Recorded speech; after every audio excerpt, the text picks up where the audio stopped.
you want a tissue? No, I'm good. You good? It's too late now. Good morning, everyone.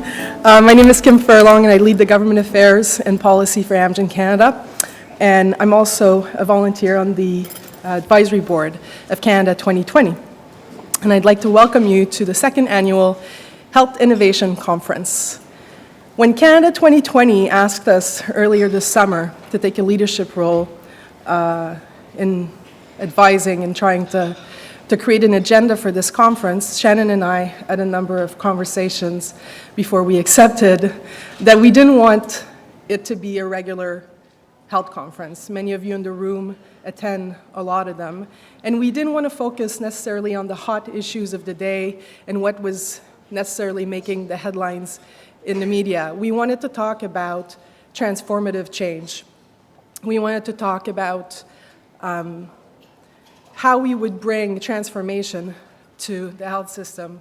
Nous voulons parler aujourd'hui des changements majeurs au niveau du système de la santé pour assurer sa pérennité au fil du temps et s'assurer que dans l'avenir, nous regarderons derrière nous en pensant avoir pris des actions importantes pour changer le fil et la transformation d'un système qui, si on le regarde aujourd'hui, a besoin de beaucoup de travail. And before I go forward, I'd like to take a moment. Most of you are wearing red lanyards. This is World AIDS Day. Every year on December 1st since 1988, we've been acknowledging all that's occurred around AIDS. We think about the people that are living with the disease when back in the mid-'80s, it was a death sentence. So because it's World AIDS Day, Canada 2020 will be giving a donation to CanFur, the Canadian, let me make sure I get this right, Canadian Foundation for AIDS Research. And if you would like to make an individual contribution, you can see our staff at the registration desk, and they will assist you in doing that. Aujourd'hui, c'est la Journée mondiale du sida. À l'occasion, le Canada 2020 fera un don à la Fondation canadienne de la recherche sur le sida. Si vous souhaitez faire une contribution personnelle, s'il vous plaît, présentez-vous à notre bureau d'enregistrement, puis ils vont vous aider à procéder. And up to you, Shannon. Thank you. Thanks, Kim. Good morning. My name is Shannon MacDonald. I lead public affairs for Johnson & Johnson's Consumer Health Division in Canada, and I'm delighted to be here also, like Kim, as a volunteer member of the Canada 2020 Advisory Board. I'm delighted to co-chair this event, and most especially I'm delighted that you have chosen to join us today. We are grateful for your time. We hope that the agenda will be something that is compelling and thought-provoking. There are a number of fantastic speakers. I know we've got some great speakers lined up, and we also are pleased to welcome the Deputy Minister of Health later this afternoon. So it's going to be a great day, whether you're in the room or you're joining us on the live feed. Thank you, and we look forward to your contributions. This is a two-way conversation. You know, for more than a decade, I hate to say that because it actually ages some of us, Canada 2020 has been a progressive leading think tank for policy and policy conversations about how to build a modern Canada and what is the role of the government in building a modern Canada. The purpose has always been to convene important conversations about Canada's future, not necessarily where we are today, but what is the future we want to chart the path for. And that is what today is all about.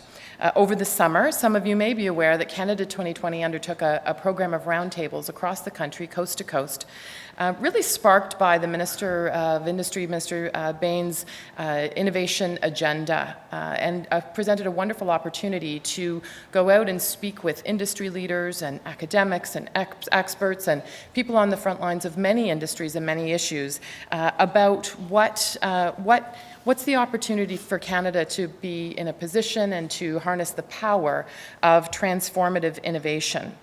You can read more about those roundtables at innovationproject.ca.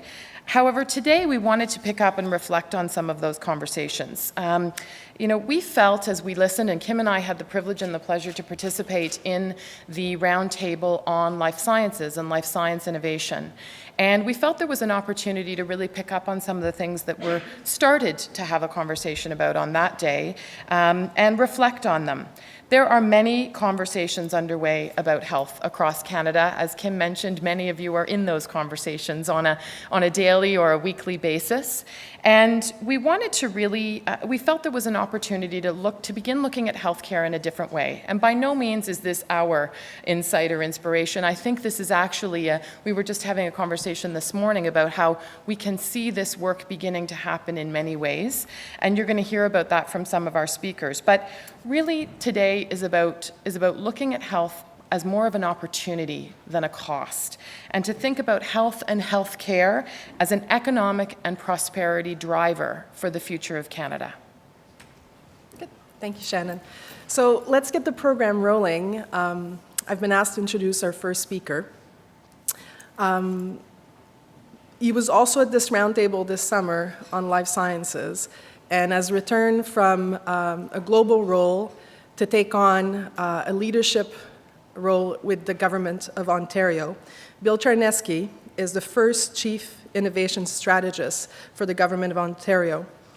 He has a track record of leading transformational change, developing organization, leading people to realize their potential, fostering internal and external partnership and collaboration, and delivering results. Pour plus de 10 ans, il a travaillé à intégrer des solutions de santé au Canada et à travers le monde. His last posting was in the UK when he worked for the pharmaceutical industry. In his role, he's been asked to look at building up what Shannon was talking about, this economic driver that can be harnessed out of the development of small, medium-sized companies in the health sector in Ontario. And if he succeeds, the conversation that we'll be having in years to come will be very different when we talk about health. Without further ado, Bill.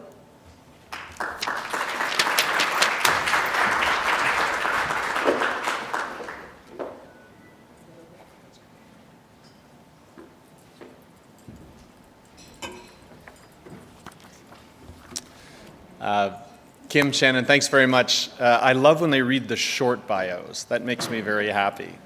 I was talking to Tim beforehand in the category of things that might make you feel a bit old.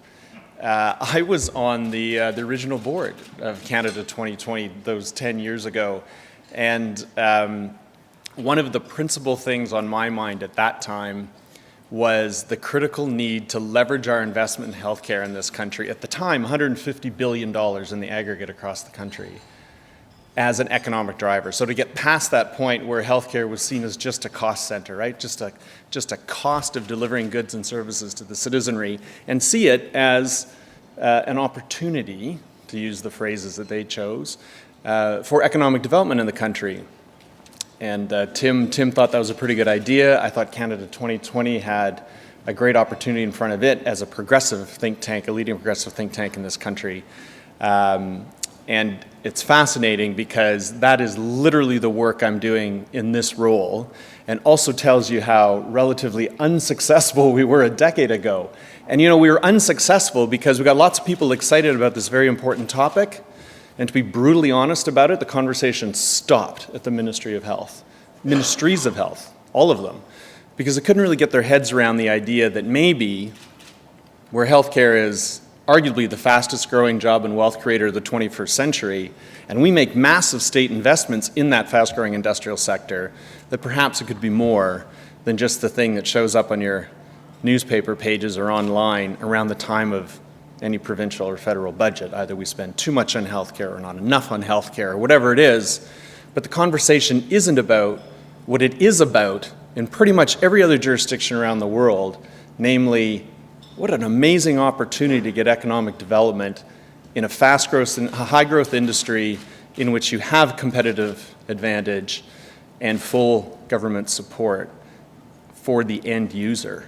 So, look, I guess I'm kind of glad we weren't successful 10 years ago, because if we were, then I wouldn't have this job, and I love this job. I really love this job. And as a bit of an aside, when I'm in a room full of officials, particularly Ministry of Health officials, it feels like, in Ontario, and I am at the 14-month mark, and I say how much I love my job, I actually now pause for laughter.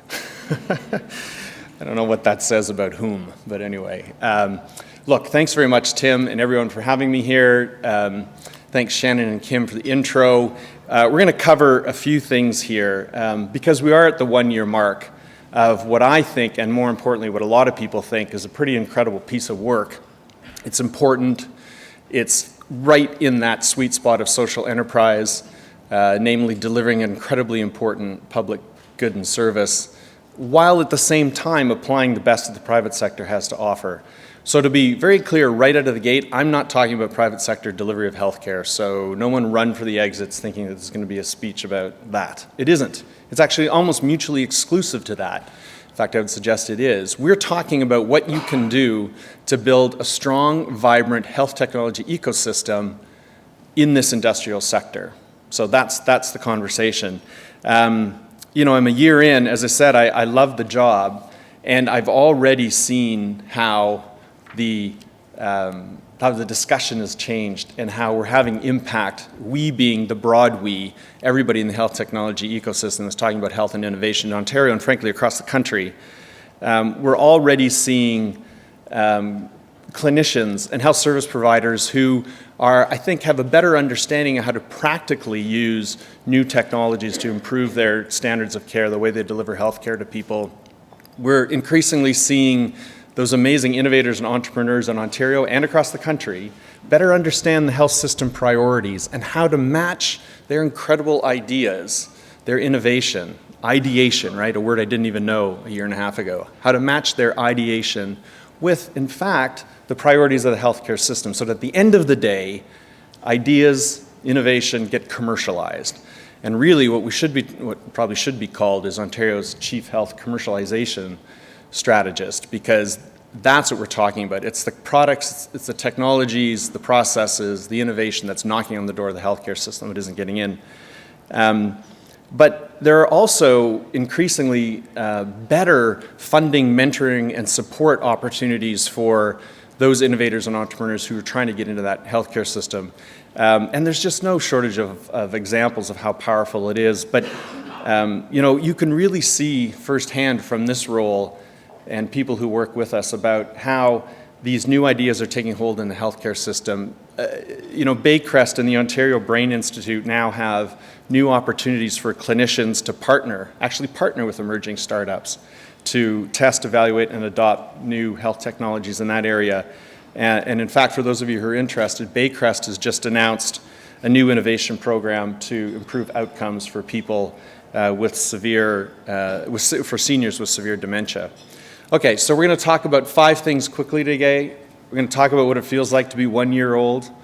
Not many 1-year-olds can talk about what they feel like when they're 1 year old, but I'm going to do that. We're going to talk about the innovation imperative, and Tim asked me to spend a little bit of time on why are we even here? Like we'll talk about what we're doing, but why do we actually create this in the first place?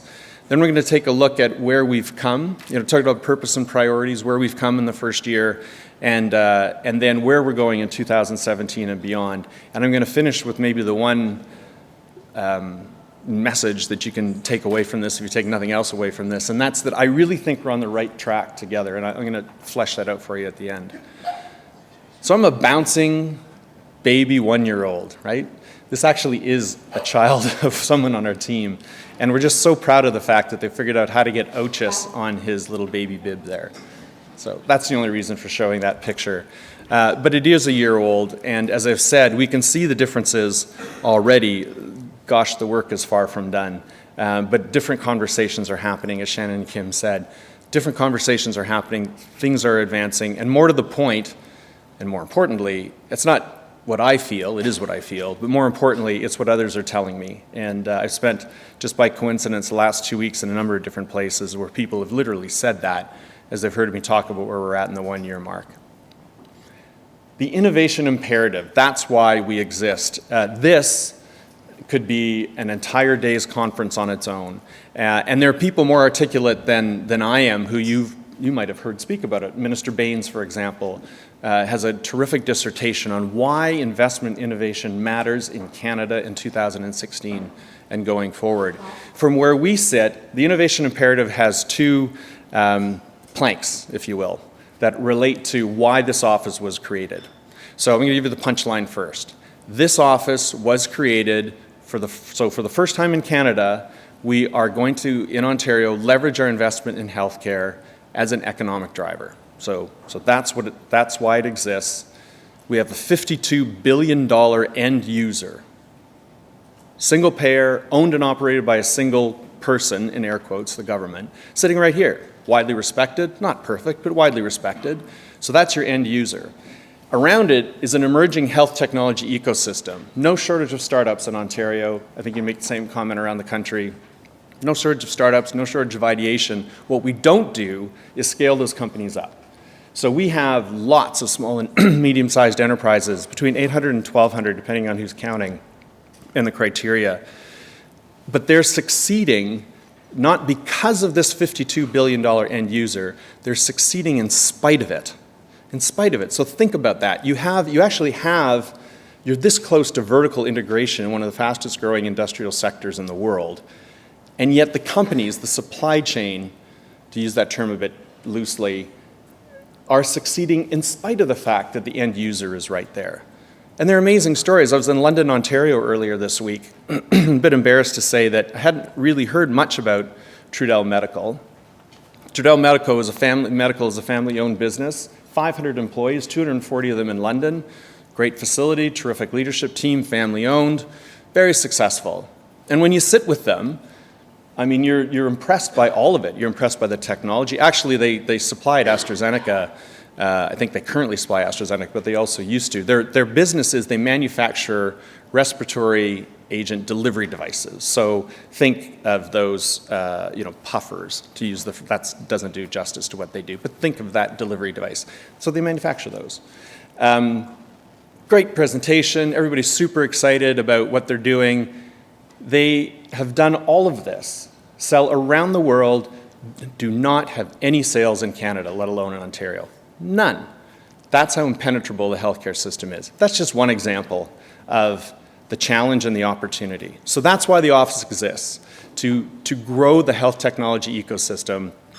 I see people from Medtronic in the room, like a multinational enterprise, highly, highly respected, excellent at what they do. Absolutely no reason why the next Medtronic or Baxter, whatever, couldn't come out of Ontario, couldn't come out of the GTA, the Hamilton area, London, Ottawa. No reason, right? So that's why we exist. Okay, so that's the punchline. How do we get here? Why is it really that important? The first plank of the innovation imperative is the economic development one. I've alluded to this already. The Ontario government had the vision recently to think, we're not going to win in the low-cost industries anymore as much as we used to. Manufacturing, natural resource extraction, they will always be important parts of the Ontario economy, but they're never going to be as dominant as they once were. There are countries and societies around the world who just have different value sets and are going to pay their people and provide remuneration that is just significantly less than what we would accept. You cannot compete generally on that basis. So you play to your strengths and you look for high growth areas. The knowledge-based economy is one of them for us. So we are now going to compete and win in the knowledge-based economy because we have to. If you are going to compete and win, and there will be winners and losers, you need to invest in innovation. So, bad news is, change is afoot. A little bit tougher news is the following. This speech is, I'm not the only one in the world giving this speech, right? Every jurisdiction around the world, give or take, to some extent is having this conversation. And when I was at AstraZeneca Global Head Office, I sat on the other side of the table from not just team US or whatever state might be in front of us, not just team, hearing the French come forward, or the Dutch, or the Germans, or people in the UK itself, and not even just the BRICS countries anymore, who can marshal whatever forces are required to do whatever it is they want to do. That's their political system. But increasingly it's Algeria, it's Vietnam, it's countries who are growing their own industries and are lining up to come forward and saying, come to us. And So that's how difficult the environment is to compete in. So Canada has to get past the place where it's just going to compete, do the tick the box exercise, that it's going to compete in these new industries, the fast growth industries of the 21st century. You better compete to win, because if you don't, you're going to lose. That's how it works. So my remit is Ontario, so how do we do that? Well, you invest in innovation, right? So the bad news is we got to change. The tougher news is it's highly competitive. The really good news is McKinsey, BCG, everybody will tell you, just a second, health gets in the way of delivering a health speech. They're going to tell you that if you're going to build a cluster, if you're going to go after this, you go after high growth industries in which you have competitive advantage. That's the great news for us. We have that in health. In health. End user, supply chain, emerging health ecosystem, already successful, great ideas. We don't have to make the ideas up. People are telling us they add value to the system, improve patient outcomes. All we need to do is put these two together. That's all. That's all, in air quotes. So look, we're going to do that. And you know how much, a little fun fact to show how it can really make a difference? 40 years ago, Silicon Valley didn't exist. If you were going to Boston, you were going there because you loved sports, or maybe American history, or one of your kids was at one of those great world-leading educational institutions in Boston. Detroit and Cleveland were the 5th and 7th largest cities in the US. Think about that. Think about how different that is from where we are now. Silicon Valley, Boston, without question the global leaders in health technology and more broadly the innovation economy. You know how tough Detroit has it. Cleveland has some success, and particularly in places like the Cleveland Clinic, but that is a complete role reversal, not due entirely to investment or lack thereof in innovation, but principally, the auto industry in North America did not keep up. So it can really, really have an impact. If you get it right and you win, it can be huge. That's the economic development perspective. The other plank of this imperative is healthcare sustainability. So I know you're going to hear from Simon Kennedy later. So again, there are delivery agents who can speak probably more eloquently than I can about this, but let's pretend that the current healthcare system is sustainable. Let's pretend it is for the case of the discussion. It will not be if we don't find a way to do more with at least the same, if not less. If you're going to grow if you have economic growth such that the denominator grows and you continue to put money in healthcare, that's one, that obviously is better than not being able to do that. I don't think we're going to have that luxury in Canada, right? So we need to figure out how to do more with at least the same in healthcare. And one of the great things, because of these two parts that I've described with this innovation imperative, is the job I am doing now is fundamentally easier than it was 10 years ago when I was talking to Tim and others around the country with colleagues from different industries, pharma, devices, et cetera, academia, research, everyone, about how to leverage this investment as an economic driver. It's not pushing a rope anymore. Everybody's agreed on the destination. Really, now we're just talking about how we get there. Here's another fun slide that could be the subject of an entire talk. It's an IBM slide, so it's all credit to them. But I think it's pretty powerful stuff as we seek to establish this imperative, like the why it's important to have this work. So remember, we've talked about the economic development imperative and the healthcare sustainability imperative. This slide starts from the premise that every industrial system evolves to reflect the various external stimuli. So what the government is, what the culture is, what the value system is, what the economy is like. So whether it's retail or natural resource or transportation or financial, a system evolves. And then, as you probably also know, no system is perfect. Every system is inherently flawed with inefficiencies. So this chart says, IBM's premises are entering a fundamentally different industrial environment, characterized as much as anything by a system of systems. So now, because of technology and the ability to have, it's not just Internet of Things, you hear more and more about incredible advances in technology like blockchain technology, where you will just have an ability to communicate in ways we can't even imagine. So they're saying, look, this will have an incredible impact on our industrial sectors as it becomes a system of systems. So what does this do? So the bubbles are all in different industrial sectors. The vertical axis looks at the proportion or the improvement potential if you were to get at inefficiencies. So how much could you actually improve an existing inefficiency? The horizontal axis says what percentage of that is that inefficiency of the total economic value. So vertical axis is can you actually correct the inefficiencies? Horizontal axis is how big is that inefficiency as a proportion of the total economic value. So the top right-hand corner shows places where you can actually get at the inefficiency, and correcting that inefficiency will have a big impact on the economic value of that industrial sector. And the big red circle, healthcare. This is a global analysis, right? Goes back to that point that it is arguably the fastest growing job and wealth creator globally as an industrial sector. So I don't know, it's 5.2 trillion or 4.8 or that's not really the point. The point is look at it relative to the other industrial sectors. There's massive opportunity in this industrial sector. It really is time to look at this as an opportunity rather than a cost.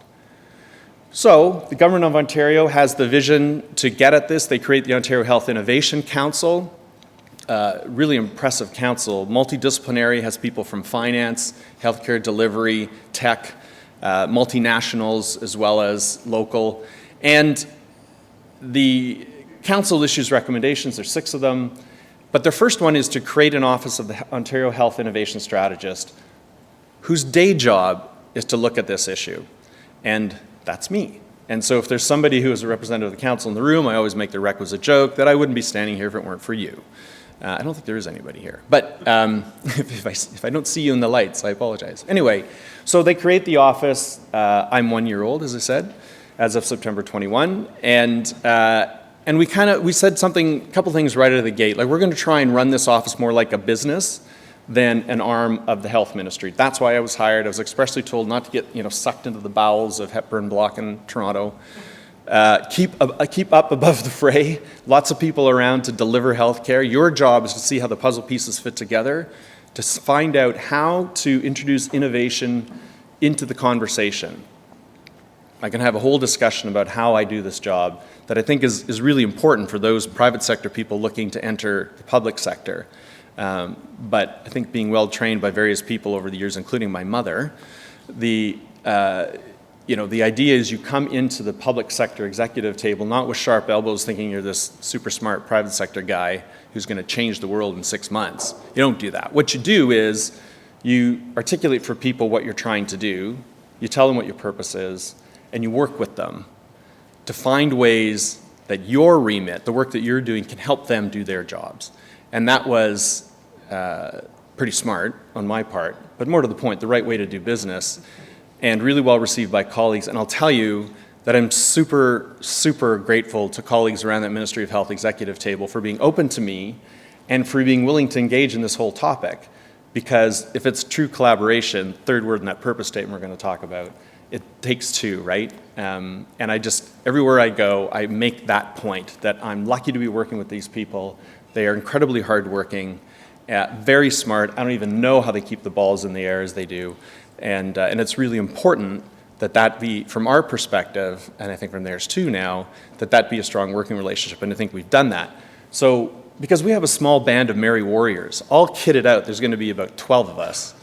That's not going to change the world unless we enlist the help of others. So our purpose statement, it's to drive collaboration. That word collaboration is incredibly important across the healthcare system to accelerate the adoption and diffusion of new innovative health technologies and processes with 3 objectives: to improve patient outcomes, so that's in accordance with the province's health strategy, patients first.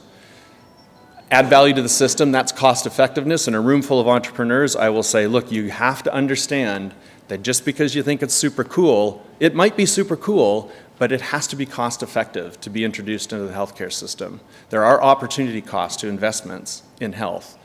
There are everywhere, but certainly in health. But the third objective is to create jobs in the province of Ontario, and that's the one that we focus on unapologetically. It's clear after a year in, there's no shortage of super smart, passionate, hardworking people working on health and innovation in Ontario as there are across the country. We focus on how to get those people to work better together to make the whole greater than the sum of its parts. Two awesome cliches in 5 seconds, both true. So our job is to get everyone to collaborate amongst, health service providers, with innovators and entrepreneurs, all of them with the ministry with them. It's really to drive a behavioral change throughout the system. I love the job.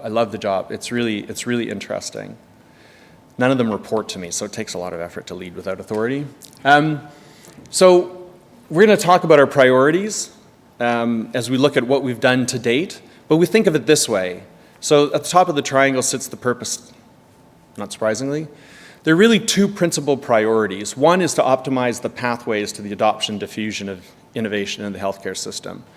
So $52 billion business, it should be a pull for innovation. This is one area where the profit motive makes it easier to have this happen. If you're motivated by growing the revenue line and or reducing the costs, but basically increasing profit, you will invest in innovation, even if it costs more upfront, because you're going to know that over time, we're going to make more money out of it, right?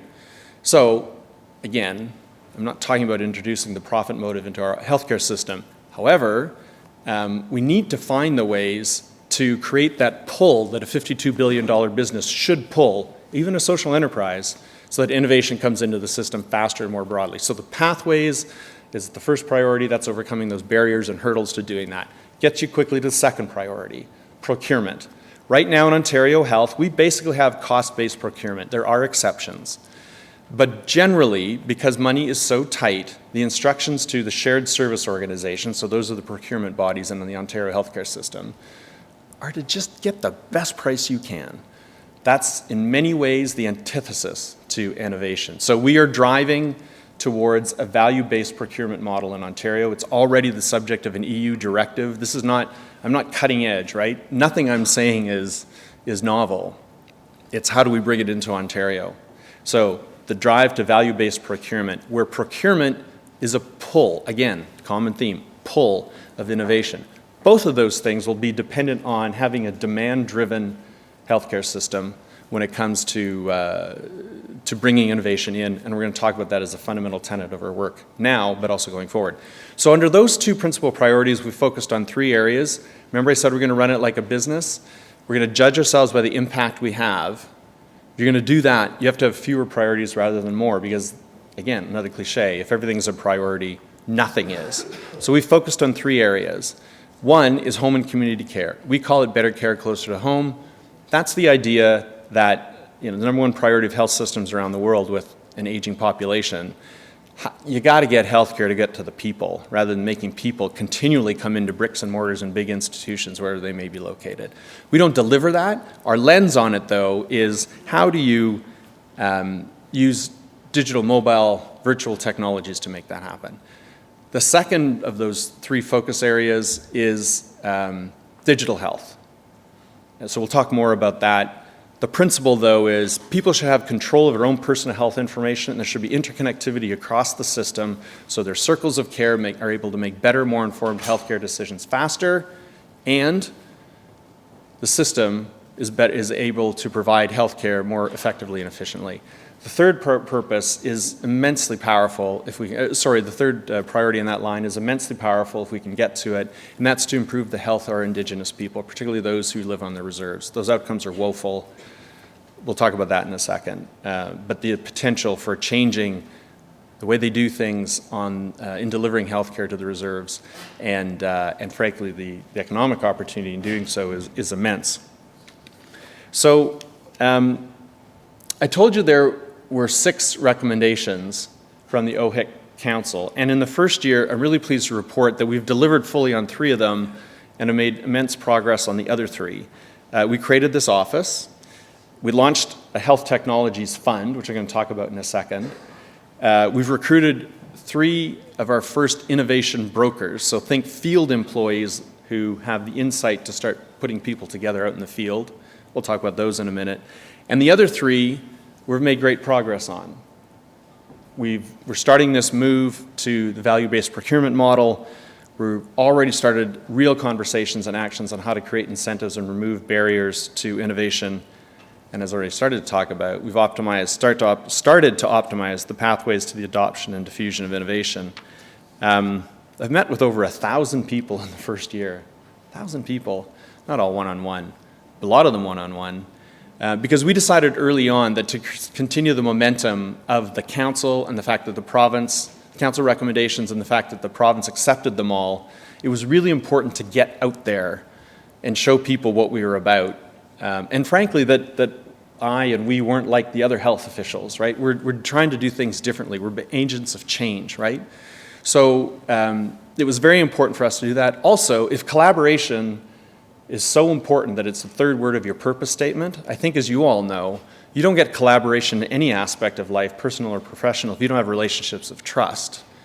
And you don't get trust without true relationships, and you don't get true relationships if you don't get out and meet people and engage with people. That takes work. So that was very purposeful in our first year, that I spent an awful lot of time at events like this and smaller events and one-on-one meetings externally, away from the ministry, away from University Avenue, meeting people in Newmarket and Ottawa and London and Hamilton and Windsor, all around the province, to start to get these relationships going. So, let's see if this works. There we go. First priority, optimizing the pathways to the adoption, diffusion of innovation. I've talked a little bit of what this means. What have we done about it? Let me say that the number one barrier to the adoption and diffusion of new innovation in our healthcare system is risk aversion. This is what we've learned. It's fascinating. It's not, we don't need to pass new laws or change new laws or regulations, which is really good news. The maybe not so good news is all we're doing is driving behavioral change in Ontario's healthcare system. So, but look, it's risk aversion, and I'm not even talking about the political ownership, if you will, of the file. It's not that. It's literally in the system, in the bureaucracy, in the health service providers, up and down the ranks. It's not bad people, it's certainly not bad people doing bad things. It's not that. It's people doing the best they can, responding to the stimuli around them. So if you have no money, you know, if a dollar wasted is a dollar gone, if you're not incented to find savings to allow you even just to reinvest them into the system, if you're worried that even the slightest misstep shows up on the front page of the Toronto Star, fairly or unfairly, right, on and on it goes. So getting at risk aversion is the biggest challenge for us and the biggest opportunity. So when we look at pathways, we look at different ways that we're going to get innovation into the system. One example of how we're doing this is Mars Excite. So you may know this program. The Excite value proposition is, if you have disruptive technology, we can help you get early input into the evidence that's going to be required to get you into the healthcare system. And so, you know, Mars Excite has struggled. The value proposition is solid. It took 4.5 years to get the first product through, but we're going to work on that general process. I've inherited this now, so that's not going to happen anymore. So we're going to fix that process, but what's really exciting is the first product is about to come through, and it just shows you the nature of the kind of technologies that are available to us if we get this right. Breezo DX has a home diagnostic sleep apnea device, which is immensely powerful and you know, potentially is a tool. Sleep apnea is a woefully underdiagnosed affliction, partly because for any of you who have parents or maybe yourself who has sleep problems, you go to a sleep lab that looks like a medieval torture situation in your, you know, wherever the sleep clinic might be. So look, nobody really likes to do that. This is an innovative device that uses breath, sound, and movement measurement. It just puts on your face, you just sit on your face. It doesn't need technicians to attach it or monitor it or anything. So it's really cool technology. It's not even just personal, you know, whatever that makes it important. If you think of industries like truck driving, right, transportation, where staying awake is, and I'm not being facetious about this, I mean, staying awake is a fundamental part of that job, obviously. So the opportunity that exists, if you can get a patient-centered, easy-to-use sleep apnea diagnostic device, is significant. That, is one of the things, getting that product into the system, overcoming the barriers to the adoption diffusion of a product like that, it's just one example, is one way that we're going to open up these pathways. We also, as I said, are hiring these innovation brokers. So think, in Ottawa, you'll appreciate these comparisons. Think of that awesome political constituency assistant. Think of the great community service person that works in the field. For those of you familiar with private equity, think of that super smart, usually young man or woman who knows everything there is to know about a very small subset of a particular industry in a particular geography. What do they have? It's not just a virtual Rolodex. It's insight. Who's doing what? Why? What worked? What didn't work? Who do they like? Not like? What's important to them? That's what our innovation brokers will be doing. You're going to recognize them when we hire the names. They're serious people. We're not making them decide to join the Ontario Public Service. We're saying you can reside outside the OPS, in the field, literally as well as figuratively, and therefore bring to us the insight that comes from those areas and be our eyes and ears into the particular geographies and be available to those people to help them directly and closely navigate the labyrinth that is the Ontario Ministry of Health. We're also developing a program that's going to go to Cabinet soon, so I don't want to give too much away, but it's pretty amazing in the sense that it's going to be demand-driven, value-based innovation program. So it's leveraging the biggest asset of the Ontario healthcare system, namely Ontario's test bed. So how do you do that? Well, it's really important to it be demand-driven. It's time for the system to identify its priorities. I don't mean overprescribing. I don't mean listing like every detail of every innovation that ivory tower people are looking for. On the other hand, there can't be a complete vacuum and just have innovators and entrepreneurs thinking that their idea might be welcome in the system. We have to find that sweet spot in the middle. So we want it to be demand-driven. We want to identify the priorities with sufficient precision but generality to give some clarity to innovators and entrepreneurs on how to make things happen. We're going to divide, we have this, I don't like the word program, but it's going to be an umbrella within which we'll have hospitals identify the priorities, ask for solutions, industry come forward with solutions, and they'll come together in an open, fair, and transparent, but efficient, timely and efficient procurement process. It'll be demand-driven, it'll be outcomes-based procurement, and it'll have components that aren't used widely now, like risk sharing and maybe even gain sharing. How's that for an idea? So those are the kinds of things that we're doing to ensure that we get at optimizing these pathways. It gets you quickly to the second priority, which is procurement. As I said, removing the province to a value-based procurement model, and that will be a drive, aside from being a more efficient, higher skilled procurement operation in the province of Ontario. It will also drive innovation, which is what good supply chain management, strategic supply chain management should do and does do in the rest of the world, and not just private enterprises. So we're going to do that. I got a gift because the supply chain management review process began shortly after I started. There's an expert panel that will present its advice to the ministers soon, and you will hear lots of ideas on how we can actually get the capabilities in our supply chain management up to the appropriate level, and the value-based procurement model. So at the same time, we're working with Ministry of Government and Consumer Services colleagues on how to make procurement more open to small and medium-sized enterprises. Again, it doesn't even have to be, pro-Ontario. It just has to make the system more open to smaller companies to participate.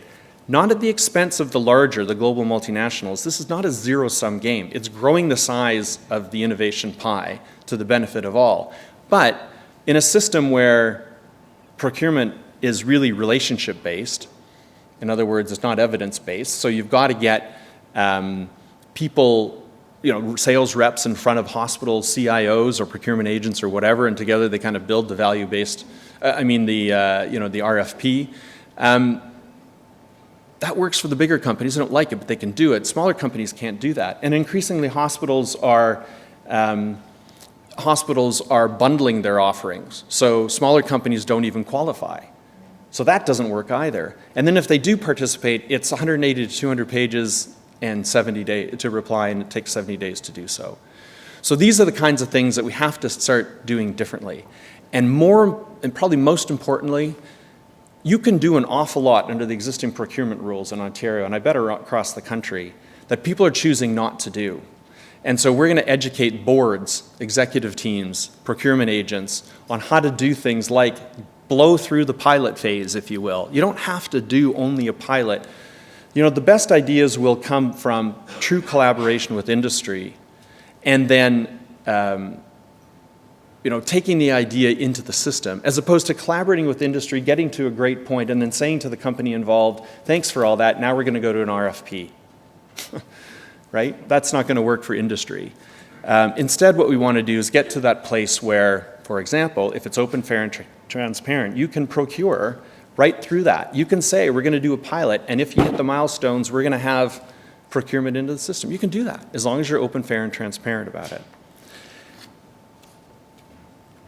Better care closer to home. We've talked about, or I highlighted the Health Technologies Fund.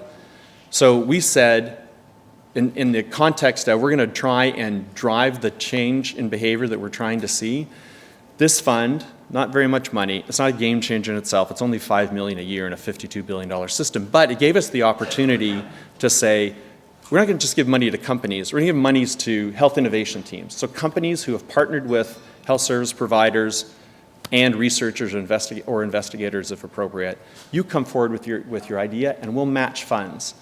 And despite all those bars and saying that it had to be focused on how your technology will help better deliver home and community care, we had 230 applications. And that was after weeding out the ones that were really just poking around.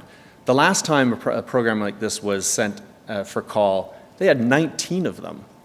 19 of them. So the fund was an opportunity to really get into home and community care and how technologies could help.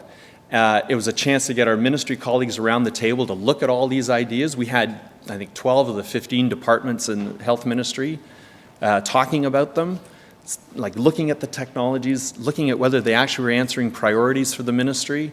And it was really, really, really great, frankly, as an exercise in collaboration and driving the behavioral change we like to see. So you will hear more about that as the decisions are made in the new year. But that's really powerful stuff. The fourth priority is digital health. So you saw Ed Clark's report looking at digital health assets and the value and the potential for them.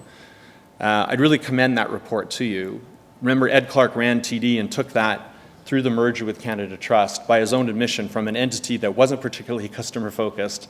Remember those days of bank tellers, and well, some of you aren't even old enough, but bank tellers standing in line, on and on. Now, maybe the most customer-centric financial institution in the country. So having that lens on our, what used to be called e-health, we don't call it e-health anymore, digital health assets was really powerful. Our lens on this is not delivering e-health or that kind of connectivity, but how can you develop tools and collaborations within Ontario to make it happen? And the digital health strategy will be really, really useful for all of us as we look to advance that work. But there are great examples of how people are doing that already. There's a program coming out of UHN in collaboration with Mars and Mohawk College in Hamilton called Spark, which is something that we've helped fund. And the task is to really open up a safe digital environment where companies and patients can test new technologies to improve patient care. So there's more than 5 billion data points apparently in the EHR system in Ontario for our nearly 14 million patients, or Ontarians anyway.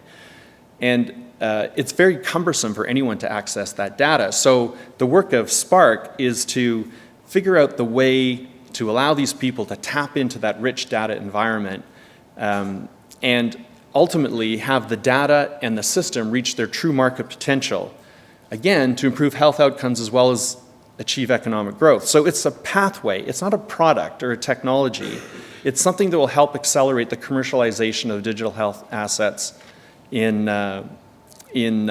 Ontario. And it's really a way to guide innovators and startups to achieve their potential. And the last priority is Indigenous, helping improve the outcomes of our Indigenous folks. So the potential here is immense. If we can get to a place where we can, for example, remember Africa had no penetration of telephony, then mobile phones came along and they leapfrogged. So you went from no penetration in phones to penetration at the level of some of the Western European countries because they weren't burdened by pipes, the metaphorical pipes in the ground or wires overhead. So they were able to leapfrog. And I think if we went to a whiteboard and said, how would you deliver healthcare to our reserves now using new technologies, wouldn't look anything like what we're doing now. So look, this is a sensitive area. You have to do it in the right way, but the potential for achieving outcomes is really, really exciting. So just before we wrap up, I want to highlight, and we can pick it up in the conversation later, where we're going with our work. So this is the slide we showed from the very beginning that talked about what themes were going to characterize the work that we do. And hopefully you've seen all of those come up in our discussion. I don't want to leave without saying this is led by patients, right? Not just because it's the right way to deliver healthcare, but also patients will drive the adoption of innovation. That cohort of baby boomers going up to the system have been satisfied with nothing along the way. They will drive change in the healthcare system. The other thing that's important is when we talk about adoption diffusion within Ontario's healthcare system, you know, the big win is in part a product coming into the system being diffused throughout the 13 million patient system. A pretty close second is just using Ontario as the first customer or the reference customer to drive exports. If you're going to produce the next Medtronic or Baxter out of Ontario, it's going to be on the backs of exports. Ontario is a big company, a big market in Canada, relevant North Americally, that should be a word, within North America. It's not, it's small globally, very, very small. So but that's okay, right? Because we can leverage the asset we have, the Ontario healthcare system, that end user as the first customer or the reference customer to drive exports of these companies. So think of Trudel. Think of Oculus, think of ThoughtWire, think of Think Research, think of all these companies in Ontario that are exporting as well as they are now, and think of how powerful they would be if there was an organized way that Ontario was their reference customer. In 2017 and beyond, I've talked about demand-driven, so I just want to leave that with you. Demand-driven. The system should be deciding where it will invest its money, of course, but it shouldn't be over-prescriptive. We need to find the sweet spot between those 2 points at the end, those two ends of the spectrum. But you know who the demand drivers are? You, patients, clinicians, everybody in Ontario. You're also the agents of change. And everything we can do to have that demand drive be the pull of innovation into the system, the better off we are. That's a fundamental tenet of our work going forward. In addition, I hope you've heard the call to action against risk aversion. Everything you can do to get people to think differently, to think outside the box about where solutions can come from, the better off we'll be. And there's just such amazing examples of companies that are responding to the challenges presented in their institutions. Josh Liu is a guy in Toronto with Seamless MD who has an e-discharge solution, which is a cloud-based platform for hospitals to educate, engage, and monitor patients through surgery. Your iPad, other platforms will give you the information, the education, the nudging to do everything you should be doing in advance and after your surgery. His outcomes, the improvement in outcomes, are tremendous. Clearwater has come out of CHEO here in Ontario, in Ottawa. Matthew Bromwich was really trying to help a young, you might have seen the newspaper article, a 15-year-old boy called Jacob who had a hearing issue. And so to get tested for hearing, he'd have to come into the hospital, the same thing. You got to go to the bricks and mortar, you got to go through a lab, and it's tortuous and everything. Well, not literally so, but it's uncomfortable, it's time consuming. You should see what Dr. Bromwich has come up with. It's a shoebox. It's an auditory testing device that's the size of a shoebox. And you communicate using an audiometer that's an iPad that looks more like a video game than anything else. So suddenly, Jacob doesn't have to miss everything, his homework, whatever else he might be doing, to go in and get tested. He can do it at home, and it's communicated wirelessly back to the hospital, and that's how the engagement happens. That happens from a clinician inside the system who is responding to the demand of the system and has got the hospital to go past the notion of being averse to the risk of trying this stuff out. Openness. Everything I talk about can be characterized by openness. The more we have people working together, and I can give you chapter and verse on examples I've seen, again, it's not novel, on how to get people to working more closely together, especially in 2016. Think of the way that tech companies do business everywhere now. It's the way business is done. It should be the way healthcare business is done. And outcomes-based. So again, instead of saying, here's the widget we want or the process we want or whatever, let's identify the outcomes that we're looking for and then get out of the way and let industry come forward, not abdicating our responsibility. This is an incredibly important task. We're talking about delivering healthcare to people. So it's not getting out of the way entirely, but it's allowing them to come forward with the solutions and building upon that. That's the different way of doing. God, we can talk about data analytics forever. That could be another topic. But going forward, we will look more and more at the power, not just of interconnectivity and data being available, what you do with that data information. And then lastly, anything that looks across silos at the continuum of care for patients helps innovation. Again, increasingly, we need to have the people who are making the investment decision in innovation also being the ones who benefit from it at the back end. If you have a new surgical procedure that reduces readmissions, reduces infections, reduces bed time, all that stuff, the surgeons, the people running the emergency or the operating rooms, they don't benefit from that savings at the back end. But if you take it up to the hospital administrator, if you take it up to a LHIN, or a regional health network, looking at the full continuum of care, now you start to get the right investment decisions happening. So I will finish with this. I'm a pretty passionate person about this, as you can tell. I hope that comes across. Bet it does, as they're trying to get me off the stage. Look, I did this about 2 months in. I have a friend who's a professional. She's not a healthcare professional. And I was kind of, one of these moods, and I'm bright-eyed and, so optimistic, and here's what we're doing, and this is awesome, and I love the job. And she looks at me and she goes, wow, that sounds really great. Wow. So, as a patient, in 2 years, what's going to look different to me as a result of the work you're doing? And I just no. It's an awesome question. It's an awesome question. And in all the enthusiasm and my thinking that I've got the right person, look at me, and thinking about it in the big picture and all this great stuff I'm doing, and that's the question. So I told this story back to our team at the office, kind of like I did now, guess I'm not so smart after all. Perfect question. I came back the next day. This is a photo of what sits on our wall in the office. They printed it out and put it on the wall. It's not even like a shtick. They actually did it because it had the same impact on them that it did on us. How cool is that? And that's why we're doing it. I suspect that for many of you, that's why you get up in the morning and do what you do. It's certainly what they do in these great institutions in Ontario and across Canada. It's why I'm doing this. And it's just one of the many reasons I love this job. So thank you very much.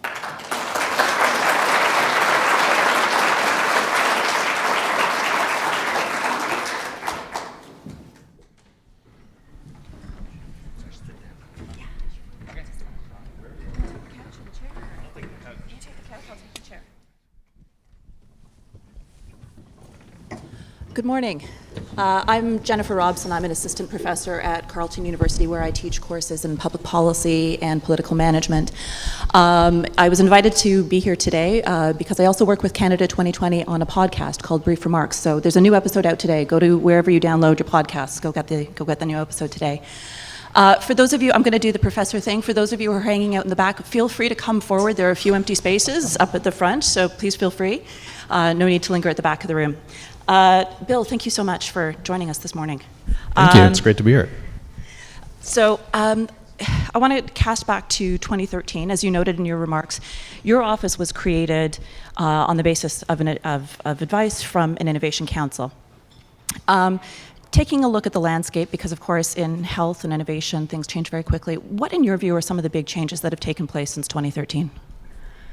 So more importantly than anything else, I think the conversation's happening. And I don't say that lazily. I think it's absolutely true. It's one of the, wherever I go, I am told that people are talking about things differently. And the energy and enthusiasm that comes from presentations I give still astounds me. At Canada 2020 last time, there were 19 people waiting to talk to me after the presentation. It has nothing to do with me. It's really just the energy and enthusiasm about this topic. So it's a bit like, what is it, the 10-step program? The first step is admitting you have a problem. And again, it's really important. So you can't get to solution until you actually identify what the challenge is, and then you quickly go to see the opportunity in that challenge. And there's lots of different examples of things that are being done differently that we can talk about, but I think more than anything else, that's the biggest change. Now, if that's the only thing I can give you, 2 years from now, we haven't done a very good job. But I think right now, that's a big, big difference. I want to pick up on that really colorful bubble slide that you had, the bubble graph that you had, comparing the opportunity for innovation and efficiency changes in health systems compared to other, I think you referred to them as industrial sectors. Yep. And I want to ask this question more from the patient perspective, which is the note that you ended off on. From a citizen end user perspective, adding value means like help me be healthier, help my loved one who's maybe in health crisis, and that isn't necessarily the same as efficiency from the patient perspective. So how do you explain the value proposition to the patient perspective, and how do you explain to the patient that this is a sector that is comparable to opportunities for innovation in financial services or education or any of the other sectors you had up there? So that's a great question, and it's a very, very important one. I still run into people, to be very honest, people who should know better, if you will, who say, I don't see the link between healthcare and economic development. So that's why I said at the beginning, and I finished with the patient, it comes together in healthcare at the patient, at the point of healthcare delivery. I think if we're in a situation where everything was perfect and lots of money was happening, and someone stood in front of the room and said, we really should be changing this really great system we have because some person, some man or woman, has a bright-eyed idea that we're going to drive economic development. I think that would be a tough sell, to the point of your question. That's not where we're at. Look, as strong as the healthcare system is, I think we all know that it is nowhere near what it could be. And again, yes, that's a subjective conclusion, but it's almost objective because when you look at the Commonwealth Fund's report on outcomes, for example, we're right near the bottom. And the only group below us is the US. And the only reason they're below us is because they're talking about averages, right? Healthcare is delivered better in pretty much every OECD country when you look across population health than it is in our Canadian jurisdictions. And it's not like we got a lot of money. So that says that if you're a patient who should have the expectation of higher healthcare delivery, better healthcare delivery, higher patient outcomes, you should be asking yourself, well, why not? And how do we get there? And the answer, in part, is you bring innovation in. And we're not making this stuff up. Like, these are ideas, technologies, processes that are adopted throughout the world. Even our own Ontario companies, as I said, are exporting these ideas and processes and technologies. So the link is, if you adopt innovation generally, and in particular, the innovation that's coming out of Ontario companies, from my Ontario perspective, you will get better patient outcomes. Like, it is a direct point at the end of two lines coming together. And it's kind of convenient. Like, I'm fortunate that it's that easy, if you will. But I really think it's true. And so, in effect, the economic development becomes an offshoot of improved patient outcomes and better value in the system, which is why we have those three objectives as part of our purpose statement. I want to pick up on, that theme of demand that you touched on in your remarks. How much of the current pressure that the system is already facing is actually from very high expectations from patients? And how do we, while the system is evolving and changing, and your office is trying to make some headway in terms of adoption of innovation within the system, but there is going to be that uncomfortable period before we find that new equilibrium where supply hits demand. So how do public healthcare systems manage that transition? That's another very good question. So I think this is probably the most challenging part. And that's because, like any enterprise, you have to make decisions on where to invest your resources, time and energy as well as money. And there is an opportunity cost to those decisions. So you have to get it right. Now, depending on where you're at in your cycle, you don't have to be right all the time. And this comes back to the risk aversion point. But you've got to be right, generally, or you'd probably be out of a job. But you have to, the tension will be having systems in place and capabilities in place that have the insight about not only what's available out there, but how it can best be applied to the domestic system. So let me use an example of the Cleveland Clinic. If you talk to someone from the Cleveland Clinic, which for 22 years in a row has been the best cardiovascular hospital in the US and now is ranked the second best hospital in the US. If you talk to their supply chain management people, it is an incredible story. Their level of capabilities dwarfs what we have available in Canada. That you feel like you're talking to a different person, quality of professional than you are when you talk to people in Ontario. So I'm not slagging the people in Ontario. What I'm highlighting is what great can look like. So what do?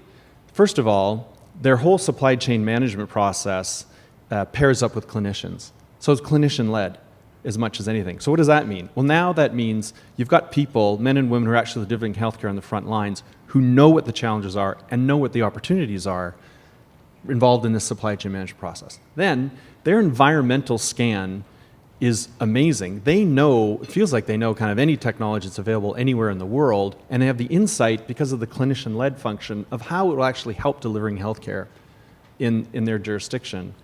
Then they have data and data analytical capabilities so they can quantify what the improved outcomes could be and how much money you would save. They have the commercial capability so they don't get themselves locked into 5 to 7 year contracts with large companies with no off-ramps. Even when innovation is growing, and we know how quickly these things change, innovation is growing outside of the purview of those contracts. Instead, they negotiate contracts that literally have off-ramps, exit ramps, if there is material iterative innovation outside the contract that the provider can't match. Amazing, right? That's just commercial negotiation skills. Then it kind of finishes with the loop closes because of continuous technology assessment on what works and is not working inside the hospital itself. So that closes the loop. So if you put all those components together, you've got an amazing process by which you can decide where to invest your time, energy, and resources to get at that point. And you know what? It also is okay to be wrong sometimes. As we all know, for investing in innovation, sometimes it's not going to work, but you still have to invest if you're going to achieve those improved patient outcomes and get better value in the system. I think we have time for one final question. So I want to give you a bit of airtime to come back and talk about two of the initiatives that your office launched within the last year. You spoke briefly on them. This is the network of health innovation brokers across Ontario that are supporting early adoption and also the testing of health technologies. There's a fund for that. So I know you gave us kind of a broad overview of what would success look like for your office overall. Tell us, when will you declare victory? Like, what does success look like on those two initiatives more specifically? Another good question. So the innovation brokers, there's a lot of excitement about these. I think I underestimated how different that was. I mean, to me, because of my political background, years ago I was a senior staffer to Bill Graham and Alan Rock. I don't even know how many of you were around when Bill and Alan were in Ottawa. So senior cabinet ministers. And so I know that great constituency assistant in politics. I also, because of community work, know the strength of a community outreach, a community liaison person, and I know the private equity business. So all that together says to me, look, or sales reps in pharma, Phil and Joe here, but the point of having somebody who isn't in the office, right? They are field-based. They are in the field. To me, that kind of made sense when your function was going to be putting people together and starting to build collaboration with effect, getting deals done, as it were, for the betterment of patients and the system. So, but I underestimated how interesting and I guess novel this was. So many people in government are watching how successful this is. I think that the metrics will be as they will be for the office, namely, how many companies have we helped? How much money have we gotten into the system? How many of their products are into the system? Are they exporting more? It will, our patient, I don't know if we'll be able to measure added value, but we could probably start to get our head around patient outcomes because the programs that we're developing that the brokers will help on will be outcomes based, and so you'll be measuring the improvement in patient outcomes. So I think that's how we'll know whether the brokers are working, and we will also be looking for feedback constantly on whether they're doing what we think they could do. So the feedback of people out there will be very important on that front. On the Health Technologies Fund, I mean, I told you how it was structured. They'll probably have 2-year terms. Here's how I know we'll be successful in that fund. So let's say there's 10 companies that get grants out of that fund. Pilotitis is a phrase, again, I didn't know about until I took this job. We love to have pilots in Ontario, but pilots actually in the commercial world are something quite specific. It is, you're testing a proposition, right? And if you get over that hurdle, you're in. If you don't, you're out. That's not what these things are in healthcare. They're value demonstration projects, I guess. So when I was going around the horn when I started, I'd meet with entities that have funded these types of things, and they'd be so excited because of their cohort of, say, 6, 5 had hit the milestones. I'm like, I'm waiting for the next and then. But the and then never came, because then they'd flip and they'd start talking about the second cohort, which is another 6 companies that they're going to give money to, and we'll see how that turns out. A success for the Health Technologies Fund will be, have we got great ideas? I know we will, because I've seen lots of them, or heard about lots of them. Are they meeting their milestones that they've set for themselves within the fund? Are they answering healthcare priorities? And I think we've answered that one already, because that was one of the big criteria for choosing. But then we're not going to let it end at the end of those 2 years. We're going to follow those companies, and we're going to, all else remaining equal, get them adopted and diffused within the system. So the test for me for that fund will not be, have we got the grants out in a timely way and all that kind of stuff. It's going to be what happens at the end. Like, to what end is one of my favorite questions. So we're giving all this money to these health innovation teams, to what end? Well, the end is, are they in the system to improve patient outcomes, add value to the system, and ultimately create jobs in Ontario? Bill Chernetsky, thank you for joining us today. Yeah, thank you, Jen.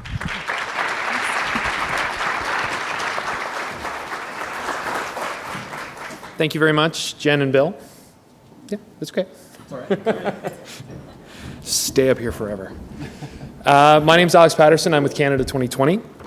I want to introduce our next speaker, but very quickly, I want to thank the event partners that made today possible. There's Canada 2020 Sustaining Partners, which you can read more about on our website, but in particular, I want to thank AMGEN, Johnson & Johnson, TELUS Health, the Carleton University School of Political Management, and the Canadian Nurses Association for helping us out today. Let's all give them a round of applause.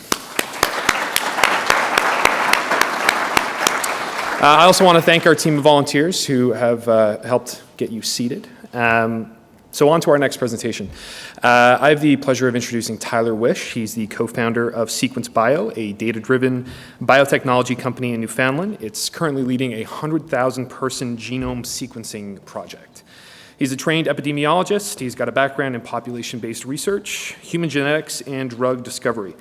Tyler also serves as a Canadian innovation leader as part of the Government of Canada and Minister Navdeep Bains' innovation agenda. Since June, he and colleagues have been speaking with Canadians across the country to generate insights and ideas for how Canada's innovative economy can be more globally competitive. Please help me in welcoming to the stage Mr. Tyler Wish.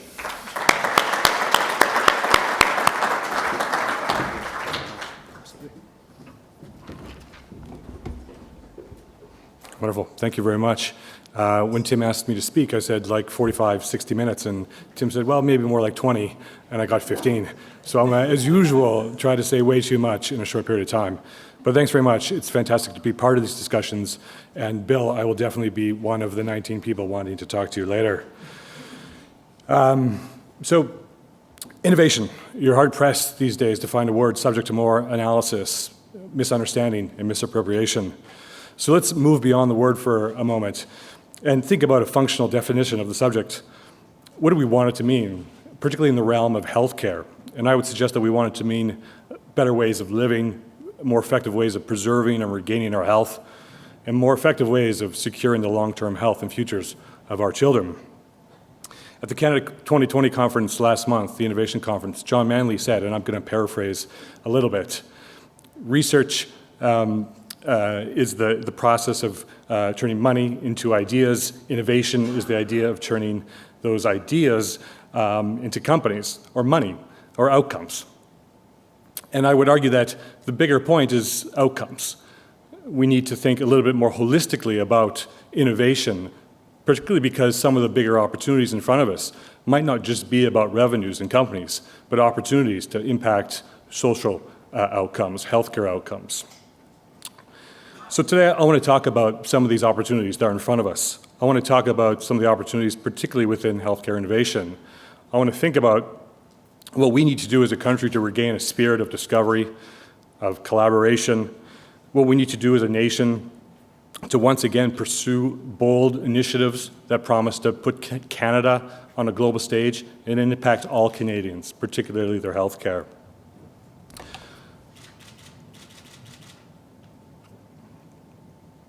I want to start by just telling you a bit about my story of healthcare innovation. In 2013, I co-founded a company, Biotechnology company based in Newfoundland, Labrador. This company was aiming to leverage the unique population genetics of Newfoundland, and in conjunction with powerful machine learning technologies, transform drug discovery by generating a much deeper understanding of causal human biology. The innovation was about leveraging these emerging technologies at scale to produce newfound insights and discoveries. But I would argue that the real innovation of Sequence Bio was not so much in the technology, but in the model, in the collaboration. The idea was that you have local Canadian industry working with other local stakeholders, namely governments, healthcare providers, patients, families, to ultimately generate opportunities simultaneously for science, for innovation, for industry, and for better healthcare. The next 3 years of that vision resulted in an epic journey of science, business, travel, fundraising, adventure, and risk. The company formed unique partnerships with government and other folks, raised millions of dollars from venture capitalists in Canada and Silicon Valley, leveraged and built great relationships with world-class people who supported the company, and even tackled federal legislation related to genetic non-discrimination in Canada.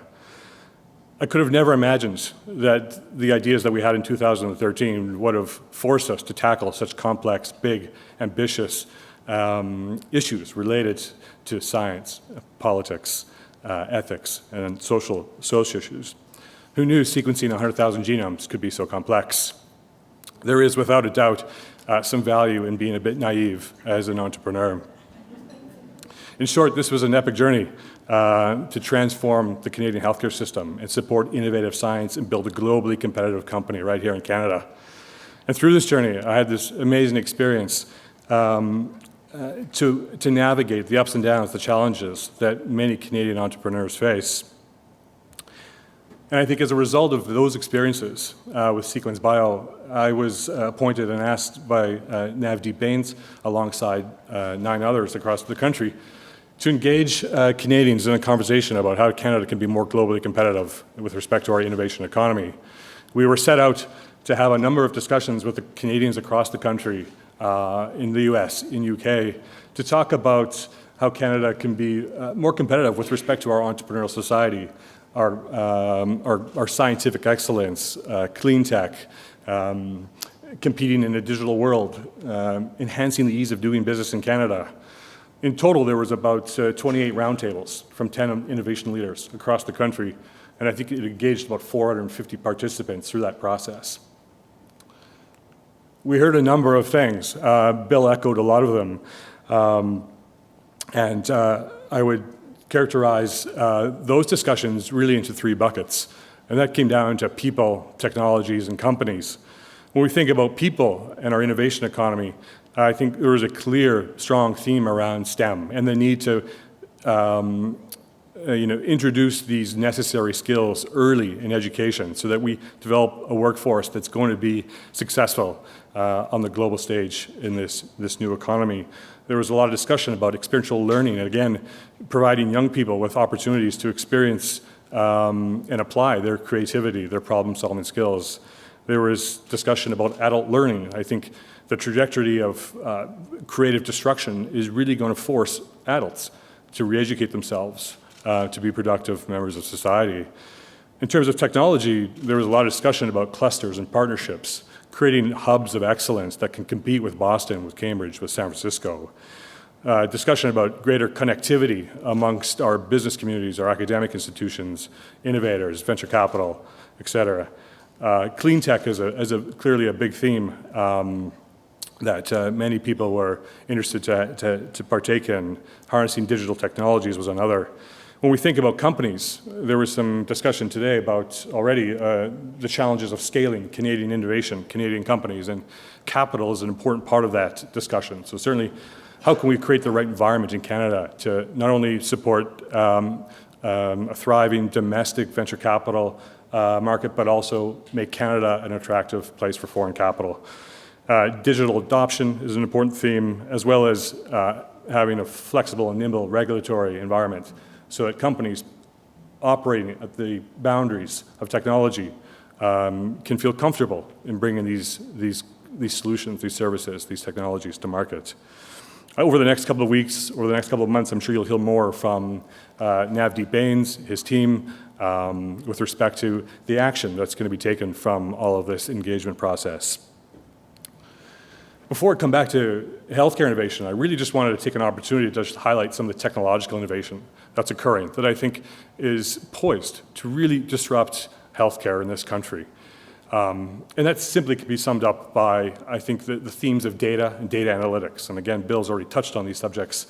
But there's been an explosion in technological advancements in high-throughput genomic sequencing, in the implementation of electronic health records, in mobile and wearable technologies, and of course, just the basic infrastructure to support large-scale data generation.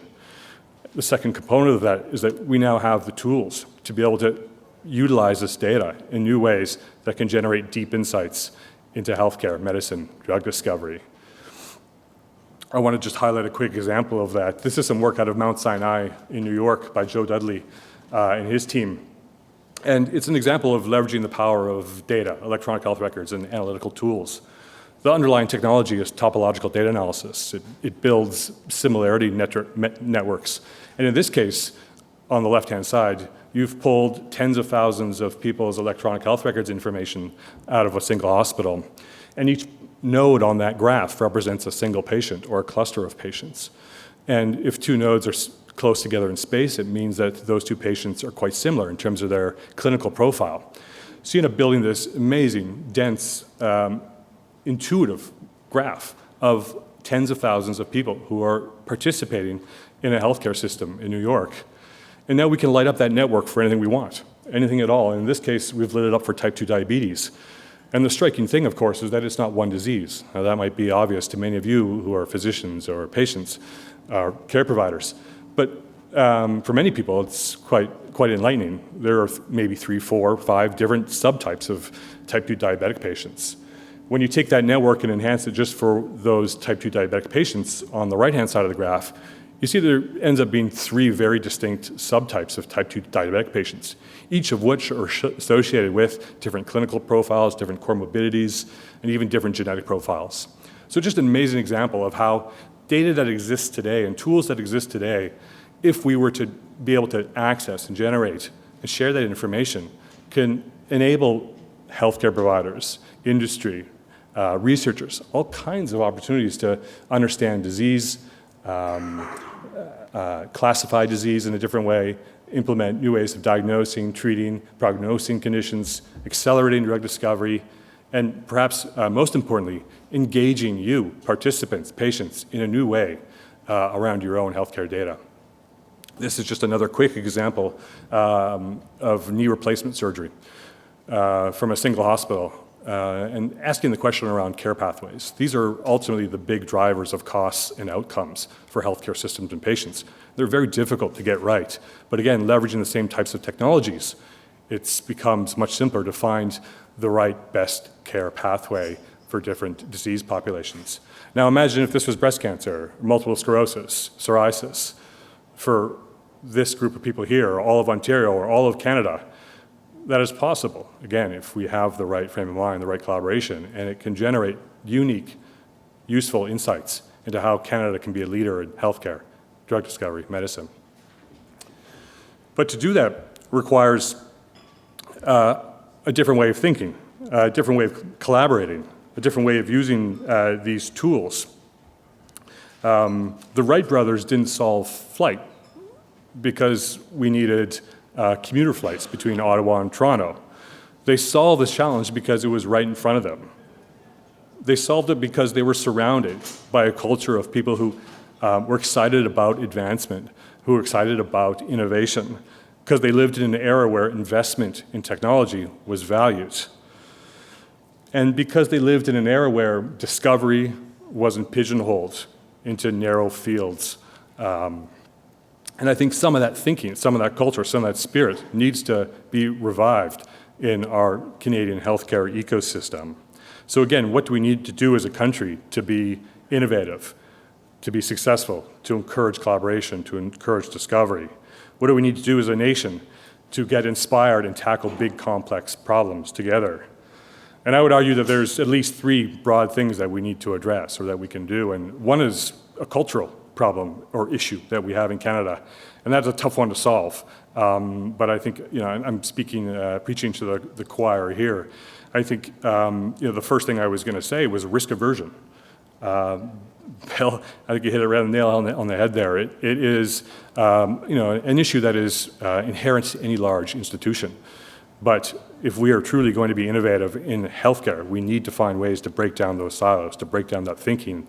And I think, a clear solution from these innovation agenda discussions was let's have people like Bill in these chief innovation officer positions throughout government, throughout our healthcare system. I think it's a wonderful progressive idea. Exponential thinking. This was a term Sam Sebastian used last month. As Canadians, we need to think big and bold. And that traditionally has not been our strength. Failure is an inherent process of innovation, and as Canadians, we need to be more comfortable with this. And finally, success. We need to champion success. We need to champion those winners, those people who are doing great things. Secondly, what is the role of government in terms of facilitating, in terms of enabling our innovation economy? And I would argue there's a few things. I think one of them is aligning incentives. I think we all need to be working in the same direction. And at the moment, there is too much friction along that continuum or that ecosystem from innovators, entrepreneurs, academic institutions, venture capital, big industry. And I think we could do things around mission-oriented research that kind of aligns funding, entrepreneurs, energy resources in a way that's more efficient. Models like DARPA in the US as an example. Innovation procurement is another way of aligning incentives and breaking down some of those cultural barriers. Infrastructure. If we're going to compete globally, we need to have the right tools and kit to compete with Boston, to compete with Israel. And so I think government can play a role in ensuring that Canada has the right tools to play on the global stage. And finally, in terms of the role of government, evolving business models like Sequence Bio and other projects. I think there is a role for the right balance of industry, government, and other stakeholders. I think the combination and the right balance of that ultimately drives more value into our healthcare system. Third, the role of the patient, and Bill mentioned this as well. We've seen in the last couple of years just how powerful patient advocacy can be in the healthcare space. And as consumers of healthcare, I think it is really important that you play a role in championing change in our healthcare system. I want to just finish with this. This is the recent Chan Zuckerberg announcement, committing billions of dollars to curing diseases. It's an incredible collaboration between the private sector and between healthcare institutions and academic institutions in California to go and address really challenging, difficult things around healthcare. And I would say there are other examples, of course. There is Joe Biden's cancer moonshot. There's the NIH Precision Medicine Initiative. These are big, bold ideas that are going to drive the future innovation opportunities in the healthcare space. And I would just leave you with this. Is Canada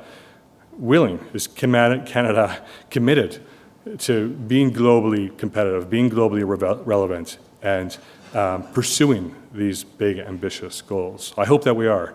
And I believe that many of the people in this room are those with the right leadership abilities and belief that Canada can be a leader in healthcare globally. Thanks very much.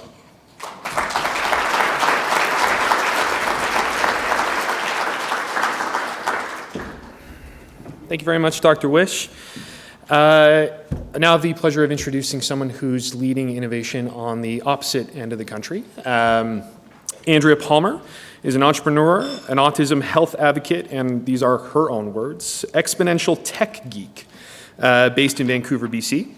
She is the founder and CEO of Awake Labs, an autism health company committed to empowering those living on the autism spectrum. Andrea is also a World Economics Forum global shaper in the Vancouver hub. She's an entrepreneur motivated by social impact, quantified healthcare, and democratizing technology. So would you please welcome to the stage Andrea Palmer.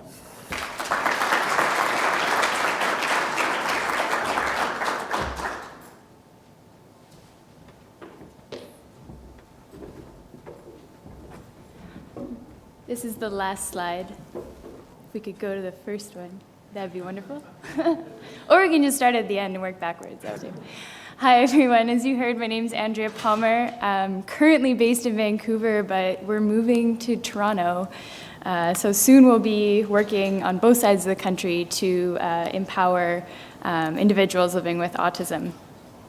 I'm going to start by telling you a little bit about myself, because that's how every great speaker starts, right? I'm just kidding, but I'm going to do it anyway. So I am an engineer. I studied robotics. Up into this point of starting this company, my biggest accomplishment was building autonomous soccer-playing robots and competing them around the world against other nerds from other countries. And then somehow I ended up working in the healthcare space, in the autism space, right after graduation from UBC. This is my business partner, Paul. He's a biomedical engineer. He's slightly cooler than I am. And together we're leading this company to change the way that individuals with autism navigate the world and how the world is aware and accepting of them. So to start, I'm going to say a little bit about the technology that's changing healthcare right now. We heard a few things already. One of the things about wearables changing the healthcare space, I want to expand that a little bit and say wearables, implantables, edibles, these are all things that kind of go hand in hand but sound kind of crazy. I have some examples, but one I forgot to put on the slides is the Waterloo-based Thalmic Labs. Have any of you heard of Thalmic Labs before? No? So they, oh, in the back, great. So they started out building just really cool technology that they wanted to change the way you interacted with your computer or with your TV. And so they have this wrist-based or arm-based device that you can turn your hand and it recognizes your muscle movements, or you can make gestures with your fingers and it understands what you're doing. And really their first application was changing the volume or changing the song. But recently they have been using this as a brain-computer interface. So helping people with amputations or who are missing limbs interface with their prosthetic limbs through their muscles, the remaining muscles in their arms, in order to help them or empower them to navigate the world and be more independent. So it started off as this thing that was like, yeah, change the volume, great, and became this like amazing project. And they recently just raised $120 million in their Series B. They're 3 years old. This company is 3 years old. They raised $120 million, which I think is the largest Series B round in any startup in Canada. So that's one company that's definitely growing, and they're based right here in Ontario. Another one in what city are we in? Ottawa? Is the Eye Bionics. They're the creators of the Diamond Eye. I think this company is only a year old, and they were just named the most innovative startup by Startup Canada. And they're creating an implantable chip to go into your eyeball, and it helps people who are born with sight and have since lost their sight as their retina degenerates. And this helps restore their sight as they grow older. How crazy is that? They're putting like a little chip that has diamonds in it in your eye and it helps people see. Okay, and two other companies. So Newton here is based in Toronto as well. They are using the Pebble smartwatch to help monitor epileptic seizures. And Empatica on the other side, they're based in Boston. They're doing a similar thing, but they created their own device. This is the Proteus Digital Health. This is an edible system that's changing healthcare. So they create these little pills that are essentially little robot sensor things, and you swallow it, and it's to improve medication compliance. So if you send someone home with a prescription, to be sure that they're actually taking their prescription, you give them this system, you put the medication in the pill, and they wear the patch, and it will tell you if they've actually swallowed that pill. Crazy. And this is Docto. They're based in Vancouver, and they're using a Fitbit and a glucose monitor to predict, for type 1 diabetes, to predict moments of hypoglycemia. And it's a completely autonomous system, but it will notify you if you need to eat sugar. And then something super crazy, there's companies, multiple companies, this is just one of them, that's looking at aging as a disease and trying to figure out how we can cure aging so we can live forever. But these are also the crazy people who are planning on sending robots to asteroids to mine them to bring back resources for Earth, so we'll just write them off as crazy. I'm just kidding, they're really cool. Okay, so how many of you know someone who is on the autism spectrum? Yeah, quite a few. So I'm just going to tell you a little bit about autism. You probably have heard it before, but right now, 1 in 68 children in North America have an autism spectrum disorder. 85% of these individuals will require continued support throughout their entire lives. And that support really varies. It's anything from full-time, 24/7 caregivers to seeing a psychologist or a behaviorist once a week throughout their lives. But this is a huge number, and we really need to do more earlier on to increase independence. 90% of adults on the autism spectrum are unemployed or underemployed, because so many workplaces are just not set up for them. So this week I'm attending the Geneva Center for Autism Symposium in Toronto, and in our little gift bag they handed out brochures, and one of them was for a chair for classrooms. And this, I had never thought of it before. I think about this all the time, and I had never thought of this. This chair has tennis balls on the feet, or essentially, it's a little bit more elaborate than that. But the idea of the chair in the classroom, have you ever been sitting the linoleum tile and someone pulls the chair back and it's really, really loud?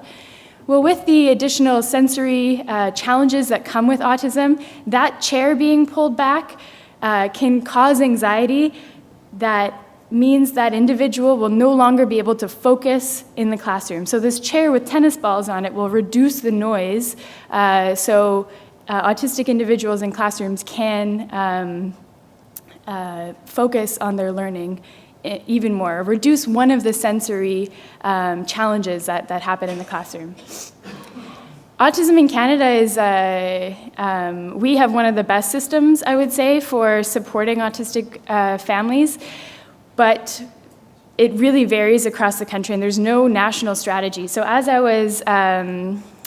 have been looking up, autism policies in various provinces, I found that the last time the federal government looked at this was in 2006.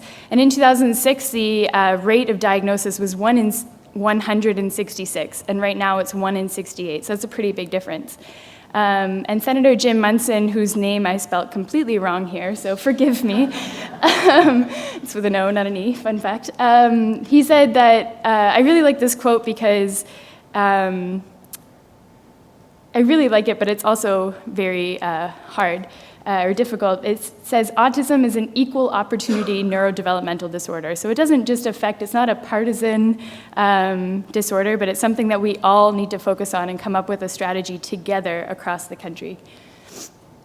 In Canada, families with one child on the autism spectrum will spend between $60,000 and $80,000 each year. And when you look at the median income rate for a family in Canada, it's $75,000 a year. So these numbers don't really add up when you consider all the other costs that also go into existing on Earth. And many times, especially for families who have more than one child on the autism spectrum, they are forced to move across the country to BC or Alberta or provinces who have more autism support. But in BC, for example, the provincial government gives $22,000 each year to a child under the age of 6. As soon as they turn 6, that number goes to $6,000 each year per child to help with therapy, for technology, things like that. But the average age for diagnosis in BC is 6.5. And so right away, we're missing out. In Ontario, in Ontario, the average age for diagnosis is about 4. And the provincial government supports programs called IBI therapy. It's a type of behavior therapy up to the age of 5 in the province. But there's a 2-year wait list. So if the average age for diagnosis is 4 and there's a 2-year wait list, oftentimes, as soon as a child is diagnosed, it's too late, or they get 5 months of support. And so this is where, here's another number. Can you see that? Here's bigger.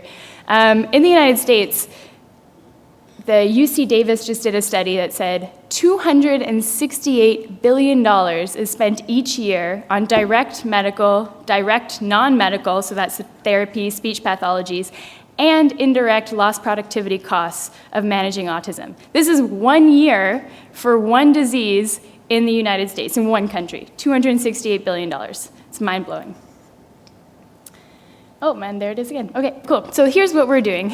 We are building a tool to measure and track anxiety for children with autism and for adults with autism and for anyone with anxiety. But we're starting with children with autism for a number of reasons. The first reason is that early intervention increases independence. Do you remember that 85% number? 85% requires continued support throughout their entire lives, and 90% are unemployed or underemployed. We want to better understand anxiety and know when anxiety is increasing to predict and prevent behavior meltdowns and allow autistic individuals to have or empower them to better understand their own emotions so they can navigate this world that has all these noises and bright lights and various factors that challenge them in their day-to-day lives. Here's how it works. We have 3 physiological signals. It goes on the wrist. It's heart rate, electrodermal activity, which is a fancy name for sweat, and skin temperature. And it looks at these 3 things over time, sends that over to a smartphone, and the smartphone is really where the intelligence or the brains of the system is.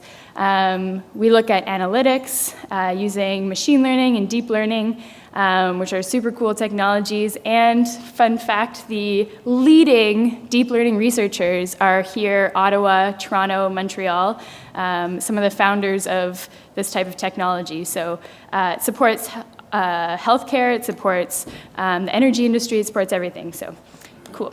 We are doing this to, as I said, empower care, to empower autistic individuals to be more independent, to understand their own emotion, but also to help parents, because parents, when their child has an autism diagnosis, are not only parents and friends to that child. They have to be experts. They have to be advocates. They have to understand how their child what type of support their child needs in the classroom.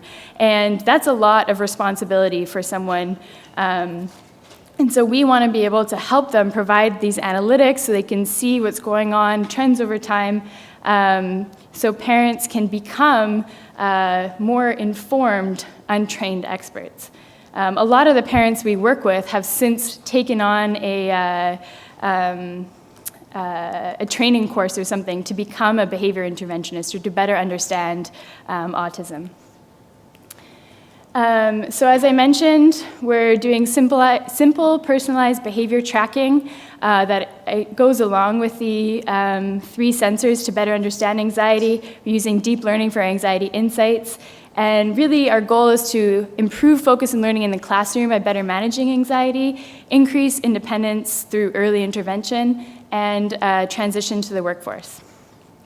One really important thing is that when you're dealing with any population or designing for any population, you have to include them in your design. And so from the very beginning, we've been intentional about working in the homes, in the classrooms, with autistic individuals and their families and the people who will be using it. We're not working out of a research lab, probably because we don't have one, but also because it's really important to be there with people. And to include autistic individuals in this design.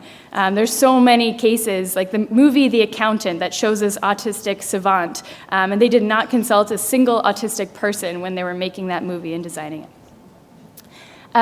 We have the support, I'm running out of time, so we have the support of a lot of really cool people who are doing, who lead autism organizations or caregivers or educators.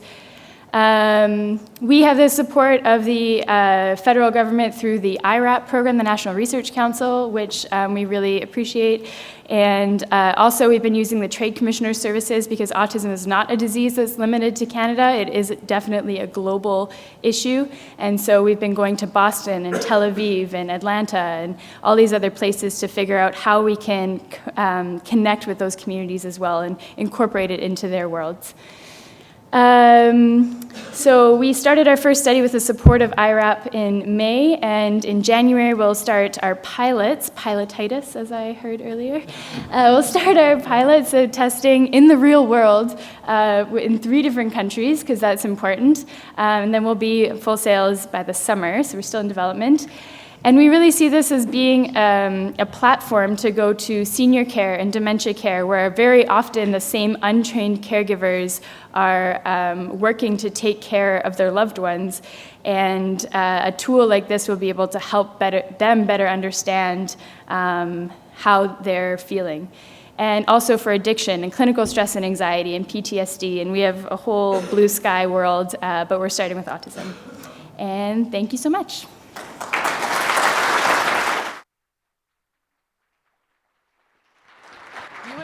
Sit down and have a chat. Okay. Thank you, Andrea. So I get the privilege of, thank you, here's a microphone for you. Thank you, that was incredible. I don't know how many of you have done so, but I knew I was going to be sitting here face to face with Andrea, and so I spent a moment looking at her LinkedIn profile, and if anyone would like to feel like a underachiever, then I strongly encourage you to look at what this young, incredibly talented woman has accomplished in a very short period of time. You graduated last spring and have already had global recognition.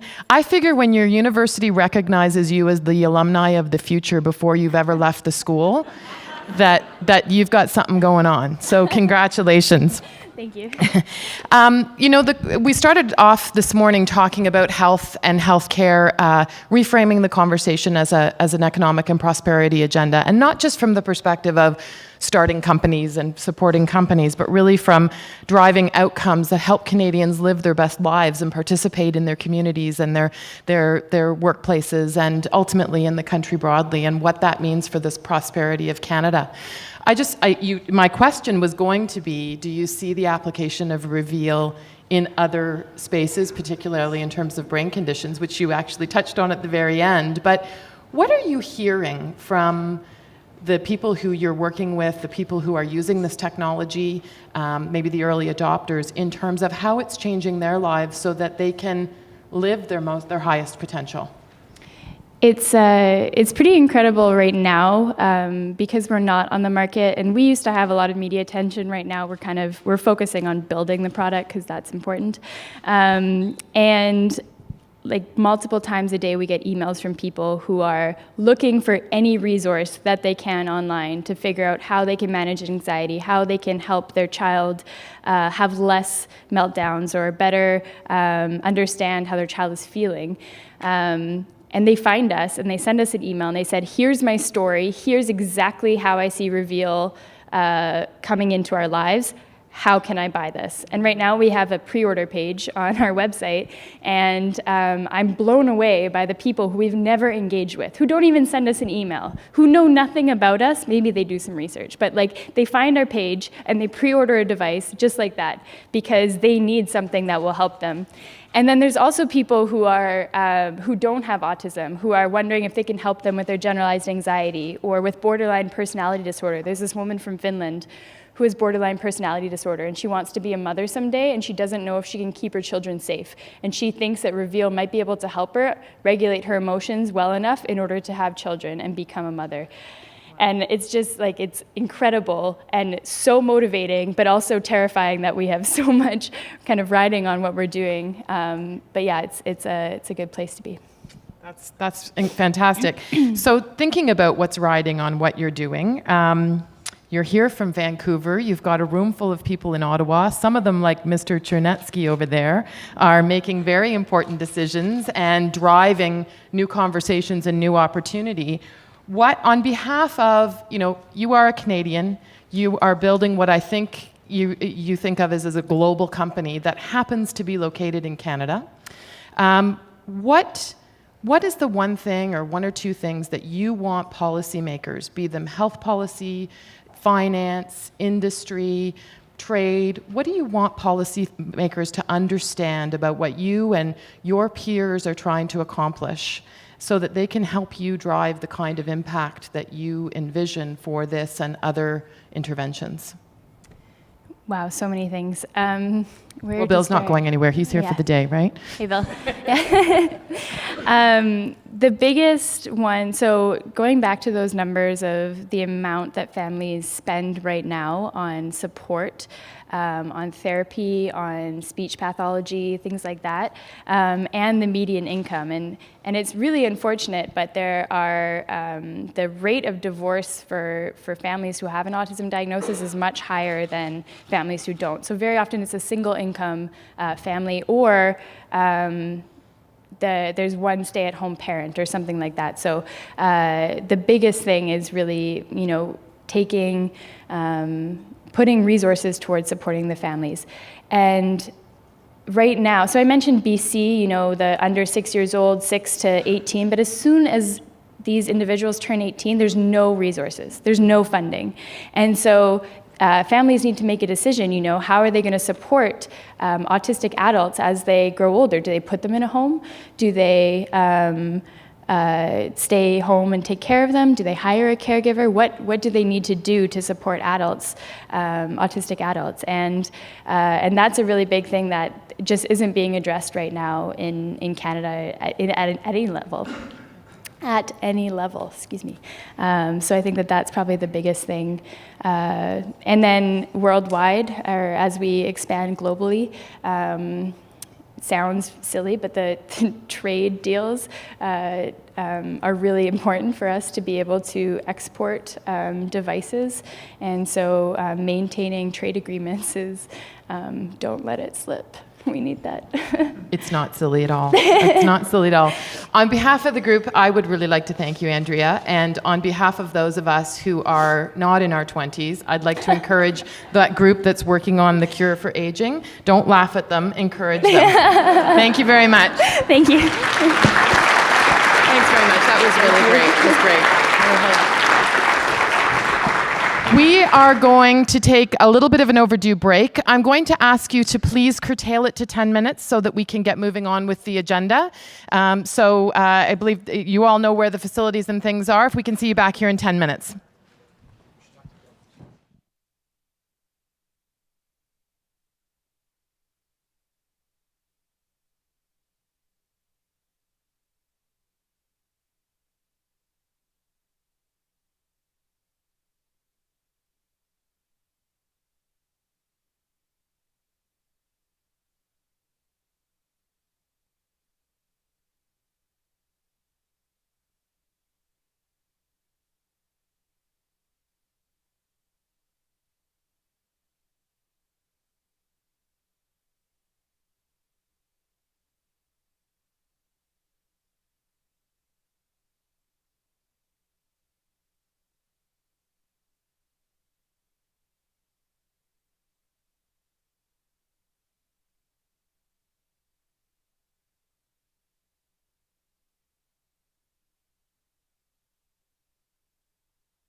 Thank you.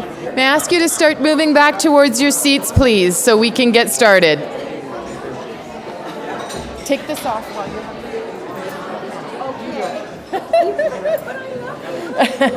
You can hold on to it. The light's right in your face, right? If any of you would like to take your ankles off while you're on this, and it might look better in pictures. Sure. You can be there or there. It's up to you, Louise. Thanks for the reminder. Thank you so much. I know others will continue to wander in, but we do need to get going with our next panel. I'm absolutely delighted to introduce this panel, and I'm actually going to let the moderator, Seamus Murphy, fill you in on most of the detail, but I've had the distinct pleasure of working with most people on this panel in over the last many, many years. I won't say how many, but we are absolutely delighted. Seamus is going to lead the panel through a conversation about pharmaceutical coverage and access to pharmaceutical coverage in Canada as part of this broader conversation about health innovation and prosperity as a result of health innovation. Seamus, long-standing career in the political environment, former Director of Communications for Deb Matthews in her various roles, ministerial roles in Ontario, and now leading Council of Public Affairs practice in Ottawa, is going to moderate a discussion involving, I'm going to start at the end, Patty Mead, former Deputy Minister of Health for the province of Alberta. Sitting beside Patty is Louise Binder from the Canadian Cancer Survivor Network. Beside Louise is Perry Eisenschmidt, CEO of the Canadian Pharmacists Association. And then we have Glenn Monteith from Innovative Medicines Canada. I'm sure it will be a fantastic discussion. Over to you, Seamus. Thanks so much, Shannon, and it's great to be here. So we're here today to talk about innovation in healthcare, and in particular, disruption to a healthcare system in dire need of renewal. So here's the good news. Innovation in prescription drugs means that new medications have helped Canadians to live longer, fuller lives. And today on World AIDS Day, there's no better example than the advances that we've seen with respect to that condition. But these medications come at a significant cost, both at the front end through investments in R&D and to Canadians, largely through a mix of public and private drug plans. With a growing and aging population, we know that the pressure is greater than ever to bend the healthcare cost curve towards sustainability. There has been some progress on this front. We need to give ourselves some credit for that. Ontario, for instance, has wrestled 7 to 8% annual health budget increases down to a more manageable 2 to 3% rate of increase. But when it comes to drugs, which account for less than 1/10 of total health system costs, in recent years, Canada has seen the highest rate of drug price increases among comparator countries. So, is reforming Canada's system of pharmaceutical coverage the toughest challenge in achieving healthcare system sustainability? We've assembled a tremendous panel representing many of the viewpoints in the drug system to find out. Louise Binder with the Canadian Cancer Survivor Network brings over 20 years of experience advocating for patients in health policy development. Representing Canada's medication experts, we're joined by Perry Eisenschmidt, CEO of the Canadian Pharmacists Association. Patty Mead is former Deputy Minister of Health in Alberta, Yukon, and Northwest Territories, and has direct experience running several health authorities in Western Canada. And Glenn Monteith is Vice President of Innovation and Health Sustainability for Innovative Medicines Canada, the voice of Canada's brand pharmaceutical industry. He's also a former drug plan manager from the province of Alberta. We have a lot of ground to cover, and we hope to leave enough time for some questions from the floor, so let's dive into it. I want to break this issue down a bit to start. Health Minister Jane Philpott gave a major speech at the last Canada 2020 Health Conference in September, and she raised a lot of interesting points about her ideas for health system reform when it comes to drugs. Perry, let's start with you. Minister Philpott said that many of the new drug therapies approved each year offer little benefit over what is currently available, yet come at a significant extra cost. So those are strong words. Do you think Health Canada should take into account what medications are already on the market when approving new drugs? And would this limit dispensing options for Canadians? First of all, I have to say I'm always amazed in this, the context of pharmaceuticals and medicine, the things that we think are reasonable questions. If we were talking about child car seats and regulating those and making sure that only safe and effective car seats were launched on the market. I don't think anybody, if I were to ask you, is it the government's role to determine first if there are comparable car seats available before making that evaluation, you'd look at me like I had two heads. So I can't believe these are even considered reasonable questions. But having asked the question, I think it's very clear. Health Canada has a very specific mandate. It's to make sure that there are safe and effective medications launched in the Canadian market. That is what their core competency is. They don't have a competency in looking at relative cost effectiveness versus other medications. But more importantly, I don't think that's a gap that needs to be filled in the marketplace right now. If anything, we have too many agencies and departments that are looking at cost effectiveness. INIS, CADIF, PMPRB, Pan-Canadian Pharmaceutical Alliance. There's lots of people looking at cost effectiveness. The last thing we need is yet one other agency getting into that space. What we do need, I think, is a deliberate plan and a more cohesive approach to having specialized roles. Who's looking at health and safety of patients? Who's looking at cost effectiveness? Cost effectiveness is a very important thing that needs to be looked at. But let's have one group specializing in that rather than having multiple groups looking at that. All right. So I found it interesting that Minister Philpott also had her sights set on the private drug plan market. She said that private drug plans list new drugs before their cost effectiveness has been reviewed, and furthermore, that private insurers should take part in joint price negotiations with the provinces. So Louise, to you, many of your members would be on private drug plans. Do you think that the private system, with its emphasis on patient choice, would benefit from greater coordination with provincial plans? Thank you for that. Is this on? Thank you for that question. First of all, I don't think that private insurers care about patient choice at all. I think they care about making scads of money and delivering as little as they can get away with while they're doing it. So, and they're proving that to us now every day with the retrenchment by a lot of the private insurers in what they're willing to provide. So I always thought that private insurance was something that you got to give you something more than what you already had in the public system.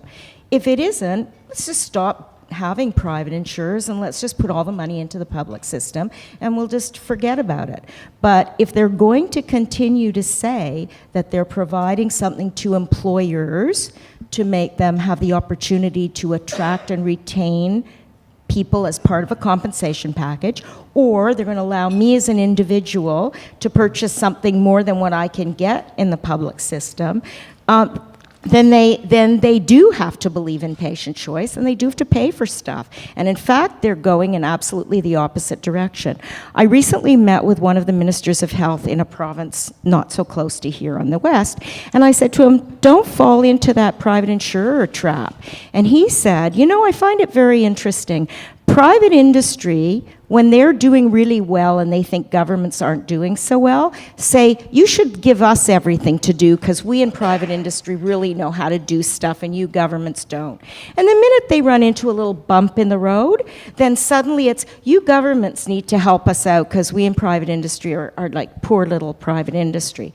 So, you can't have it all ways. And no, the short answer to that question is no, I don't think they should be at the PCPA table because it's a completely different purpose for which we have private and public insurance. If they want to do that, get out of the field, give us all the money in the public system, and we'll sort it out.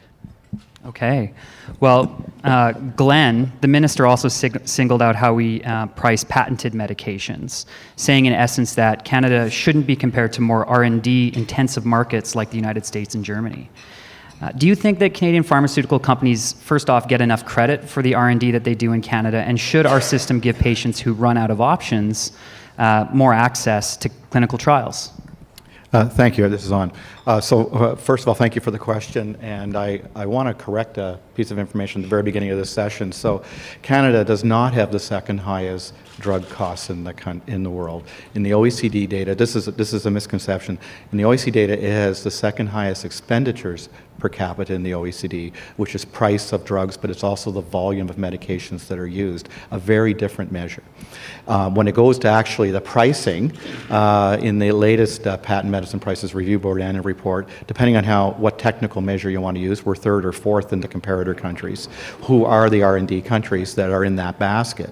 So absolutely, we should be considered in the innovation basket, like Germany, like the United States, as well as the other members. In fact, both the federal government and the provincial governments are all driving innovation agendas right now.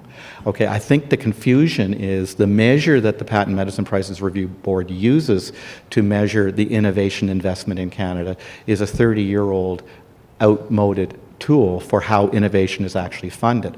A lot of the funding for innovation in this country is not the bricks and mortar where you set up your own in-house research. It's now funding things through research institutes, academic centers, startup companies, etc. So a lot of it's through venture capital funding, a lot of it's through funding related to mergers and acquisitions, a lot of it is in fact, quite honestly, dealing with clinical trials investments for which if the funds for it are outside of Canada, coming into Canada, that even if it's from the same company who's operating in Canada, it doesn't get counted. So I think what we need to do is reshape the conversation around the innovation agenda, the very important role that Canadian companies and the Canadian affiliates of international companies can bring to the innovation agenda and really establish, from a life sciences and particularly with a human health focus, the beachhead for a modern, highly innovative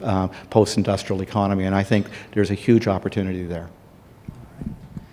Now, turning to Patty. So, Minister Philpott concluded her remarks by stating that her goal is a common national drug formulary for publicly funded plans. So, Patty, what are the challenges that you see with moving to a common national formulary? Would this require rolling back coverage in some parts of the country? Would it pose a challenge to the approval of new medications, or could it result in efficiencies and greater coverage? Well, thanks for the soft question. I'm going to be honest. Therefore, probably offend a few people. My first question is, why are we even talking about a national formulary and talking about a national formulary in isolation of the whole drug piece? And that's the continued pattern that we've had since we didn't include pharma in Medicare. And we still keep going at the same language and the same problem. So my question to the federal minister would be, how did you suddenly start talking about a national formulary? You weren't there when we talked about a pharmacare program several years ago, when the provinces and territories with the federal government tried to talk at least about catastrophic national approach and national funding and formulary. And so it's not really a slight on the federal government, but I do find it surprising because it was actually the PTs who had to get together through the premiers to even start to look at some commonality around drugs. So the first challenge is, in the current to the future state, and more importantly the future state, is looking at a common formulary actually a solution when we haven't really defined what the true problem is or where it goes to. So that's my first point, is that's a challenge. And to, bureaucrats, I'm a reformed one now apparently, that you actually come in with white noise if you're talking about stuff that isn't clearly defined. And that just allows us to continue in Canada to not get to the real solution and outcomes. The other issue is, I do think there's a great risk if you do look at common formularies, and I'm going to open it up to being both private and public. I don't think we should be limiting here if we're talking about a formulary. I think there's a great risk. It was said earlier about risk avoidance in the healthcare system. Anything that has a huge political and public funding component is also risk avoidance. So I think there's a risk to introduction of new medications would at least be slower when you're looking at a common system. I also think there truly would be losers. There are good systems in Canada. There are more expensive, there are more restrictive, but at some point, and having lived north of 60, and we always forget there's territories, but I'm going to include PEI, some of the other provinces, you will go by budget and size alone to a much lower threshold. So first of all, why? is that the solution? Have we really landed that that's the solution? And two, if that is the solution, we have huge barriers around language, what's included, and I do think a great risk to both patient access is going to be slowed down. The impact on R&D, well, we're trying to talk already about increased innovation and economy and making Canada a go-to nation for this. We have to balance that tension between growing and limiting, and they're two different budgets. Thanks. Okay, thanks very much. Well, let's veer in the direction of some of those recent conversations that have been happening at the provincial and territorial level, starting with this fact: 1 in 10 Canadians do not take their medications as prescribed because of the cost. These are the uninsured or underinsured, and underuse of medications costs the system, by some predictions, up to $9 billion annually. At the same time, 9 in 10 Canadians say that they support some form of universal access to necessary medications. Now, with the health accord talks underway, the issue of pharmacare has really gone on the back burner. So, Perry, I want to ask you, why is agreement on national pharmacare so elusive? Is it accurate to say that there's tension between those who want to drive down the cost of medications and increase access to coverage, and those who want to have access to the very best medicines in the world? I don't think that's the contributor to delays in getting traction on national pharmacare. I think Patty actually described it better. I think there's a general risk aversion, and I think people legitimately see national pharmacare as potentially adding short-term cost to a system that's already very constrained. So I think that's what's led to the delay. I think legitimately, though, that tension that you're talking about will and is starting to play out as we look towards potential models for pharmacare. So I think the window for pharmacare has opened up, unfortunately, from a negative perspective, which is how do we continue to look for opportunities to reduce the overall cost spend budget for the various governments, and looking at kind of national bulk purchasing. Pharmacare is a national bulk purchasing kind of catalyst. But I think it will be important to shift that conversation if we legitimately want to look at national pharmacare to different approaches to that.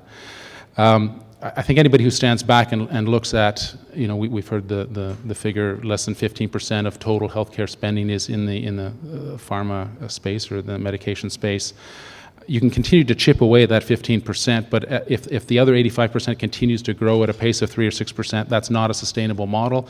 And I think where we want to shift the conversation on national pharmacare and on the drug plan budget is treating that as an investment, looking at where these powerful new medications that are having very important patient impacts have very much potential savings elsewhere in the health system, looking at making investments in there rather than cost containment in that 15% spend, and then trying to find where the cost offsets are elsewhere in the system. I think that's the way to actually end up with a sustainable healthcare system in Canada.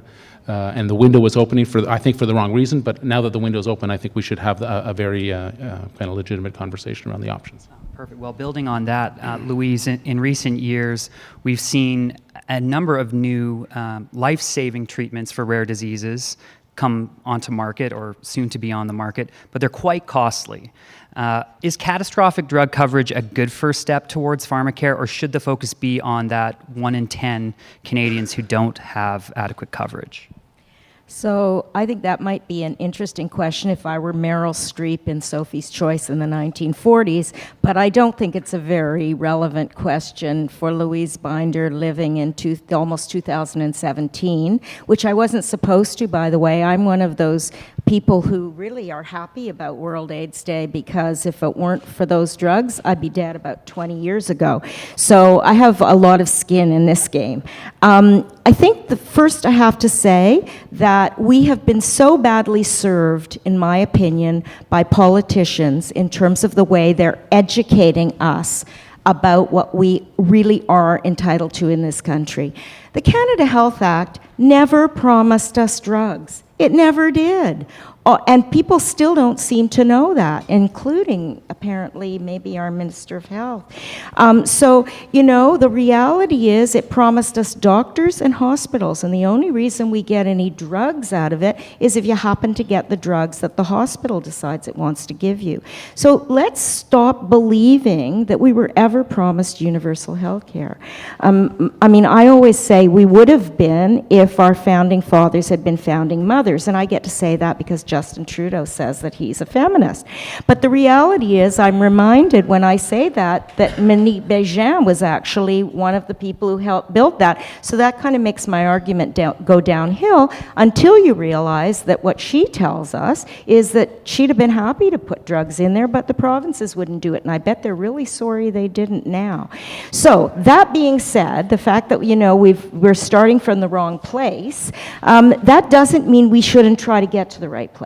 And if we in Canada really do believe, and I think this is a question, what are we trying to solve, as Patty says, if we're really trying to solve the problem of people at least getting a minimum of access to treatments through our public system, then we have to do both, help the 1 in 10, and we have to ensure that people like me, who needed a drug to stay alive, I suppose it was a rare disease, didn't seem so rare to us at the time, can get them. So this is not a Sophie's Choice question. And in a country like Canada, it doesn't need to be. We just need to get together, and this is one of the problems I really think we have.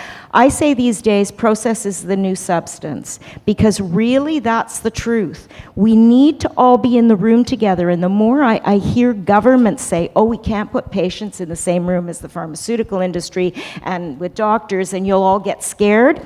I don't think so. I don't think we're that scared. So bring us together and let's find a solution. And patients need to give some stuff up too, by the way. Like there was this supply-demand question in the last one. We're never going to have enough supply and demand to match. So we're all going to have to give up some stuff here. But, you know, if you let us build it, process, we'll live with the outcome, substance, et voila.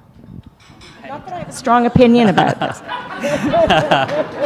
I love it. I love it. Thanks. We're getting fired up here. Okay. Glenn, public drug plans often require patients to first exhaust older alternatives that may result in side effects, or may require patients to, for instance, take a pill 4 times a day rather than once a day, impacting adherence and health outcomes. How do we give patients on public plans access to better medications? Thank you for the question. Actually, that information is quite dated. The truth is, the vast majority of medications now, when it comes to OD, BID, TID, QID, those are various dosing regimens. Most of the drugs now are once or twice a day because of reformulations, even in the generic format. So some of that kind of go through the convenience discussions worked its way out about 10 years ago in that space. But I think to your point, there is a criteria that are usually applied in terms of getting access to a newer medication. But there's a bigger fundamental issue to that in the public plans, and that is that most public plans, and you can go from British Columbia to Newfoundland and Labrador, they look very different, they're designed very different, but almost without exception, they cover the same type of people. You're poor or you're rich and old. Okay, not rich, excuse me, old. And so when you're dealing with that, but to get at it in a different way. So given that the number one area for which drugs get used is in chronic disease, if you're primarily focusing on the 2 cohorts of your population that generally have more illness and may have had more illness longer, when you bring a new medication in, its benefit may in fact be earlier in disease therapy. But if you're going to have a diabetic who's 75 who's been a diabetic for 30 years, when the benefit of the drug really could have been felt on the 40-year-old newly diagnosed, you're likely to put it into a 3rd line instead of a 2nd line or a 1st line, and you're going to go to the other medications forward. So there's some rationale for some of that. It's not necessarily about cost containment. It is somewhere about where the disease progressions are for people. But if you take the 5 largest chronic disease areas, that's about 70% of the expenditure on pharmaceuticals. And so, whereas in the younger population, some of those drugs, in fact, you want to establish their role in therapy much earlier, reduce the progression of the disease. So this is why it's important not just to have a price conversation. Perry touched on this a little bit.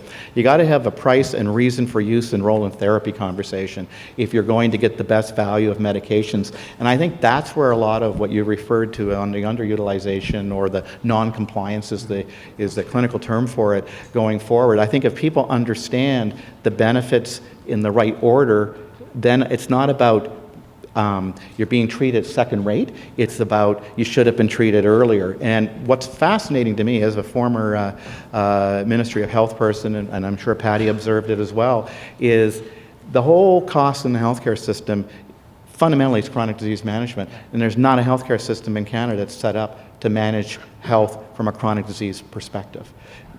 And we'll get there in a second. So, Patty, do you think we can achieve greater access to needed medication by making incremental changes to the structures already in place for approving and funding medications, or like the events that led to the establishment of universal public health care in this country, which Louise referred to, is more radical change needed?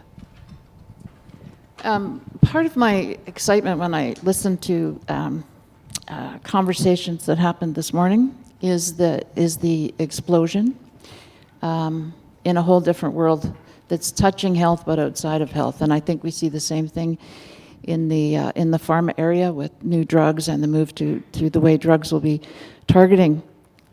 At the same time, I've lived a long time in one of the most unique industries. And if you come from a different industry, the first thing people say is, oh my God, you can't get anything done here. It's massive. There are multiple points of control and decision-making, the least of which are health ministers and deputies, and further down, even at the administrative level in a healthcare system. So incremental has to happen, and it is happening, and we're seeing pockets. And we've complained for the last 10 years about the issues of scalability on some of that incremental change. But at the same time, I don't think the health system will be immune from revolution and massive change. Now, the problem is we've had massive change in the past, and we haven't allowed it to be positive. It's driven costs. They've been short-term. We've, even from a budget size aside, we kept the costs down for some time in healthcare, and then they went sky high, mainly on provider salaries in hospitals. So what do we really want? And we're talking about incremental and even revolution on the current state. And do we really want what we have right now? I mean, if you live north of 60, I can tell you, you don't get what you get in Toronto. You're lucky if you see a nurse once every now and then.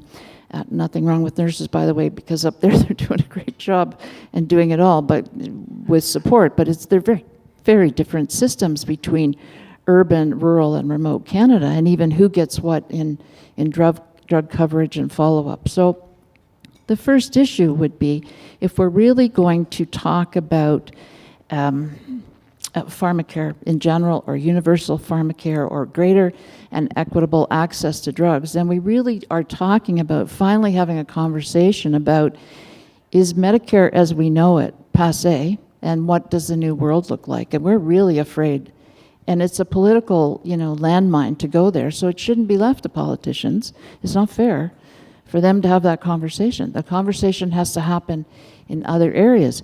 And one of the fears I have in the conversation we've had so far about, who gets what drugs and is it public or private, and I think you said earlier that, it shouldn't all just be about a public system. The public system for drugs were set up, and, Glenn knows this, payers of last resort.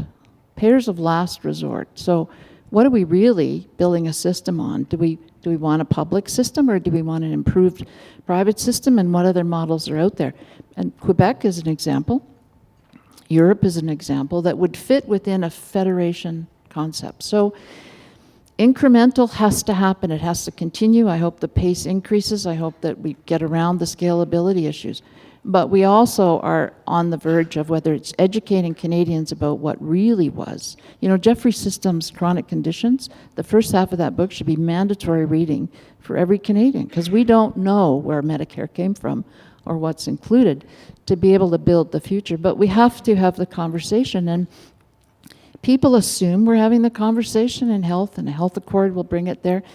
We're not having that conversation at all. We're afraid to have that conversation. We had it about 15 years ago, and maybe 20, and most of those politicians got really hurt from it, as did other leaders. So it's time to plant the seeds for the revolution.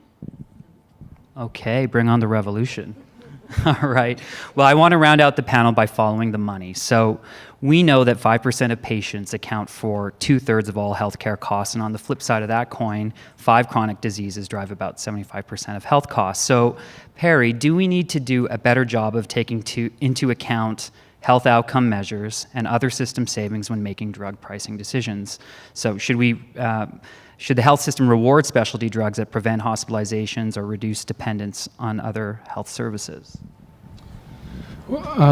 Again, terminology is so important here. So you're talking about rewarding those that are providing innovative medicines. I don't view it as a reward. And going back to the model that I spoke about, I think it's just a logical business and patient decision to say, if a certain investment, let's say $30,000 investment in care for a certain patient, can alleviate emergency room visits or critical surgery, and that saves the system $70,000.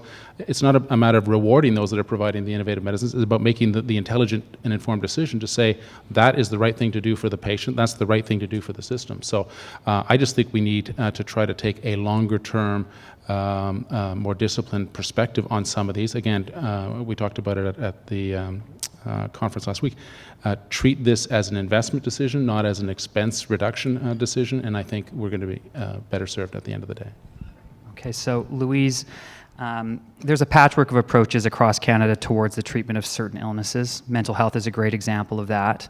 Should provinces harmonize treatment methods based on each condition, including a common approach towards pharmaceutical usage for those conditions?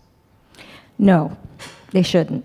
I want to go back to this issue of benefit, because really this is a bit about benefit. So the federal minister seems to think that if we already have something that's a benefit, then we shouldn't bring in any more stuff.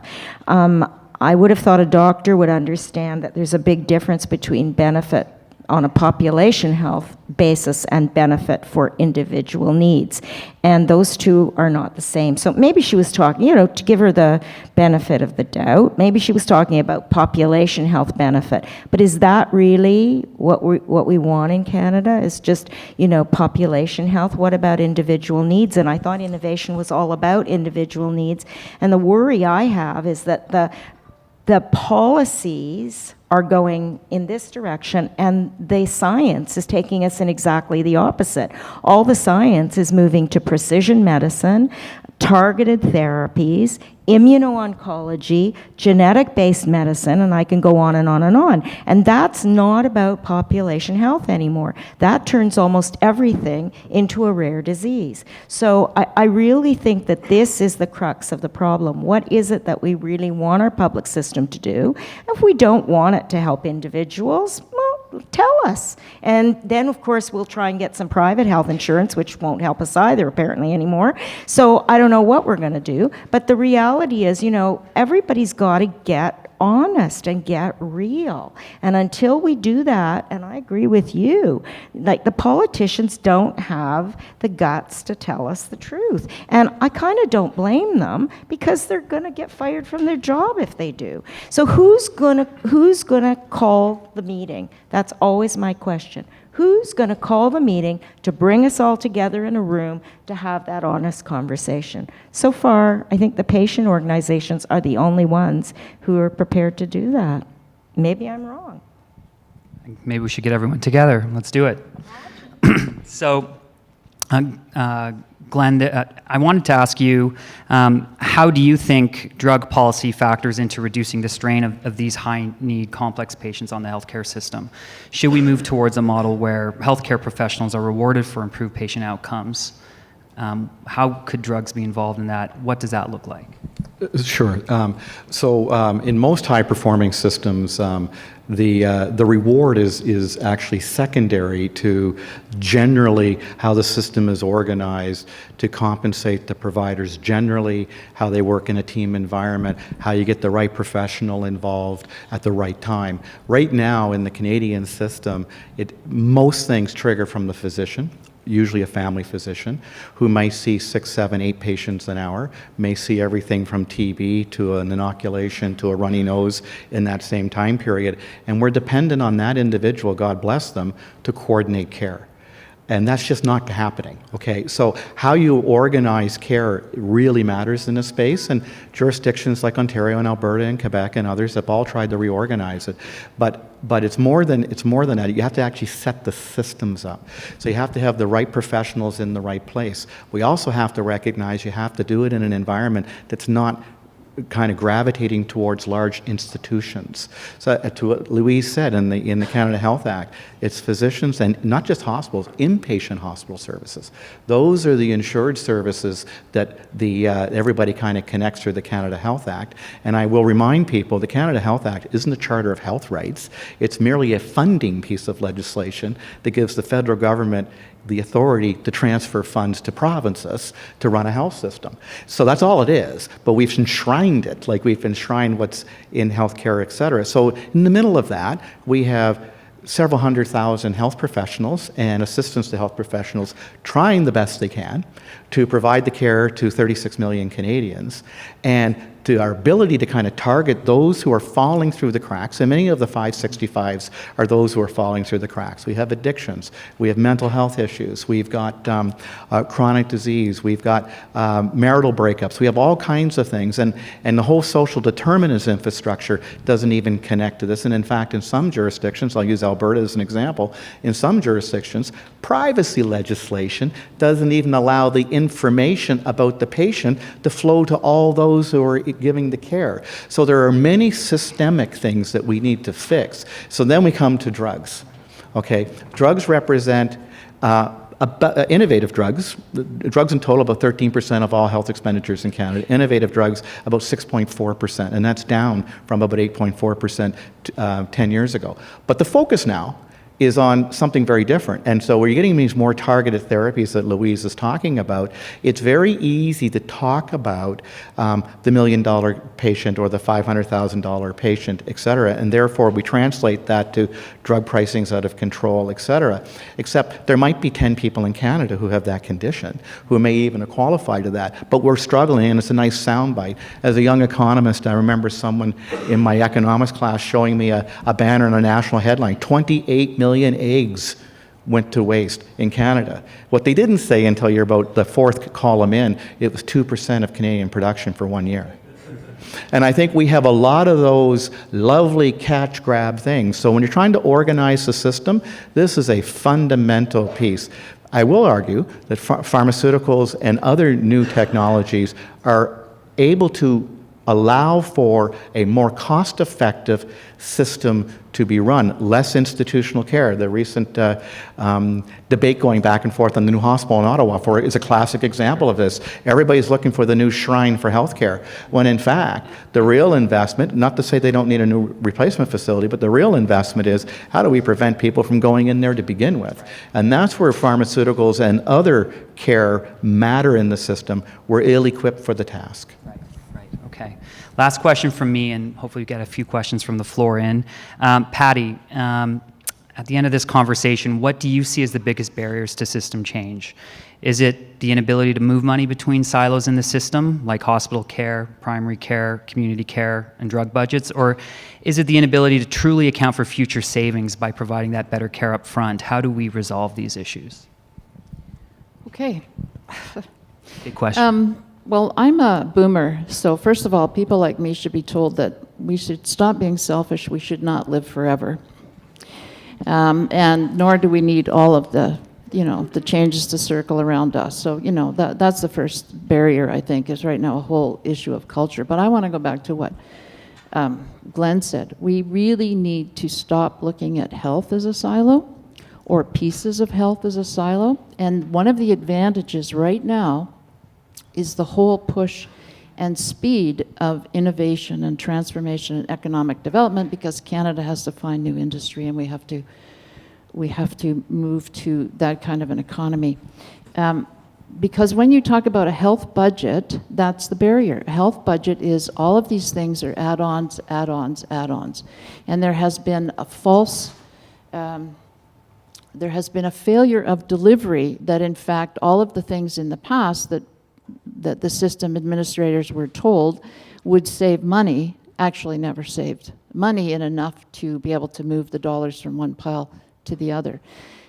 So the barrier is the silos of budget, whether it's within a health, even within a hospital, moving money from the 4th floor to the 6th, or the ER up to intensive. It was like taking your life in your hands.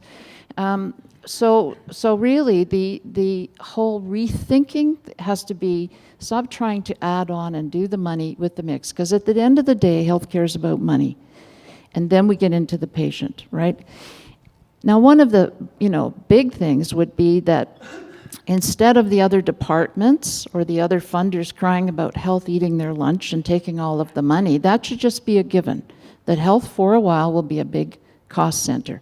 But the advantages are not in healthcare. The advantages are too, and the champions have to come from the other industry. I think, if Ontario is successful with their innovation strategy and increased economy, that's a great example of changing the paradigm, right? Because we're still trying to do health and make the savings in health, and we never delivered. And to Glenn's point earlier, you can't even talk about that in isolation. That 5%, a good piece of that is back to the public issues around healthcare, the health determinants, and we aren't even coming close to addressing those. And in some areas of this country, I'm thinking of Indigenous areas, it's terrible. So how can we expect to fix this if we haven't fixed that? A new paradigm shift is required, a new way of budgeting and thinking about budgets, and let health be a cost center. Just accept that it will be, but the change will come from those other budgets that are going to actually bring the stimulus. Brilliant, thank you. Okay, we've got about 5 minutes, so if you just want to go to the microphone, I think that's the way to go. Great, thanks very much. That's a great panel, and I've really enjoyed everyone's comments.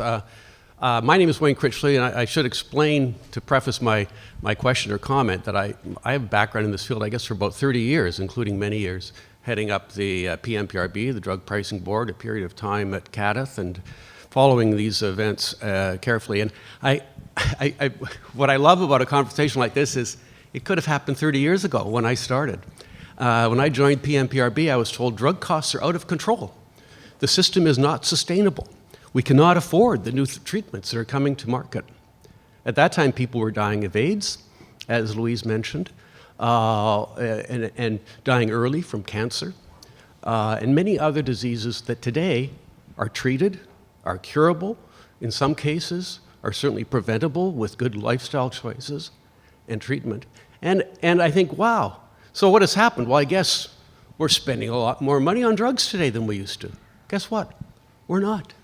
It's still about 16% of total healthcare expenditures. That has been unchanged for about 20 years. Our pricing, in line with the major developed countries that we compare ourselves to, that hasn't changed in 20 years. So when I look at the concern that's going on with the minister's statement, some of the provincial ministers' statements, and PMPRB doing a major consultation, getting everybody excited, we got to change the guidelines and lower prices, yada, yada. Well, we have to be careful we don't stifle innovation in the process and deny ourselves access to these new therapies. Have faith in ourselves as a society, as a system. We can manage. We'll find ways. We've done it. And I think Louise hit the nail on the head talking about the future. We are moving into a total new world. Our current systems aren't going to deal with that new world. We have to learn to adapt. But let's not adapt by saying no let's adapt by taking it on and finding ways to do it, because we've done it before and we can do it again. All right. Thank you for that. Any other comments or questions? We have about 3 minutes left. Okay, seeing none. I just want to thank everyone for a really engaging conversation. I think we're able to cover all sides of a very complex issue, and I hope we all learned something today. So thank you for your time. Thanks for having us.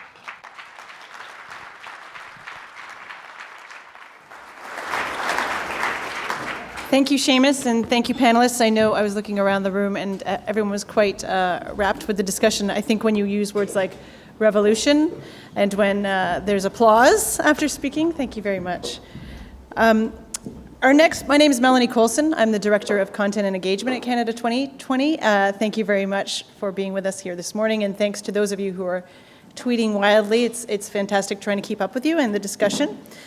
Our next speaker is a healthcare professional with about 40 years' experience. She's worked in 3 Canadian provinces and China. Anne Sutherland-Bowell has held a number of positions in academic healthcare settings, including staff nurse, patient care coordinator, director of nursing, vice president of nursing and programs, and chief operating officer. Of course, she's now the CEO of the Canadian Nurses Association.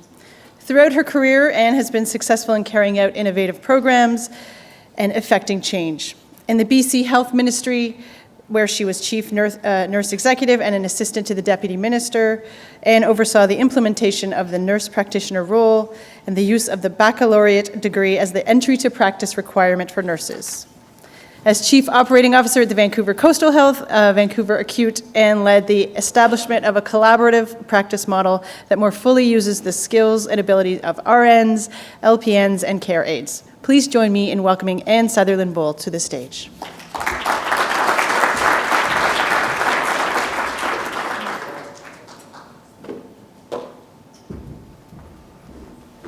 So another boomer, needless to say.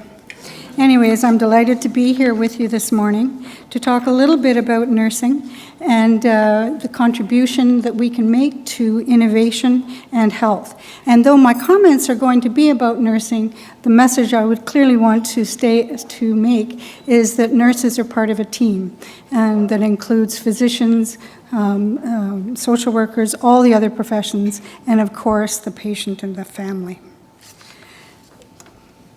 So we've had a bit of a history of trailblazing. Nurses have been trailblazers in Canada for over a century.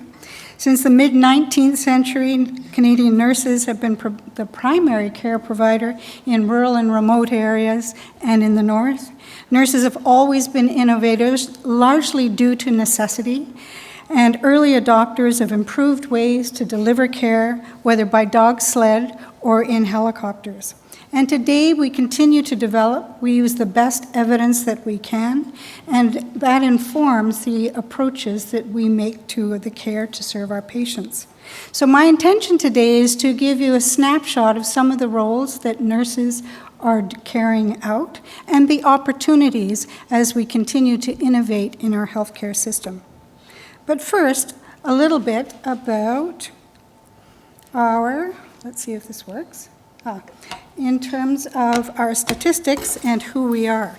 So as you can see from this, the nursing professional group is the largest group of providers in the country. There's about 300,000 registered nurses in Canada. We're baccalaureate educated, and our practice, of course, is regulated by professional regulatory bodies. But if indeed you include licensed practical nurses, about 70,000, registered psychiatric nurses in the western provinces of about 5,000, and our 5,000 nurse practitioners, it's almost 400,000 professionals. And that in addition to the 29,000 students that are taking nursing programs at any one time. So that's a real opportunity. At the same time, we have some challenges in the sense that we do not have all of our professionals working to full scope of practice, and there's still a large percentage of nurses that are not working full-time in the system. So we have a huge investment that we as a society have made in terms of our nursing cohort, and we have an opportunity to maximally use them beyond the current situation and status. So we've got great opportunities. Now, we've heard before that we need to really look at transformational change, innovation, shift the system from acute care to other models. And so I'm going to give you a couple of examples of where nurses have been able to contribute or lead in some of that conversation. Nurses have had a number of roles in diverse settings across the country, and the ones on the screens are just a few examples. Some are in hospital settings, but more and more are in communities and settings in many different places throughout this particular country. And as you know, we talk about the continuum of care. And so there are many places where care is provided, and nurses are the most frequent people that are in all of those centers of care from coast to coast to coast. And as nurses, we have clinical skills, of course, but we also have the opportunity and the preparation to be good communicators, teachers, navigators, and be able to use technology. We've always had to use technology in our systems, and we're expert in that area. A couple of really exciting and fun examples to show you. So as we move the system from acute care to community to be able to meet the increasing needs, there's all sorts of wonderful examples. This one is one of my favorites. It was developed in Manitoba to deal with the population there. It's a mobile clinic that was conceived by nurses to serve rural communities around Winnipeg. It's staffed by a nurse practitioner, a registered nurse, and an administrator. It reaches patients that wouldn't be reached any other way. And this little team provides wound care, diabetes education, testing. The nurses prescribe medications. They can admit patients to hospital, and they can refer to specialists. And there are similar mobile models like this from across the country. On the previous slide, there was also a slide related to Insight, which is the safe injection site in Vancouver that I'm sure all of you in this room know about. And it's another example of nurses contributing to bringing care closer to where the patient is. It's a harm reduction strategy, as you know.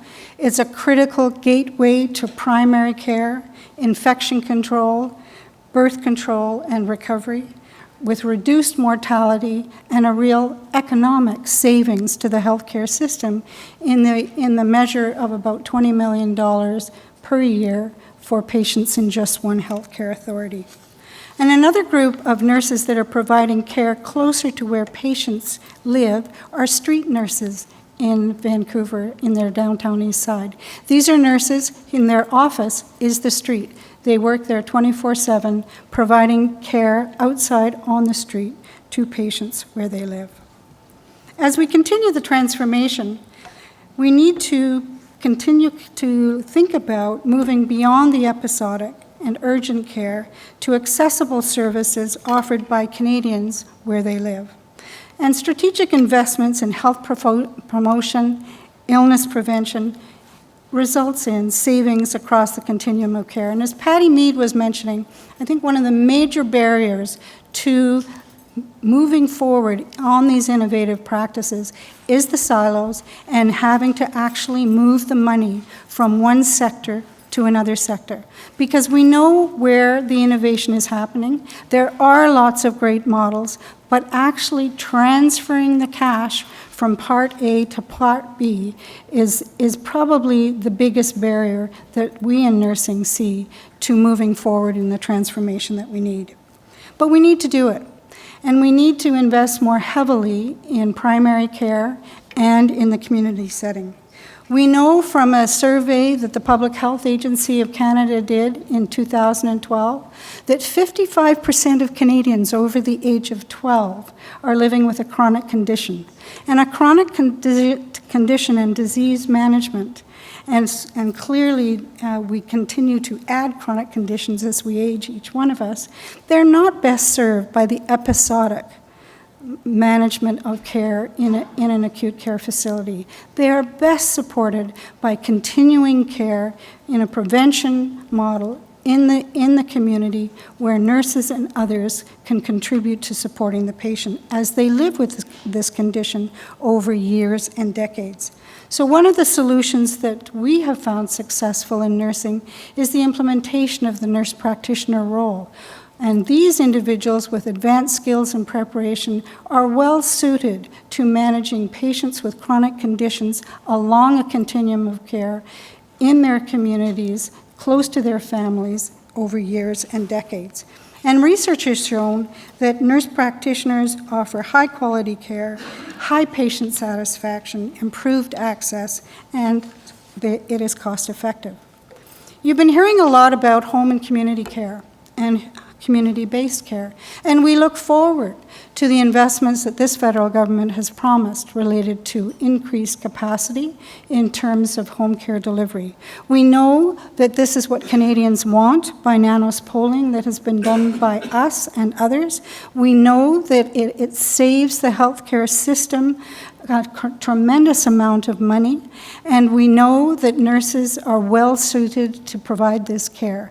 Nurses are foundational to the existing home care space, and home care and community care is being provided in a whole host of different environments, whether it's the patient's home, whether it's in long-term care facilities, community centers, the Y, support shopping centers, and schools. Nurses are there, and increased investment in the home care sector will absolutely help transform the system into something that is more sustainable and that gets the double word score of being something that patients and Canadians clearly want. Indigenous health is, of course, top of mind to all of us as Canadians and as nurses, and it is an urgent priority and continues to be. Innovations in care and education related to providing additional supports for Indigenous communities will mean that fewer patients have to travel for their care, better outcomes, and better value for money. Nurses have been working in this space for decades and generations. 7 million Canadians live in rural and remote areas, and 3 million of those Canadians, and Patty Mead referenced that, 3 million of those Canadians, their primary or sole provider in care is a registered nurse or a nurse practitioner. So nurses know how to provide care in these communities. They've done it. They know how to do it. And by the opportunity to increase nurse practitioner roles, increase RNs working to expand its scope, and the use of technology, we can only advance the care that this important population requires and deserves as being one of all Canadians. We talk a lot about models of care, and we do need to talk about new models of care, and there's lots of great models of care. And we have continued to increase the variety and location of models of care across the country. And we know that different models of care that are community-based, that are focused on dealing with the community and the chronic conditions, is really a way of managing sustainability now and in the future. And we know that our research has shown that these various team-based models of care are really the best place to provide value for money. Nurses have been long involved in many of these models, some of which we are leading. We're certainly involved in family care teams, nurse practitioner-led clinics, multidisciplinary teams, and we're really interested, and I've had a number of conversations with Minister Philpott, who, as you know, is a family physician by background, and in her own family practice, her team includes herself as a physician, nurse practitioners, registered nurses, and paramedics. And so it's a fully integrated team that provides care to a population of patients under her area of responsibility. But as we look at various teams, we also need to look at integration. And David Naylor, in his innovation report, talked about, yes, we need to look at various models of care, but where we really need to contribute is helping people navigate through the system. And we heard a little bit about that this morning. It's very difficult for patients and families to go from one setting to another. So one of the areas that we've been really had the opportunity to expand on is the role of the nurse navigator. And the nurse navigators are involved in cancer care, they're involved in cardiac care, and they're those people that work with the patient, that help them go from inpatient to outpatient to home care, back to inpatient if they wish or needed, to be able to provide support to the family and caregivers. And it's a huge way and mechanism to really make sure that you are using your resources in the best way possible. And we know that where we've used nurse navigators, it clearly contributes to better patient outcomes for families, reduced readmission rates to emergency departments, and increased patient satisfaction to patients and families.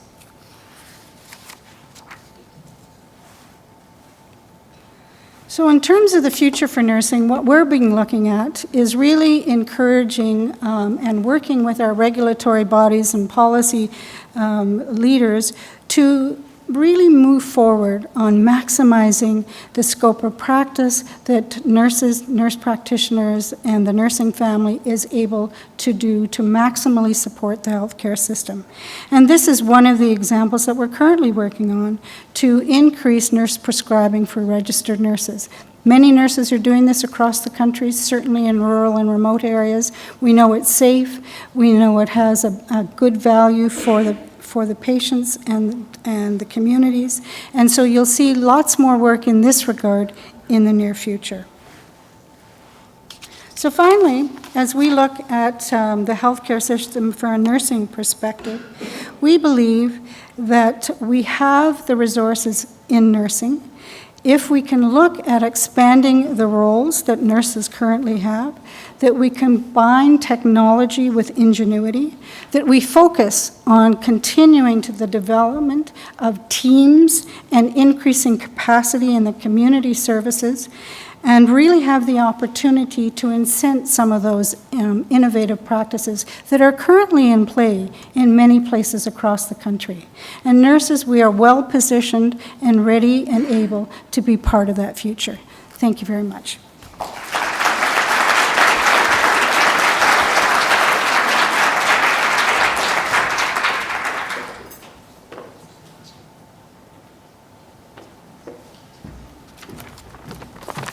Thank you very much, Anne. That was wonderful, and I think gives us another example of how innovation is getting to the front lines of healthcare and how nurses will be part of the solution that we've begun discussing this morning. So it's time to break for lunch. Before you go, we will start right back at 1 p.m. We will start with Dr. Cass Sunstein, who will talk to us about the nudge theory, and if you don't know what that is, you should be back in your seat right on time. Then we'll move forward and hear from the Economist Intelligence Unit about value-based healthcare and how countries are doing globally, and we'll follow with a panel on measuring outcomes, and we'll close the day with Simon Kennedy, our current Deputy Minister of Health. So enjoy lunch. See you back at 1 o'clock. Thank you.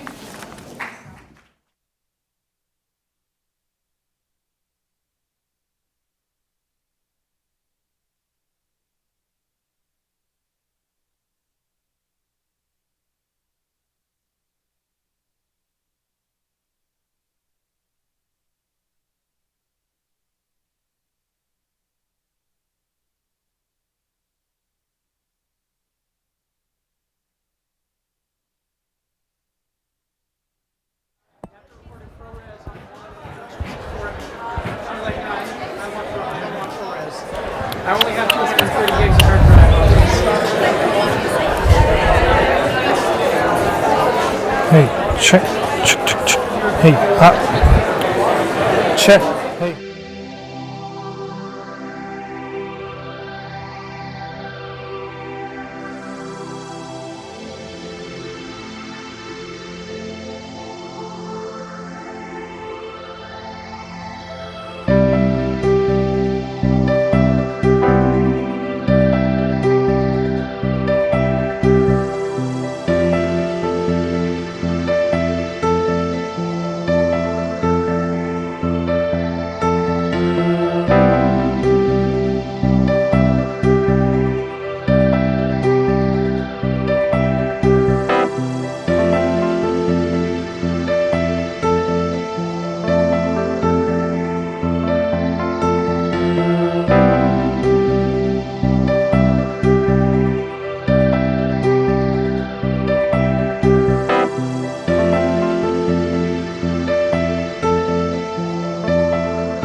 Waiting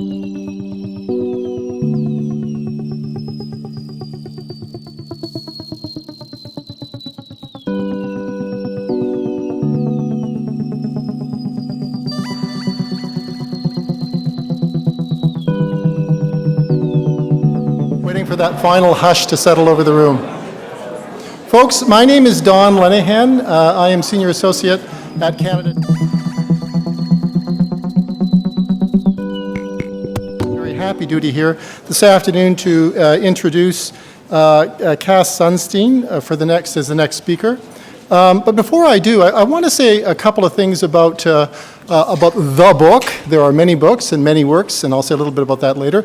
But you've all surely heard of Nudge, and I just want to take a moment to say something about it because I think it was such a remarkable achievement, and it's worthy of a few comments to get us started. So let me tell you a bit of a personal story. The book, I think, now is about 9 years old, and I can tell you the very moment when I first heard about it, I came home from work after a hard day at work and was having a nice glass of wine with my wife, and she said, "I heard this great interview this afternoon on CBC about this book, Nudge." And she said, "You've got to read it." So I dutifully ran out to Chapters and bought the book and went home and started reading it. I'm not making this up. By the time I got to page 15, it was one of those books where I said, this is an important book. It truly is. And I think there were 3 reasons I thought it was, and I think they've stood up very well. The first thing is conceptually, it's a very important book. It says something that we needed said very badly about the state of mainstream economics, about motivation, about psychology, about behavioral position in economics, about how we think about the way people relate to policy. And I think on that level alone, it was a really important piece of work and very clear. But secondly, it did what good books like that do. It went on to prescription. It told us some very fundamental things about what we need to do to change the way we think about policy. Those 2 things alone, I think, are enough to merit a very good book. But the third thing was the one that I think impressed me the most as a guy who goes back and forth from policy ideas to implementation and practicing.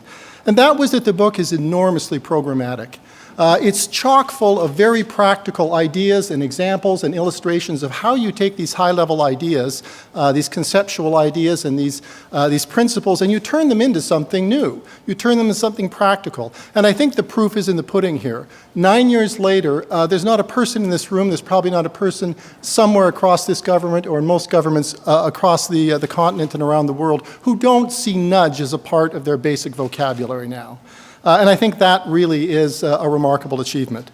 Of course, this is not Dr. Sunstein's only achievement, and I just want to say, first of all, he's an internationally renowned legal scholar specializing in constitutional law, administrative law, environmental law, and behavioral economics. From 2009 to 2012, he served under U.S. President Barack Obama as his administrator of the White House Office of Information and Regulatory Affairs. I learned just before this session that he actually was one of the founders who helped design the Open Government Partnership. For a person like myself, who is a big fan of open government, that's a great achievement. He was formerly a faculty member of the University of Chicago Law School and is currently Robert Walmsley University Professor at Harvard Law School. After his keynote, Dr. Sunstein will be interviewed by our own Paul Wells, yay, of the Toronto Star. So please join me in welcoming Dr. Cass Sunstein.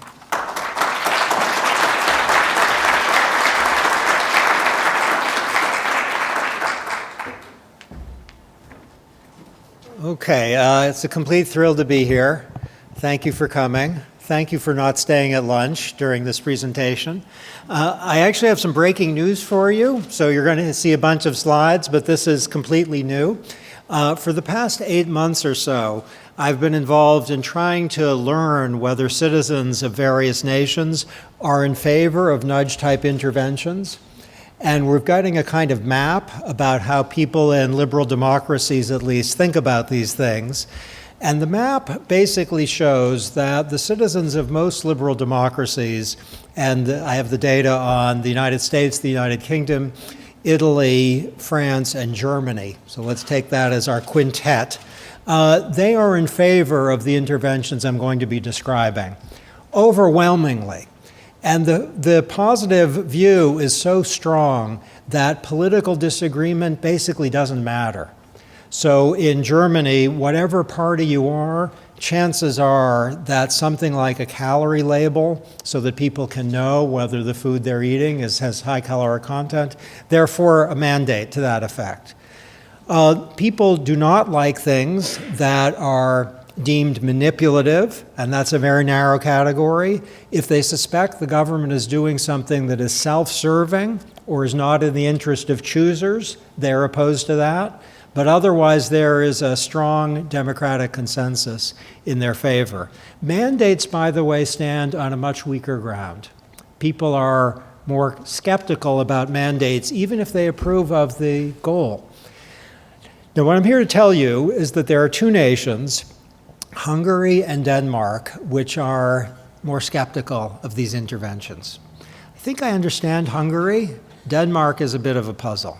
But this is not breaking news. The breaking news is, as of this morning, a lot of data is in for Canada.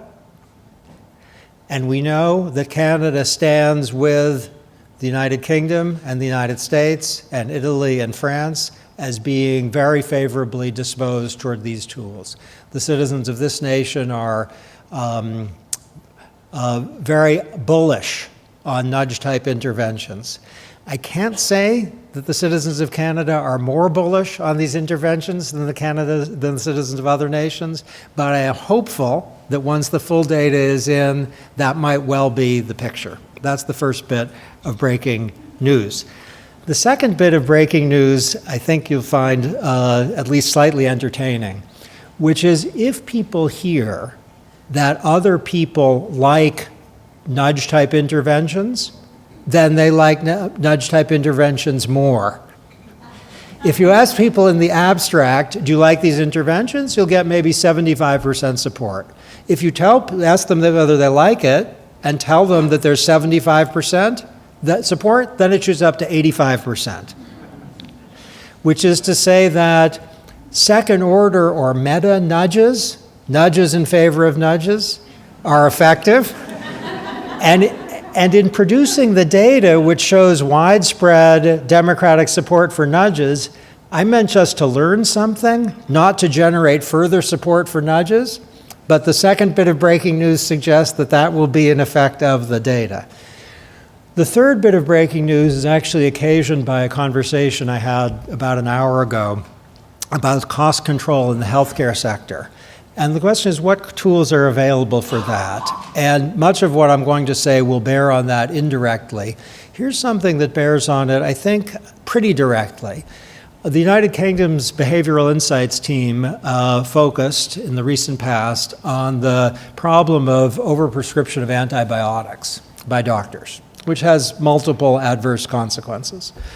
So the tool they chose to try to address that problem is a very small intervention, which is to tell the doctors who they knew are in the upper end of the distribution in terms of antibiotic prescriptions, just to inform them that they are on the upper end of the distribution. They're prescribing more drugs than more antibiotics than their peers. You might think, and as a longtime University of Chicago person, I'm tempted to think, that that's a pitifully ineffective intervention. It will have no consequence. But let's call it that, in quotation marks, sophisticated thought. That's really wrong. The consequence of that little intervention, the letter, was to reduce in a 6-month period prescriptions by 76,000, which is a hint about the power of information about social norms to move behavior. And by the way, that intervention, which saved costs of multiple sorts, was itself very close to costless. Okay, here's some background findings for orientation from Germany. I'm going to tell you about a new German study where people were given information saying you are able to go into green energy if you want. It's a little more expensive. Do you want to sign up? The result of that little intervention was to produce usage of green energy of about 7%. Really modest and kind of puzzlingly modest given the fact that the citizens of Germany, like the citizens of most similarly situated nations, say they want to use green energy. They don't. Low percent.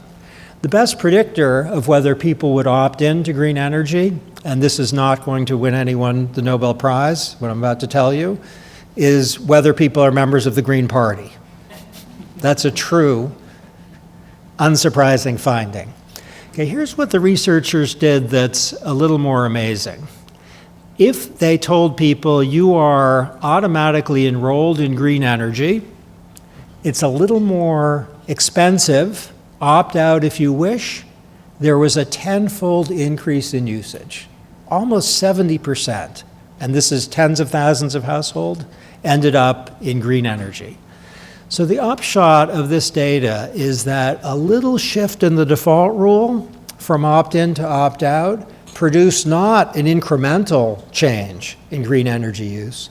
It created a massive change in green energy use, from a tiny minority of participants to a strong majority of participants. Okay, from basically 2008 to the present, we've had a lot of behaviorally informed interventions. And you see the list here. What I want to signal is that many of these have a health dimension. So our greenhouse gas policies, and there's a big tale to be told about that, which have a health dimension, include prominently information to people about the fuel economy or energy efficiency of products. And the record suggests that those are useful interventions. With respect to childhood obesity, our First Lady's interventions, which are behavior change designed to reduce costs as well as to increase longevity and health, they often involve, let's just call it, and I'm going to explain this a little bit more as we continue, choice architecture. That is making sure that the healthy choice is the convenient choice. Okay, here's a little more data on the power of default rules. In the OECD, they did a little experiment. It's small, but I think profound. The experiment was to turn down the default settings on thermostats, not thermometers, on thermostats. I had the wrong word to make sure you're paying attention. Turned down by 1 degree Celsius in winter.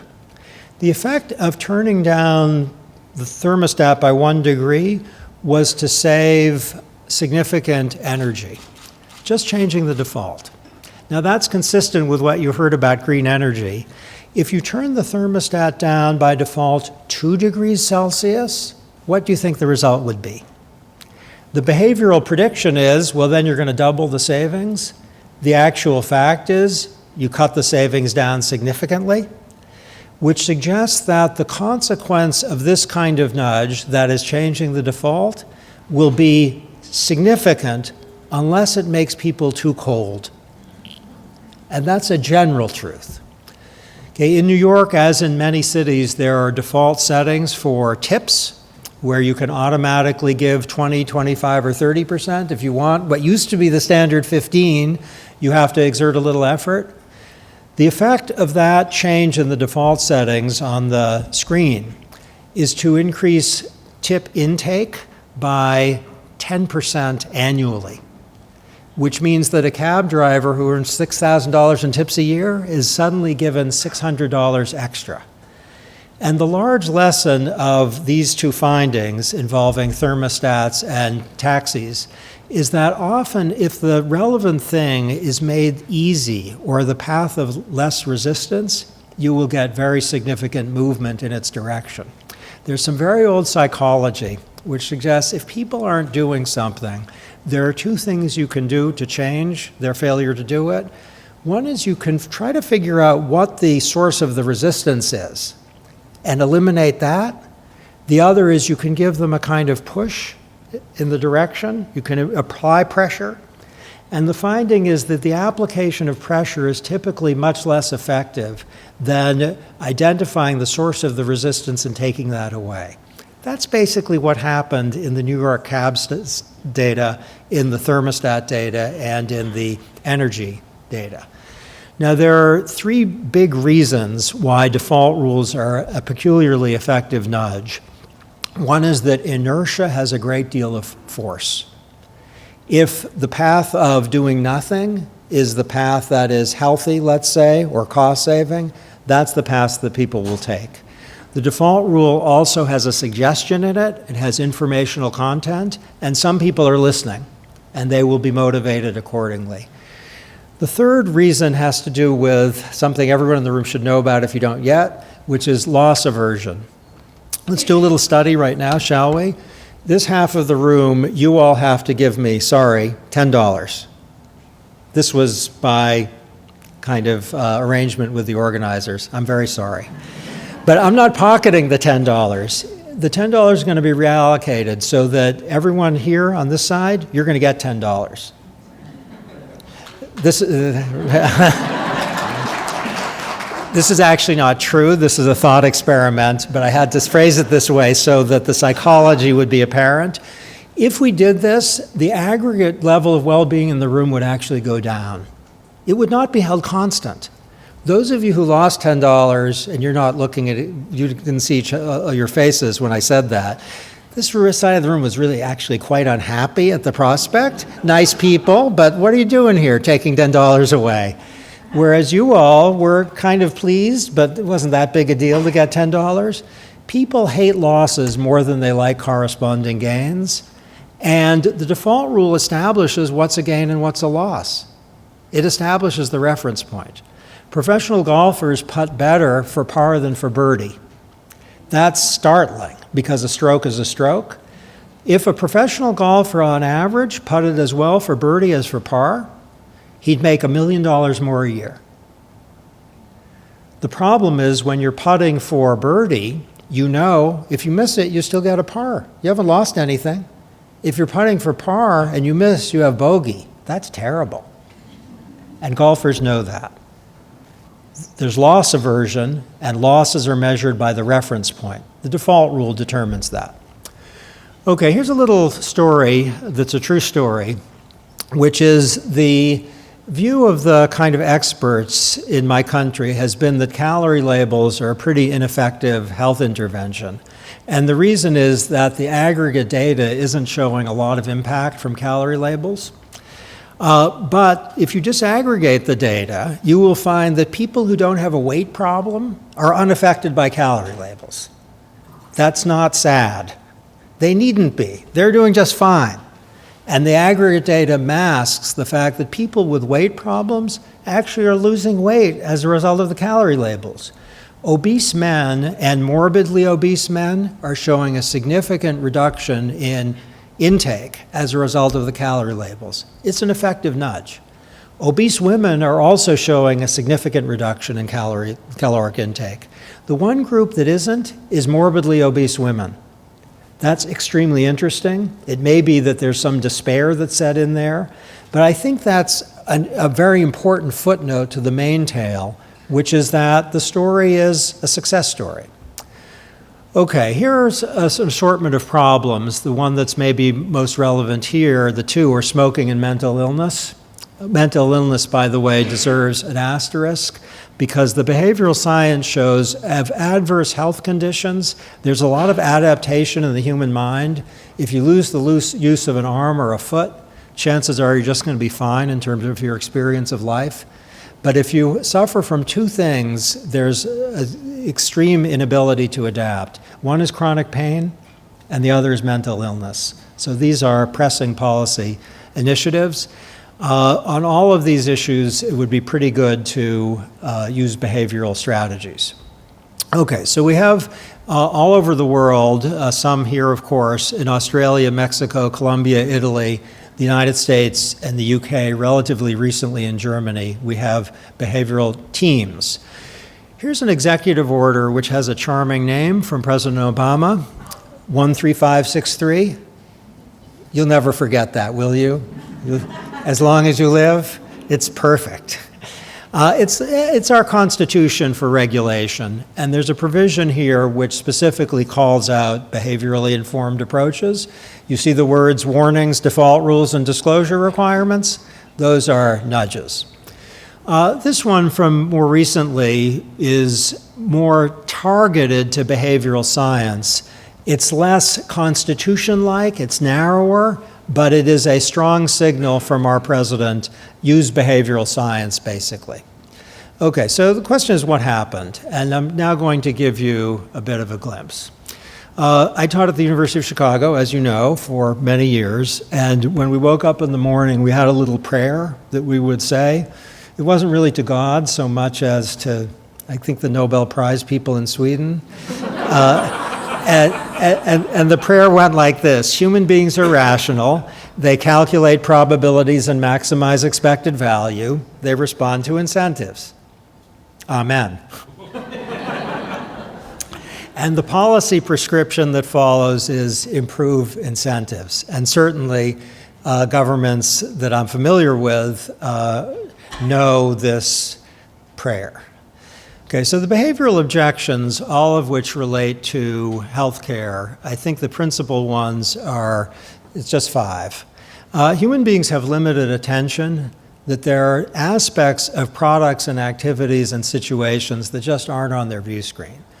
So if you're buying, let's say, a meal at a great restaurant, the fact that it has high calories may not be very much what you're thinking about. If you're engaging with the healthcare system because you need some sort of attention, the fact that you've gone to the emergency room when you really don't have to, and that's costly for the system, that might not be what you're focused on.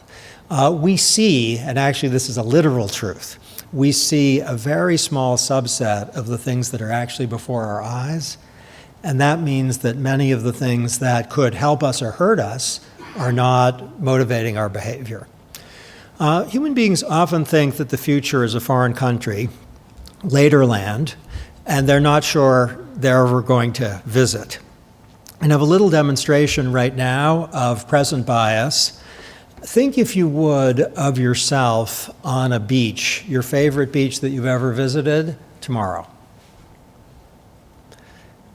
Most of you just did it. A fifth of you didn't. Now everyone's done it. Okay, here's what we know from that there's actually an identifiable part of the brain that lit up. Call it the narcissistic part of the brain. It's the part of the brain that lights up not when you're thinking about beaches, but when you're thinking about yourself. And that just happened. Now think about yourself, if you would, on the same beach in 2018. For a significant percentage of the population, once they think about themselves on a beach in 2018, that part of the brain doesn't light up. Their future self is to them a stranger, neurologically. Now the kicker is, for the part of the population for whom that part of the brain doesn't light up, they would rather have $5 today than $10 next week. The future for them is a matter of relative indifference. And even for those who don't show present bias in the neurological sense, there's a pervasive human tendency to focus on the short term.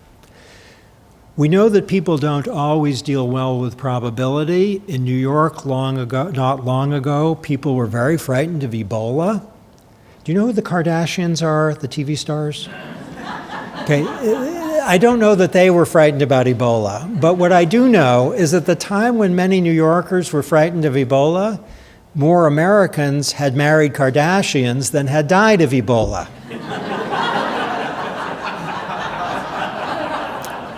And people were not thinking, oh my gosh, I might find myself marrying a Kardashian.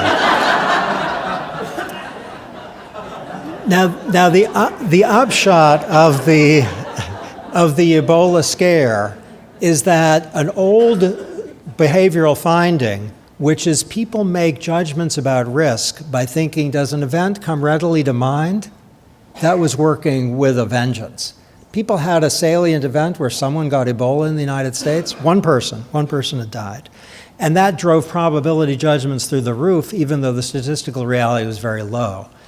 And the fact of the availability bias, as it's called, can lead to underestimation of some health risks and exaggerated sense of others, and that can affect the healthcare system in very unfortunate ways. We know that people are, other things being equal, unrealistically optimistic. 90% of drivers believe that they're better than the average driver and less likely to be involved in a serious accident. 94% of university professors believe that they are better than the average university professor. Something like 100% of people think their senses of humor is better than average. If you have a couple and ask each member what percentage of the household labor do you do, and add up the two numbers, if it isn't over 100%, you have a very unusual couple.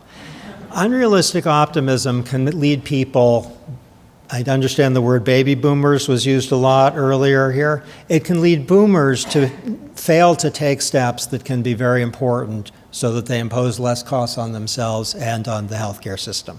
We also know that people's brains fire when they see losses. They're going to miss the par putt. The brains are much less activated when they are told they're going to miss the birdie putt. And whether something is described as a loss or a gain, really it depends on communication. If you say you will save $200 next year if you use energy conservation, people aren't too interested in that. If people are told you're going to lose $200 next year if you don't use energy conservation, people are pretty interested in that. And that has implications for the healthcare system. Okay, so here are 6 behavioral policy claims. Default rules really matter. You saw some examples. Incentives may not matter much because they may not be salient to people, and they may involve 5 years from now. Choice architecture, understood as the background against which people make decisions, is not avoidable, and it can be exceedingly important. Here's a little data that startles me. If people sign a form at the beginning, they're more likely to be honest than if they sign a form at the end. There's evidence suggesting that if a government wants to save significant money by combating fraud or misstatement, it would do well to move from end of the form signature to front of the form signature. There's also data suggesting that people who are concerned about health and the environment will be more likely to buy a candy bar if it's in a green wrapper, even if it's entirely milk chocolate, because green automatically signals health. And a candy bar has to have, I think, a wrapper around it, I hope, just as a form has to have a place where you sign. And this isn't avoidable, and it has a big impact on what ultimately happens. Okay, simplicity is very important, and people can use a nudge. I'm going to say a little bit about what that means. With respect to simplicity, the United Kingdom's Behavioral Insights team has a mantra, which is called "Make it easy." And that is, I think, misleadingly banal.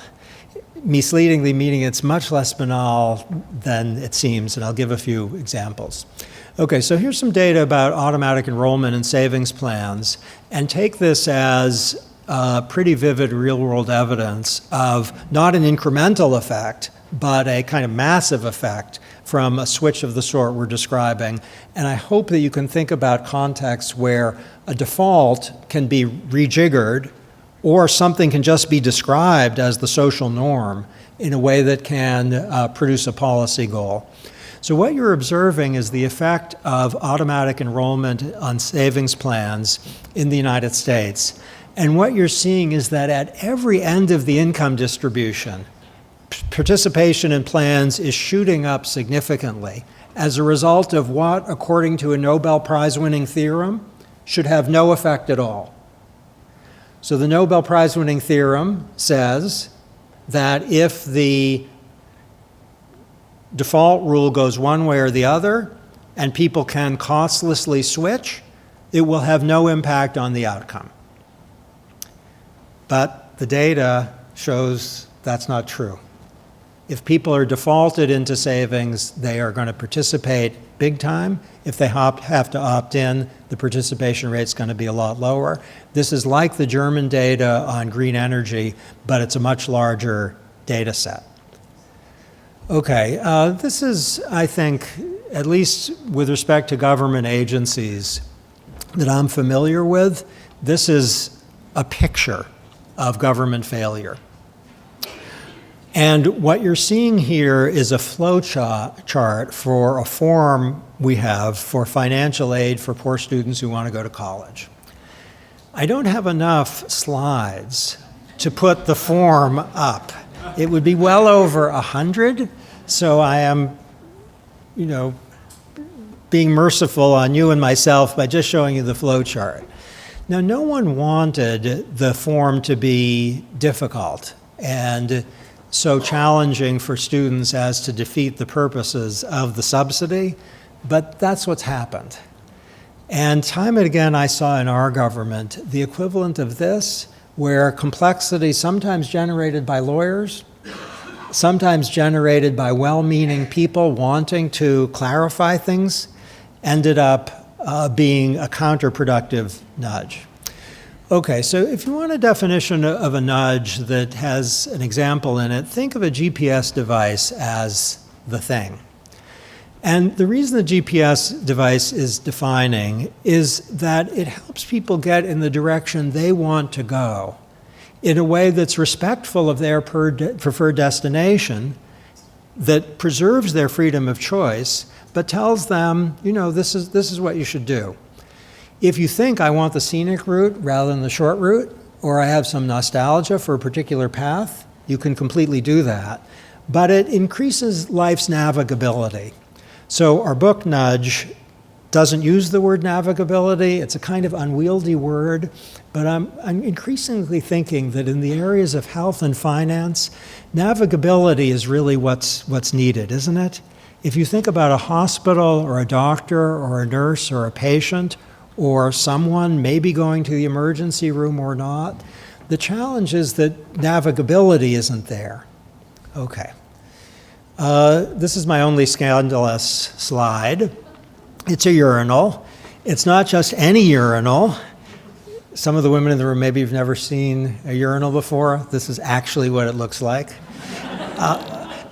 This is a urinal that has a fly painted on it. The result of painting the fly on the urinal was to reduce spillage in the Netherlands airport by 44%. Don't ask me how they know that. What makes the example instructive, it's resolving an admittedly modest public health problem, but what makes it instructive is that it's paying attention to salience. It makes location, so to speak, salient, and that can help. Okay, this is an actual postcard someone sent me from Germany. I can't read German either, but I think I know what this says.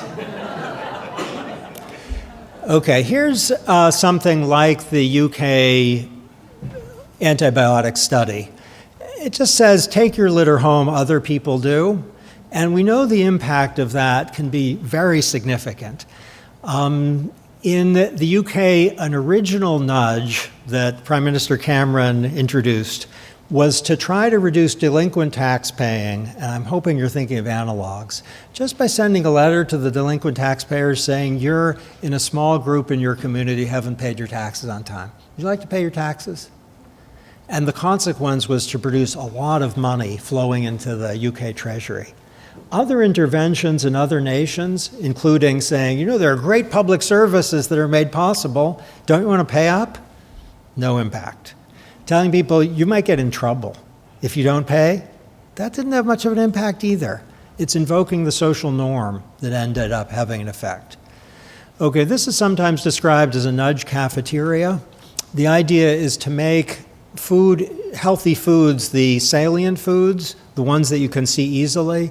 And our Department of Agriculture has found that of the universe of interventions designed to discourage obesity and encourage healthy eating, this one is one of the relatively few that has kind of fabulous evidence base behind it. Okay, so what we're talking about is a feature of the social environment that affects choices without imposing coercion or any kind of material incentive. The fact that citizens in the United States and Germany, two nations that might be thought to be kind of scared of coercive interventions, the fact that they are so upbeat about these interventions, I think is a product of the fact that we aren't speaking about coercion or taxes or incentives of that kind. Okay, it's possible to think of approaches that go well beyond nudges that are also behaviorally informed. And I hope you're going to be thinking of healthcare analogs that are not, strictly speaking, choice preserving, but that are on balance justified. And I'm going to give you an example that has health features, but that is a different domain, and that is energy efficiency and fuel economy rules. I'm going to tell you some facts, and then I'm going to tell you a secret. Okay, the facts are that the United States has had a kind of quiet revolution with respect to greenhouse gas emissions, air pollution, and consumer savings, because our appliances are much more energy efficient, and so are our automobiles. The effect of what you're seeing in this slide is actually equivalent to the effect that we would have obtained if our Congress had enacted a big greenhouse gas law. This is all done by the executive branch pursuant to laws that weren't meant to focus on greenhouse gases. They're about fuel economy and energy efficiency, but very big savings. Okay, that's all widely known. What's secret, not in the sense that it's hidden, but that it's not widely known, is that the bulk of the savings from these regulations are consumers are saving a ton of money. They have cars and appliances that just cost much less to operate. Now, at first glance, that seems wonderful, but they could have bought those cars and appliances without a government regulation. They were available. So on standard economic assumptions, those savings actually shouldn't count. See the point? If Americans wanted to buy an energy-efficient refrigerator, there wasn't anything stopping them. If they wanted to get a hybrid vehicle, that's the easiest thing in the world to find. But they're not buying them, which creates a real challenge for government, which is to explain why it is counting those consumer savings, which consumers seem pretty uninterested in. And there are plenty of healthcare analogs. The government's response to the standard economic objection, which is basically, what are you doing here? Giving consumers products they're not interested in, is behavioral. It's consumers, when they're buying a refrigerator, are thinking, how much does it cost? Does it work? How does it look? And how big is it? That's the 4 questions. The question, how much is it going to cost me over the next 12 years to run? That's not much of a question. That's like, forgive the word, a urinal without a fly. The first argument is that people are just not attending to that. And the second is, they're thinking about how much is it going to cost and what's it going to be like today. They're not thinking, am I going to save money over the next decade? So there's an argument about attention and an argument about present bias that are both on the surface of this behaviorally informed but not nudgy intervention. It's much more aggressive. Okay, for orientation, here are 5 interventions, and the one I want to put an asterisk next to is reminders. This is the sleeper nudge, which in the healthcare domain, I'm sure you're seeing this, a simple text message or a communication that goes to patients or doctors can have a much larger impact than one would have anticipated. And the reason is the thing people are being reminded of is something they definitely care about, but they don't attend to unless they get the reminder. The reminder is like the painted fly. Here are 5 more, and the one I want to put an asterisk next to on this one is active choosing. This is the sleeper nudge of this set. Okay, can I just ask you, how many people in this room are planning to buy a new car in 2017?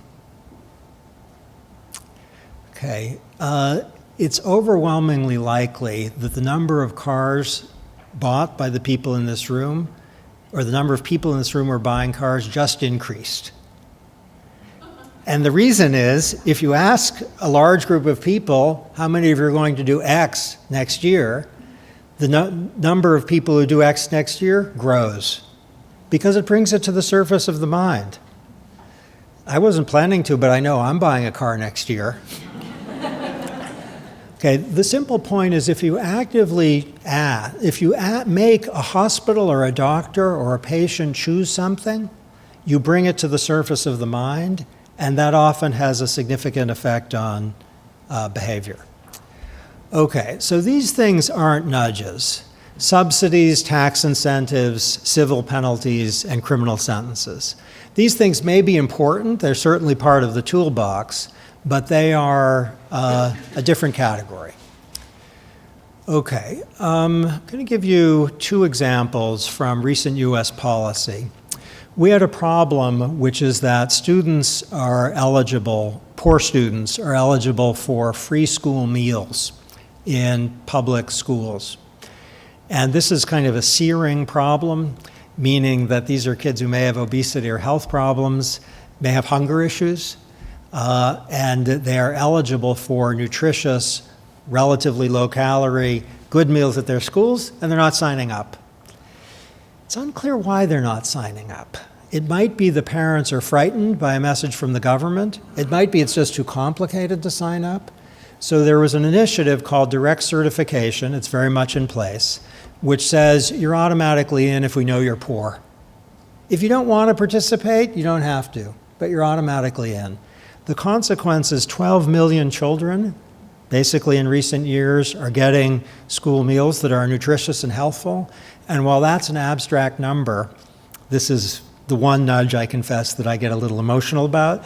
If you could see, half of those 12 million kids marching outside this building, it would be pretty overwhelming and inspiring. Okay, here's a slogan, plate, not pyramid. This was my slogan in government. It's not the most likely slogan, but this is my slogan. Here is the old US Department of Agriculture food pyramid designed to encourage healthy choices. And again, I'm hoping you're thinking of plenty of analogs. There's a person, gender unclear, evidently shoeless, marching to the top of a pyramid. Suppose that you are a parent or a teacher or a nurse or a teenager trying to figure out what you should eat based on this. First question I would think is, what are you marching toward? What is that white triangle? Is that thinness? Is it death? Second question is, what are those stripes connoting? There's green, there's reddish, there's blue. Can you map those colors onto food groups? I kind of do this stuff and I can't. Do you recognize the foods? Can you see what those foods are at the bottom? There's only one that's clearly recognizable. Isn't there on the bottom right? That's a shoe. Is the US government telling people, please eat your shoe? Okay, so we got rid of that and did this. It's the new Department of Agriculture food plate, and it says make half your plate fruits and vegetables. It's basically what it says. And the idea is that the failure of the food pyramid is a product not of people's resistance to the message. It's that they don't understand what they're supposed to do. And often I found in my own government experience, this is maybe lesson number one, that people's non-response to a healthcare, financial, and environmental guide or direction was a response not of disagreement, but of incomprehension. And because the people who devise the thing are experts, they have no sense that incomprehension is even possible. But there's the pyramid. So the slogan, plate, not pyramid. Okay, if there's one slide you remember, I hope it's this one. In Denmark, automatic enrollment in defiance of the prayer has a much bigger effect than significant tax incentives in producing savings. So the costly intervention, that is a tax incentive, a very modest effect in increasing savings. The cheap intervention, automatic enrollment, a very large impact. A little company called O-Power sends people a home energy report, which tells people how their energy use compares to that of their peers. It's like the slide from the UK. The effect is equivalent to that of an 8 to 20% spike in the short-term cost of electricity. Either tax people's electricity use significantly, or send them a little note comparing their energy use to that of their peers. The second, which is costless, has the same effect. You remember the flow chart for the financial aid form? Simplifying the form has an impact equivalent to increasing the subsidy by a couple $1,000s. So if you increase the subsidy, you will indeed get a significant boost in college attendance, but not higher than if you simplify the form. Okay, here are just a few examples from the White House's Social and Behavioral Sciences team. An email campaign to inform members of our military about how to increase savings doubled enrollment. A little text message reminding lower-income students to complete pre-matriculation tasks increased college enrollment by 5.7 percentage points. Now, not by 5.7%, which would be significant but not huge, 5.7 percentage points. If you can do that with doctor behavior, patient behavior in a way that's imposing costs or adverse health outcomes, that would be probably a lifesaver.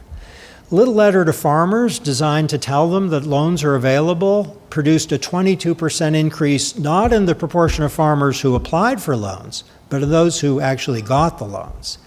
A new signature box on an online form, and this is like sign early, no sign at the end, produced in just 1 quarter an additional $1.5 million in fees. Okay, I think I'm going to just come close to closing here by noting that in some cases, stronger tools are better. So whether it's the United States or Canada or Australia or Germany, there's definitely a place for economic incentives and mandates. But often you have a lot of heterogeneity with respect to doctors and hospitals and nurses and patients. Government and business doesn't know best. There's a risk that some actors are going to have their own agenda. And we should see freedom of choice not only as an important safeguard against error on the part of the choice architects, but also as an ingredient in people's welfare and a way that people who interact with fellow members of the human species respect their dignity. Okay. Here's some wise words from a great Irish poet, which is my final nudge for you. Please don't wait to strike till the iron is hot, but make it hot by striking. Thanks.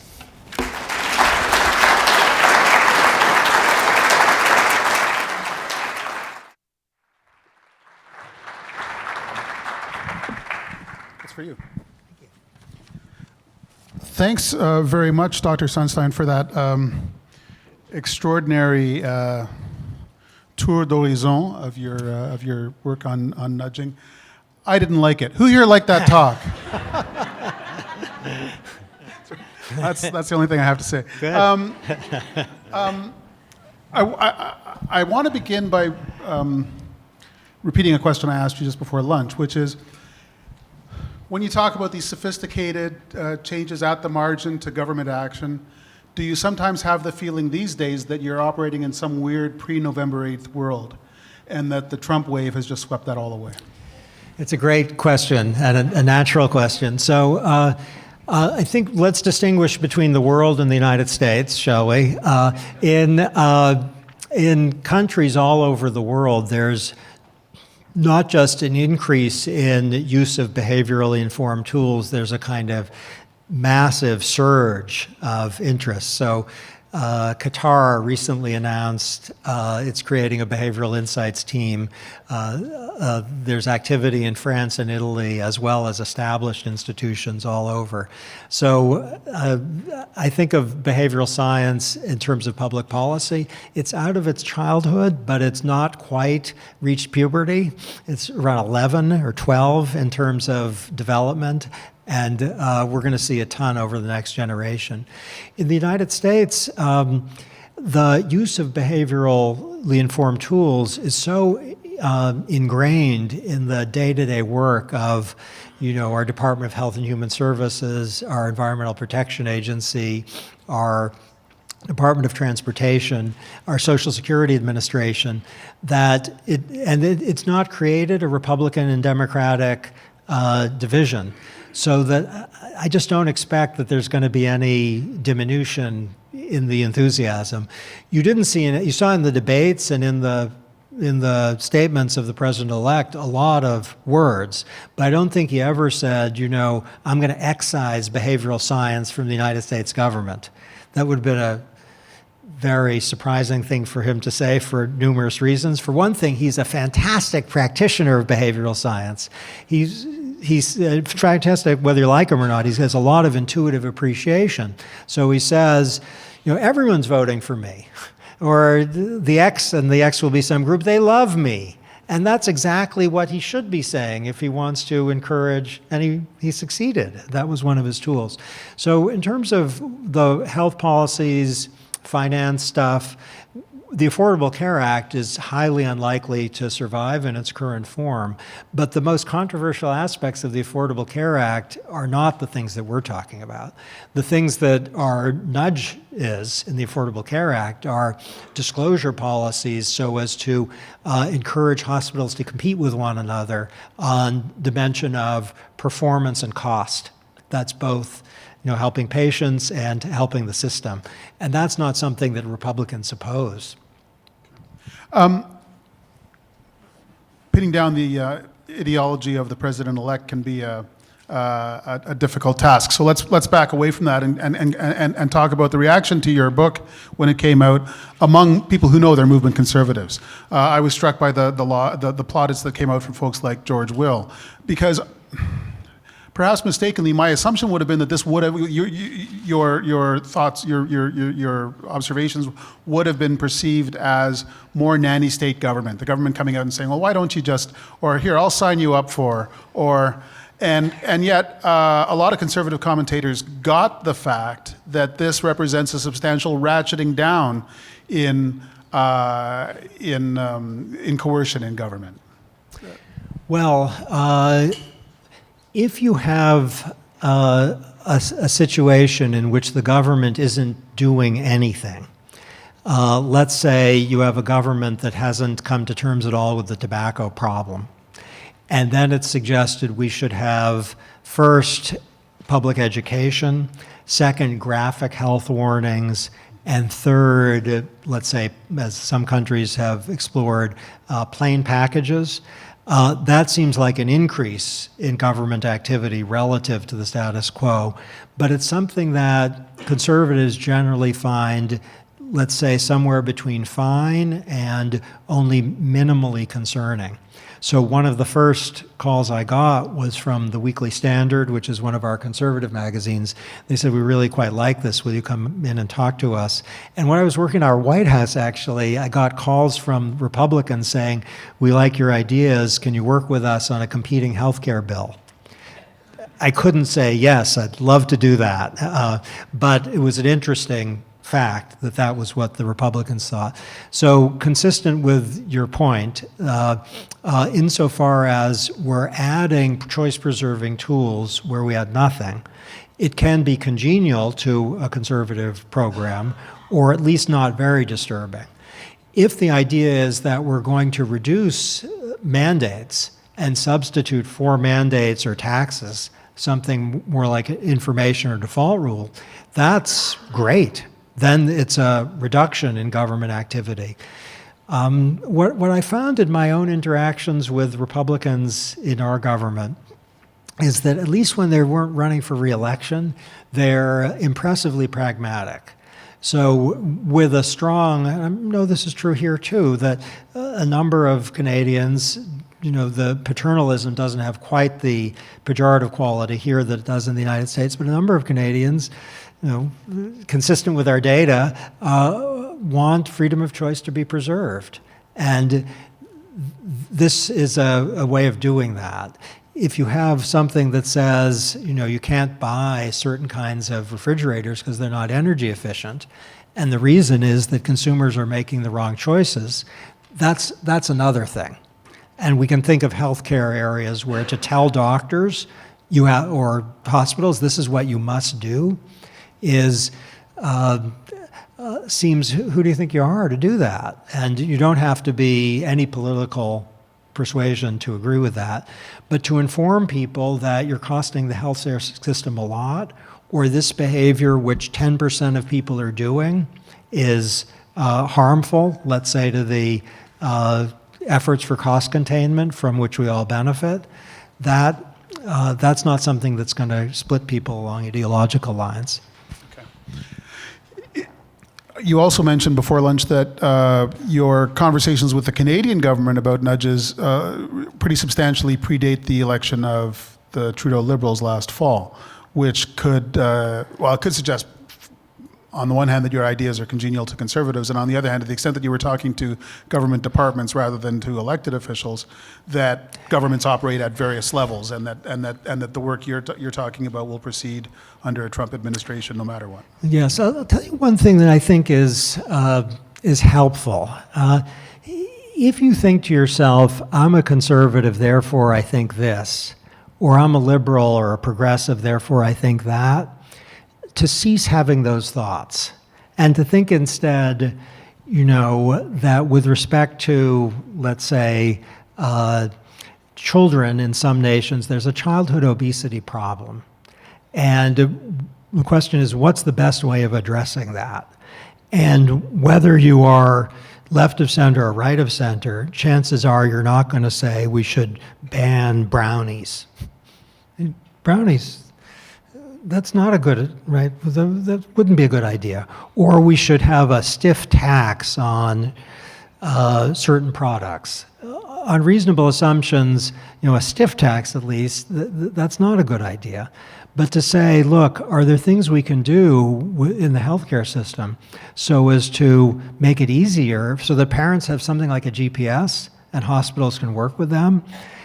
That's not something where the left and the right would divide necessarily. And if you start by saying, I voted for X, rather than how do we address childhood obesity? You see the direction I'm going? That I felt, even in the White House working for a Democratic president, if I had thought to myself in my job, I'm a Democrat, and as a Democrat I think this, I think that I would have done my job worse. Instead thinking, you're here to serve the American people, and there's a problem people face. They aren't saving enough for retirement. What is an effective way of doing that that doesn't mean that people are going to have money when they're 80, but not when they're 30? That wouldn't be very helpful. That gets to something we've often seen, those of us who follow politics a lot, where elected officials will take first steps towards an interesting new idea until they're reminded by their colleagues that that's not the sort of thing that people like them are for. And then they back away from it. And on that note, let's take a bit of a detour into some other recent writing you've done on the way that polarized debates become more polarized, because I find that fascinating. You suggested in some recent articles around the election that if you put biased, objective information of the kind that is so often produced in the Toronto Star in front of voters who already know where they stand on a contentious point of debate, it tends to drive them further apart. How does that work? So let me give you the data, and I'm hoping you're going to think in your area where this creates an opportunity and where it creates a challenge. So let's do a little experiment. Everyone think to yourself, if you would, you don't have to write it down, how good looking do you think you are on a scale of 1 to 10? Okay, now imagine you learn from someone who's objective that actually you lowballed your looks. You're better looking than you think you are. The data suggests that once people receive that objective information, they're better looking than they think they are, from a credible source, they update. They go, I'm an 8, not a 6, completely. Now assume that you learn from an objective source, maybe the Toronto Star, that you're actually a little less good looking than you think you are, according to a credible source. People don't update. And the evidence is that what's true for looks is true for basically everything under the sun. What's the risk that you're going to have a bad health condition in 10 years? What's the risk that you're going to have a falling out with your partner? What's the risk that there are going to be rodents in your home? For all of these and the 24 more, there's an asymmetry where good news matters more to people than bad news. And this actually has neurological foundations. The brain incorporates good information, happy-making information more than bad news. Okay, here's the political analog. I'll give you my data, which is I sorted Americans after a survey into 3 groups. Those who think that climate change is not a big deal, those who are in the middle, and those who think it's a very big deal. Basically, strong believers, moderates, and weak believers. And the weak believers aren't denialists. They just think warming is likely to be 3.5 degrees F by 2100, and they are not that excited about the Paris Agreement. Okay, they're the bottom third, but not the climate change is a hoax. And the big believers, they think that warming is likely to be about 60.3 degrees Fahrenheit. Okay, then I gave half of that very large group information suggesting that actually it's going to get much hotter according to recent science than people anticipated. It might be as high as 11 degrees by 2100. Okay, and I gave half of the group information saying that it's actually not that big a problem. Scientists think it's going to be 1 to 5 degrees. Now what do you think? Okay, the weak believers were very responsive to the good news that it's only going to be 1 to 5. They went down a full degree from 3.5 to 2.5. They're very responsive. It's like hearing they're better looking than they thought. The weak believers were completely unresponsive to the bad news.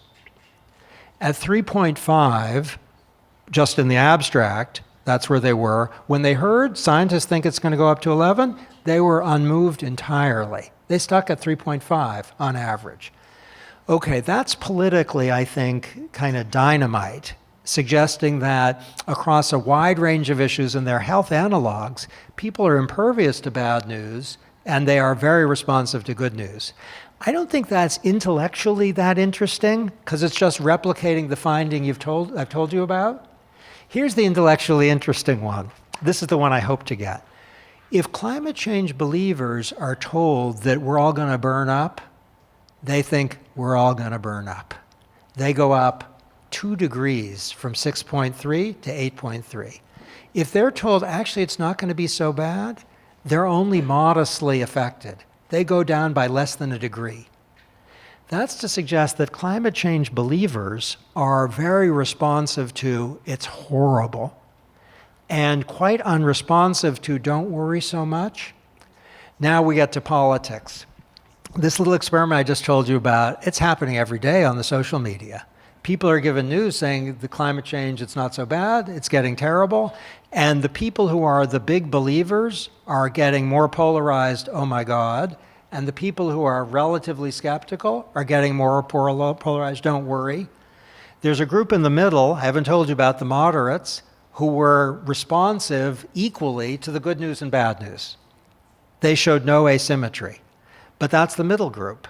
And I'm now trying to figure this out with lots and lots of different issues, immigration and healthcare issues and gun control issues.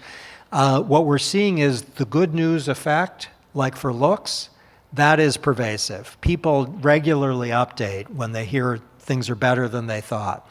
We're also getting suggestive, I don't have the nail in the coffin yet on this one, as I do for climate, but suggestive when people are really invested in thinking things are terrible, they are highly resistant to corrective news, thinking it's not so bad, because their investment is such that they'd rather think they're right than to think that the world's going to survive. And another thing you add, which strikes me in some of the debates that I've covered, is you ask, what is it that will get someone to change their mind in a surprising way? What will get a real climate change skeptic to decide that it is a bad deal? And that's when when it is a serious danger. And you came up with the notion of surprising validators. What's that? Okay, so if you get someone who used to be a participant in terrorist activity or drawn to it, saying to people who are deciding whether to join a terrorist cause, I was drawn to this like you, or actually was involved, and it was the biggest mistake of my life. Or if you have someone who was a drug abuser talking to a group of, let's say, 19-year-olds who have drug issues, saying this, I almost died, get out of this while you can, that's a surprising validator. It's not like some authority figure it's not like the US government or some health official saying one of the two things. It's someone who's like you. And that can have a meaningful effect on activity. In the healthcare area, I think this has yet to be sufficiently exploited, where if you have a participant either in the healthcare system or a patient speaking to the relevant population, it's like they're amplifiers on their voice rather than silencers on their voice. So that's one thing. Also in the context of climate, and this is generalizable too, it's not about surprising validators. It's kind of appealing to people's understanding of their identity. So if you tell people who think we shouldn't do anything about climate change, the best response, you tell them this, experts believe that the best response to the problem of climate change is to have greater reliance on nuclear power. Then they're more likely to believe in climate change. Even though reliance on nuclear power doesn't mean climate change is more likely. It's because the remedy doesn't seem like solar, which makes climate change skeptics roll their eyes. It seems kind of tough. Nuclear, which is to suggest that if the remedy for the thing, I'm hoping your minds are going in directions because of your own expertise that I couldn't think of, where you get people's remedy for the problem being one that makes them excited rather than, oh now I have to do something. So if we argued that the best way to combat climate change was to have a lot more hunting, then people would go, excellent, yeah. You get an increase on the part of at least a subpopulation of skeptics. The surprising validator thing strikes me in the context of a major Canadian debate, the sovereignty debate over whether Quebec should secede, where the biggest collapse in support for Quebec staying in Canada was 20 years ago when Brian Mulroney, the Prime Minister of the country, Robert Bourassa, the notionally pro-Canadian Premier of Quebec, both said, well, the country's not worth it. The country's a mess. No wonder Quebecers want to secede. Support for secession just went up like that. And on another debate, during the presidential election, the worst week that Trump had was after the audio tapes came out in which he seemed to be bragging about sexual assault. And a lot of conservative Republicans said, I can't defend this guy. John McCain, Reince Priebus said, this is indefensible. And then support for Trump took a nasty dip. When they stopped saying that, it didn't matter how much liberals said that it was awful. What you needed was somebody from Trump's own camp saying that they'd given up on Trump. Right. So governments have typically policy-making offices and legislative affairs offices and communications offices. And at least some governments with which I'm familiar, the legislative affairs and communications offices are very alert to the importance of validators. I think that's one of the ugliest words in the English language in kind of 10 ways. It ranks with deliverable. Do you have the word deliverable here? It's outdone by one, so to speak, by one word, which, do you have the word do out? After a meeting in our government, someone say, can we make a list of the do outs? That's really bad. That's the champion bad word. But the word validators is a bad word, but it's an important concept. And to have a kind of intuitive workaday awareness that if you get someone who you don't expect to say the relevant thing, then it just has credibility. Yeah, and I've had many friends who work in government communications whose job is to go out and line up all of those. Those of you who work on Parliament Hill, let's decide right here and now that we're not going to take do out back to work.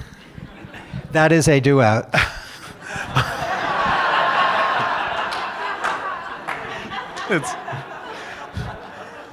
Every time I try to get out, they suck me back in. Back to nudges in healthcare. Something that you mentioned earlier in our conversation here. I wonder what you thought of Michael Bloomberg's attempt when he was the mayor of New York City to impose substantial taxes on sugary soft drinks. I didn't know that was his policy, actually, but the data seemed to me to drive any conclusion, and my view on the data is kind of cautiously positive, but agnosticism. The reason for cautious optimism is my understanding of recent data is that soda taxes have a positive effect in reducing things that are associated with adverse health outcomes. My understanding is that in the UK, the introduction of a soda tax, I guess it is having, even before it goes into effect, proliferating effects that look positive. The harm of any kind of tax is, first, that it discourages people from getting a product they enjoy, and second, that it's regressive. So it has an adverse effect on a set of the population that probably doesn't deserve that. But for cigarettes, neither of those is a convincing objection, because the regressivity is actually a positive for the population. That is, they pay more taxes and they get sick less. So they are disproportionate beneficiaries. And the fact that it is discouraging purchase of the product, it does inflict a cost that people can't get cigarettes or, let's say, high-calorie soda with the ease that they could before. But in the long run, they can get it if the tax isn't that stiff, and it's arguably in their interest. So I think everything depends on what is the incidence of the health benefits. Is it significant, and who's getting them? And are we observing significant social costs? What do they look like? So cautious optimism. Perhaps we'll close on this. I was struck by, as everyone was, by the difference between the food pyramid and a plate that looks like what people actually eat. It seems to me to suggest, among many other things, that one thing we could stand to do is to broaden the diversity, defined many different ways, of the number of the kind of people we bring into government. That seems to me that a problem of long standing that could only be fixed by a graphic designer. Do we have too many health policy experts in health policy? You know, I learned there's a word that's like somewhere between appreciation and reverence. That's what I learned to have for the health policy experts, closer to the reverence end. So we had some doctors in our government who were not only practicing physicians, which is so important for health policy, but also just new health policy. And they weren't that diverse along the dimension of their background, and that wasn't a problem. So health policy, if health policy experts don't know what it's like for actual people to deal with the health policy system, then their expertise has a gap in it. But I would want maybe to infuse the system with an appreciation of behavioral biases and human fallibility, absolutely, and see that as maybe part of health policy rather than as fewer of those people. Very good. Cass Sunstein, thanks very much for taking the time to talk to us, and I hope we'll see you many more times in the future. Thank you.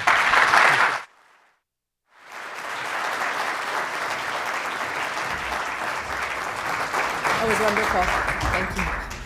Thank you, Dr. Sunstein. Thank you, Paul, for moderating. Up next is Atifa Shah from the Economist Intelligence Unit. She is here today, flew in from New York, to speak to us about a report that was commissioned and released a couple months ago around value-based healthcare and the indicators, policies that are required for governments to get closer to delivering and implementing value-based healthcare. And there she is, joining me on stage. Thank you.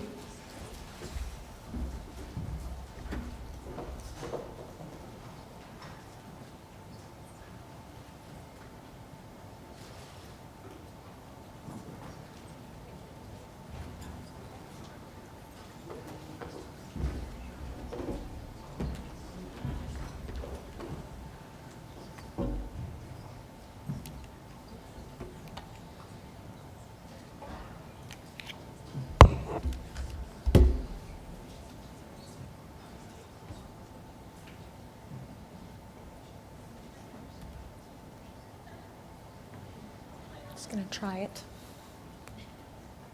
And it's working. Hi, everyone. Thank you very much for having me today. I'm really pleased to be here at Canada 2020 in the midst of all this conversation about innovation.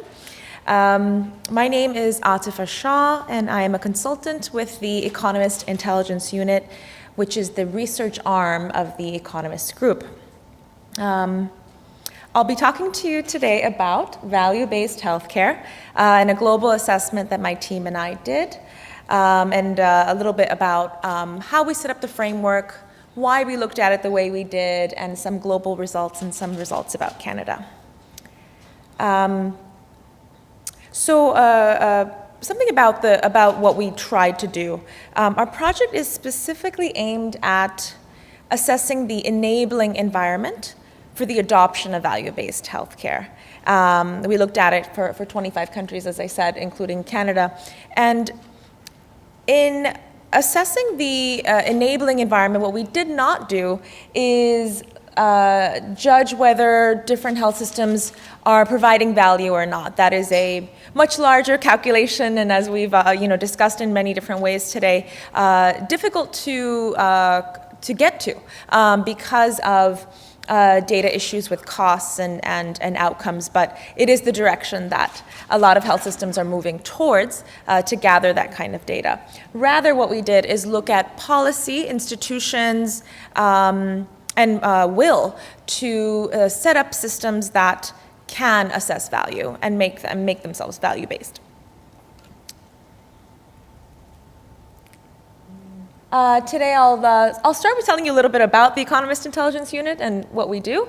I'll follow up with the core research program, what we found in themes and challenges globally, and then a bit about Canada. And we'll have some time for a question or two at the end, and I know we have some discussion following this. So about the Economist Intelligence Unit, I'm sure most of you know the Economist magazine comes out every week.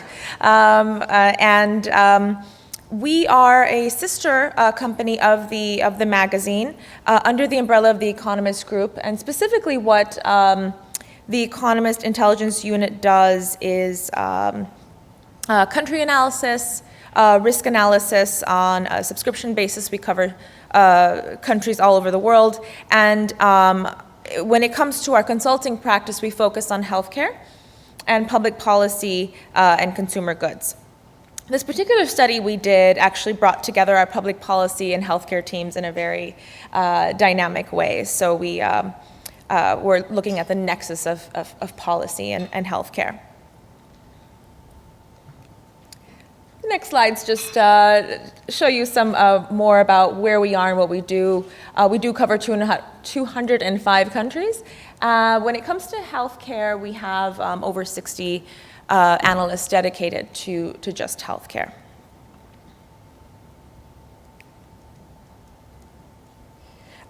This is actually not our first look at value-based healthcare. We have done some previous studies, and there'll be a link to our site at the end. You can certainly check them out. We've looked at outcomes and costs in 166 countries, for example. That was quite useful to us in looking at value-based healthcare. So this is just a quick look at other things we've done.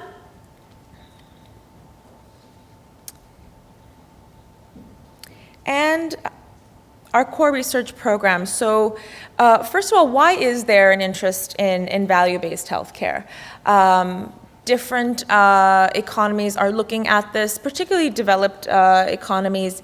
And this is because of a mix of issues within the country, but mainly demographics are changing. People are living longer. There's a greater incidence of non-communicable diseases, chronic conditions that are all pushing costs up. Alongside those rising costs, there's uneven access to care, fragmented systems. They put stress on the provider side of the equation as well as the patient side. These have been some of the catalysts to thinking about, well, how can we get value? So what is it? We consulted with an advisory board upon embarking on this study, and the definition we used is value-based healthcare is defined as a healthcare system that explicitly prioritizes health outcomes that matter to patients relative to their costs. Objectives of our study, I think, are important to note here. Like I said, we weren't assessing value in each of the countries, but rather the enabling environment to get this type of value-based model underway. Specifically, we want to build a common framework to guide healthcare players, and I'll show you what that framework we came up with is. Highlight best practices in a meaningful way. We looked at various places where this is working. Identify critical steps the healthcare chains along the whole continuum can take to move forward on value-based healthcare beyond just it's a good thing to provide value and keep costs in check. So we looked at indicators that can be meaningful in each health system. So what is the framework we came up with? And I've skipped over some steps here to just take you right to the framework. We did an extensive lit review. We also had an advisory panel. And ultimately, we ended up with a framework that's broken out into 4 parts. The enabling context for value in healthcare, measuring outcomes and costs, very critical, integrated and patient-focused care, and an outcome-based payment approach. Now, the indicators under here are listed here. I won't read through all of them. There are 17. What they do specifically tell us, though, is what is the readiness to adopt value-based healthcare? What's the motivation of policymakers and other stakeholders? And how mature is the system? What's the maturity to move towards this model? Just highlighting some things that are important here and have been discussed around value-based healthcare policy, health technology assessment capabilities, treatment guidelines and standards, integrating care, data and electronic health records. Data is very important, and bundled payments. So I just want to highlight a few, but there are 17 key things we looked at. And to go more in depth into all of these, I'll be providing the website to you where you can download our report, actually download our database as well, all the scores we gave countries. So a lot present there on the site, as well as case studies. So these are the countries we incorporated: Canada and the US and Mexico, and several countries in Europe, Middle East, North Africa, Asia and Latin America, and South Africa as well. In our methodology, how did we actually compare countries? Well, the EIU has a long history of benchmarking countries and formulating these very standard guidelines to score countries alongside an indicator framework, the one I just showed you. To do that, we come up with standard guidelines, score each country along the same guidelines, and then normalize scores to a 0 to 100 scale.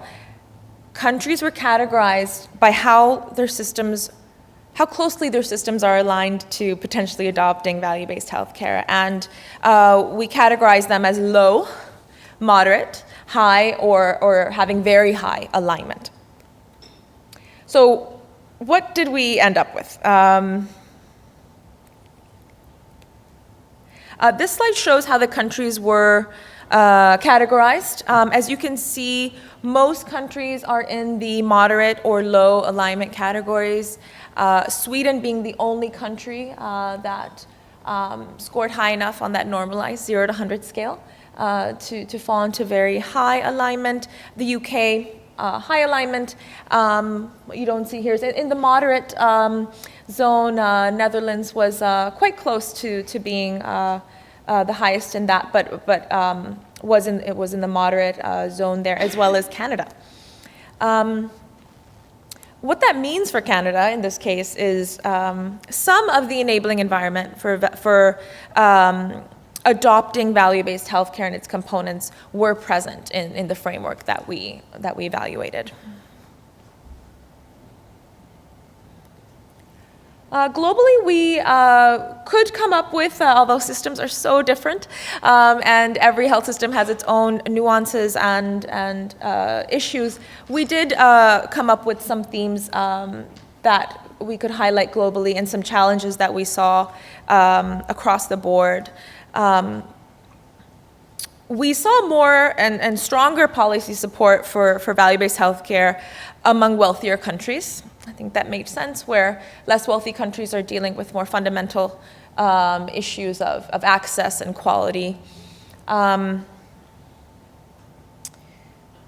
We saw some good groundwork being laid for measuring outcomes and costs in the form of disease registries, electronic health records. Still lots of issues in even developed economies with those, but they do exist. And one of the areas where we saw the most movement was in outcome-based payment approaches, and that's mainly with bundled payments, and whether that is with existing programs or pilot programs.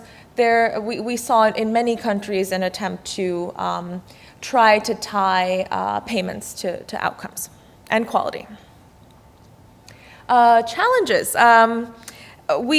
Setting priorities for value-based healthcare can be a challenge if that is the way a country's health system decides to go. To prioritize that and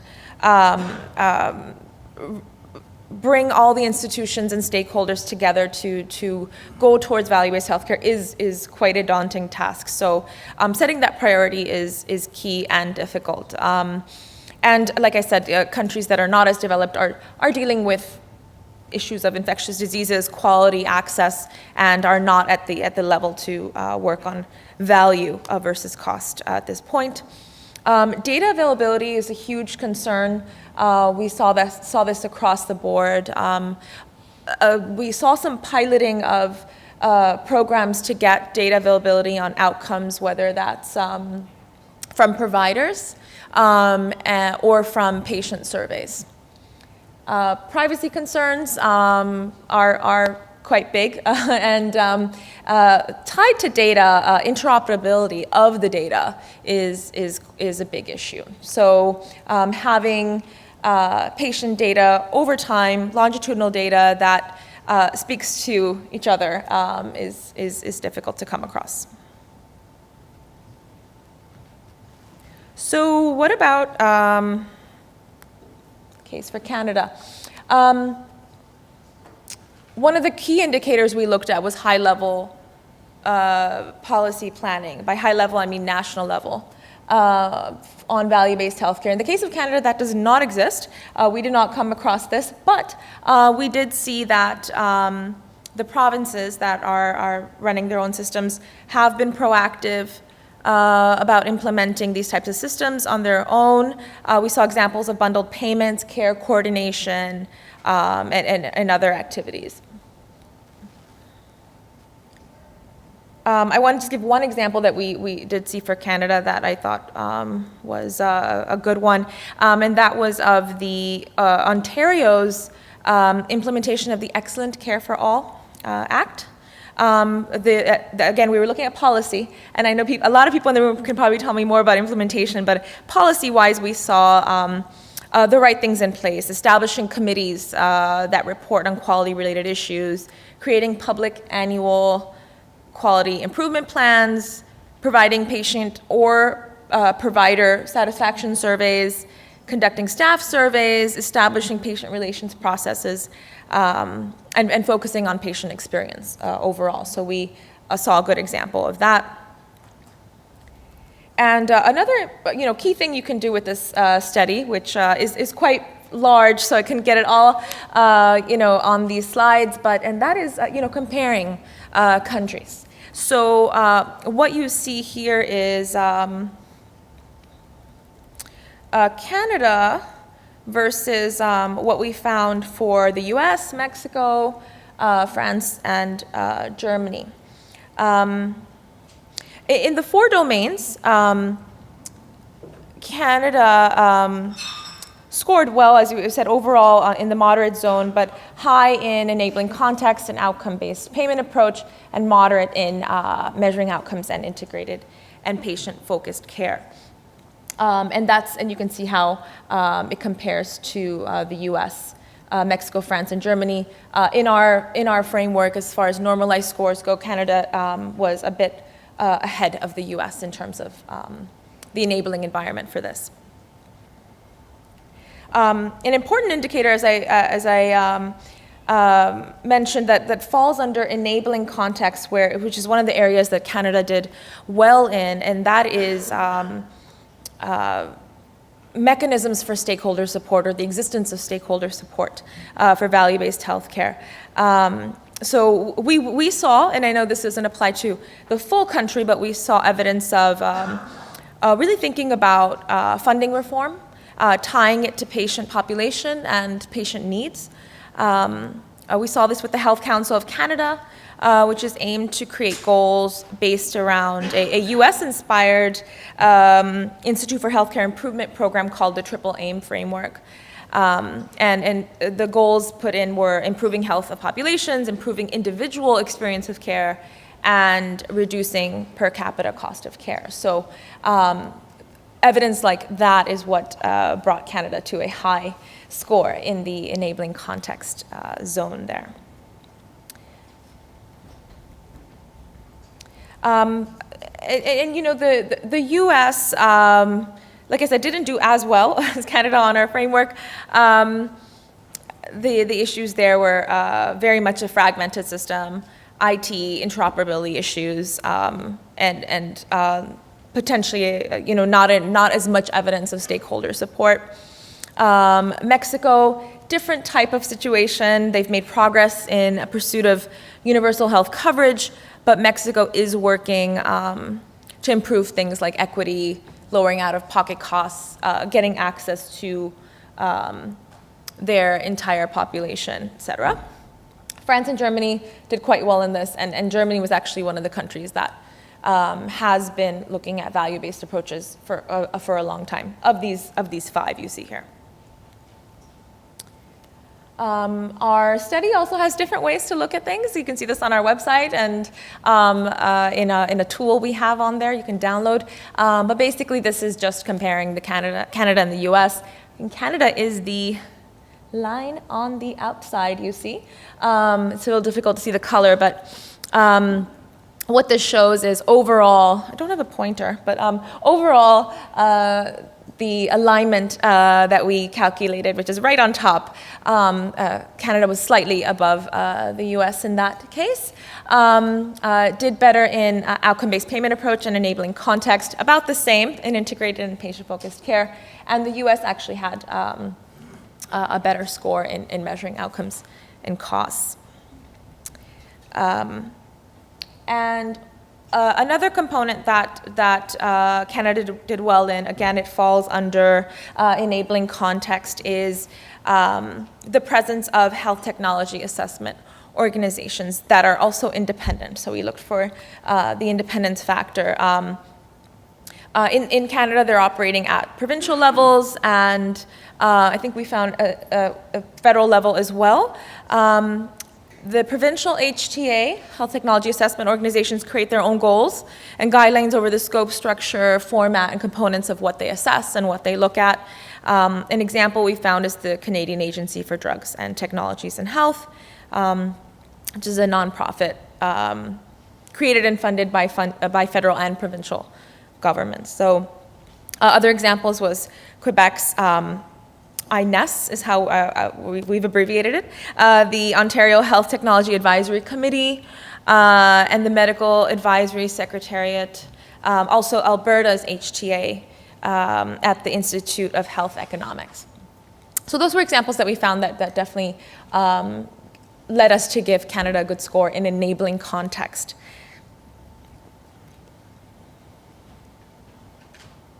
So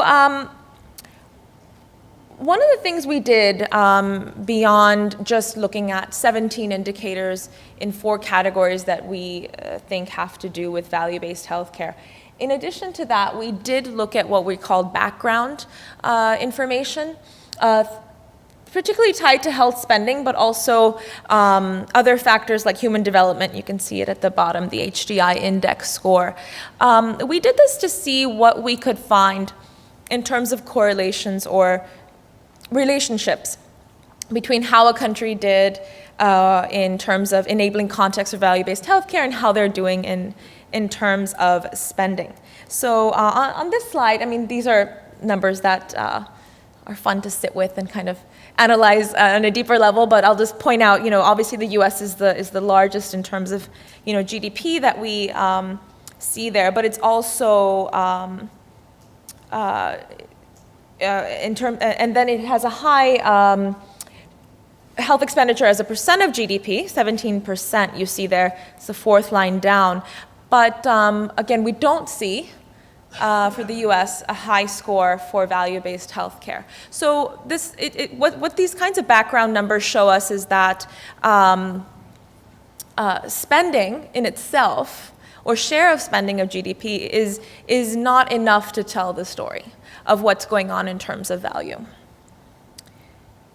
The next slide I have here is just more of these, but what's interesting here is, like I said, we have studied outcomes versus cost and where countries fall in that continuum.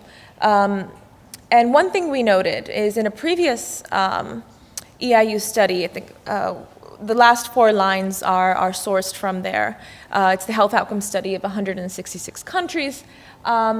The higher a country scored in terms of having good health outcomes for lower costs, very simple calculation really we did in that index. The higher a country scored, the better they did in terms of our assessment on having an enabling environment for value-based healthcare. So we did find that correlation. And I'll move on to what we came to at the end of this. Like I said, every health system is quite varied and has its own nuances and challenges and opportunities. But we can say that some of the things countries can do, Canada can do, is bring together medical professionals and patients as partners in improving health outcomes and cost reduction. So it's crucial for progress to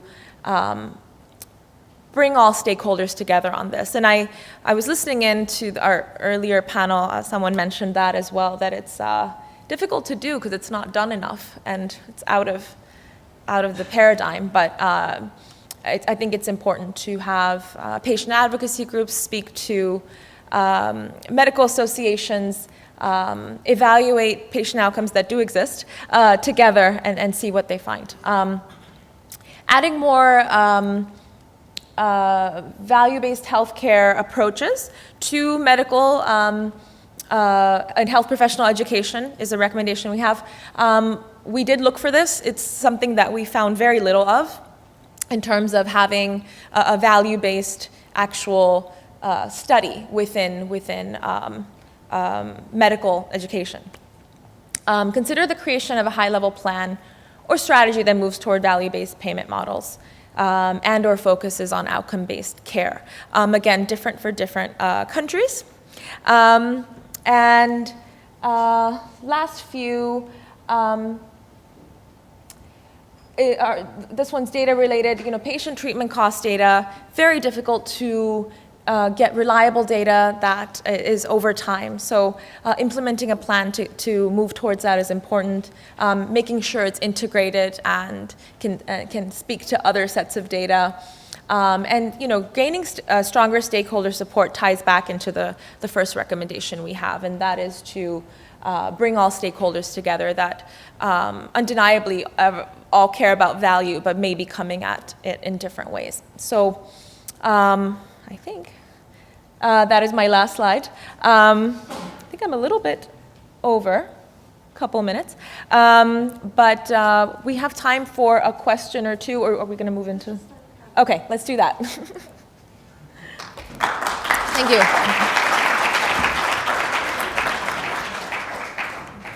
Thank you, Atifa. So Atifa will take a seat, and I'd like to call the panelists for the next panel up on stage. We have Andre Diaz, who I have to say, did train, planes, and automobiles to get here. He started in Amsterdam this morning, flew to Brussels, flew to Montreal, and took a car, and here he is. Welcome, Andre. Alex Munter from CHIO, and Colin Busby from the CDAO Institute. We're going to proceed with a panel on value-based healthcare, and we're going to unpack a little bit of what Atifa showed us in terms of the data and how it applies to Canada.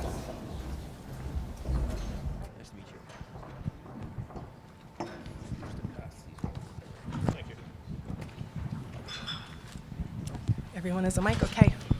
Good. I am so excited about this panel. When Tim asked Shannon and I this summer to take a leadership role in rolling out an agenda for today, I said I would do it if we could talk about outcomes and how they will unfold and change the way the system works in Canada. So thank you so much for this presentation. I think it sets up us really well to have this conversation. We've heard about Atifa. Let me quickly say who everyone is on stage so that, and you can look up the bios, but Andre Diaz is with the International Consortium for Health Outcome Measurement. He is based in Boston, and there are offices in London. It was started by Michael Porter of Harvard in collaboration with the Boston Consulting Group and the Karolinska Institute, and their mandate is to, and you can correct me if I don't do you justice, to put together in collaboration with leading specialists, doctors, physicians, patient groups, a set of standardized outcomes that governments and institutions can adopt so that we all measure the same things and we can compare ourselves to one another going forward in the adoption of value-based healthcare. How did I do?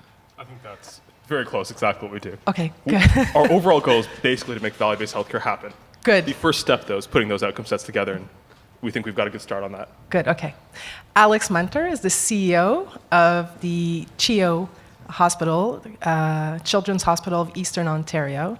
And Colin Busby is, I want to get your title right, Assistant Director of Research at the CDAO Institute, and spends a lot of time thinking about healthcare and getting people asking him to write and to think and to dig into what the policies Canada and provinces should be adopting on healthcare change. So thank you so much to all of you for making the time to come. So what I think I'd like to do is we'll start with Colin and work our way back and give me a sense from your perspective. Atifa gave us a description of what they came up as what value-based healthcare was. From your perspective, all the writings that you've done and the conversations you've had, Colin, what does value-based healthcare mean to you? Sure. So for me, value-based healthcare is part of a transformative discussion about really what we want from our healthcare system and what we actually get from it. And I think it's a discussion that has the opportunity of bringing in patient experiences and patient preferences in a way that is hard that has been hard to do in the past. And so, when I think of value, as an economist in a lot of other sectors, it's really easy to sort of get a grasp on what people value because, you look at consumer behavior, you look at what they want to purchase, you look at the volumes they purchase, the prices at which they purchase it at, and you get a pretty good sense as to what they care about it. But in healthcare, there are a number of good reasons as to why that kind of open marketplace does not exist.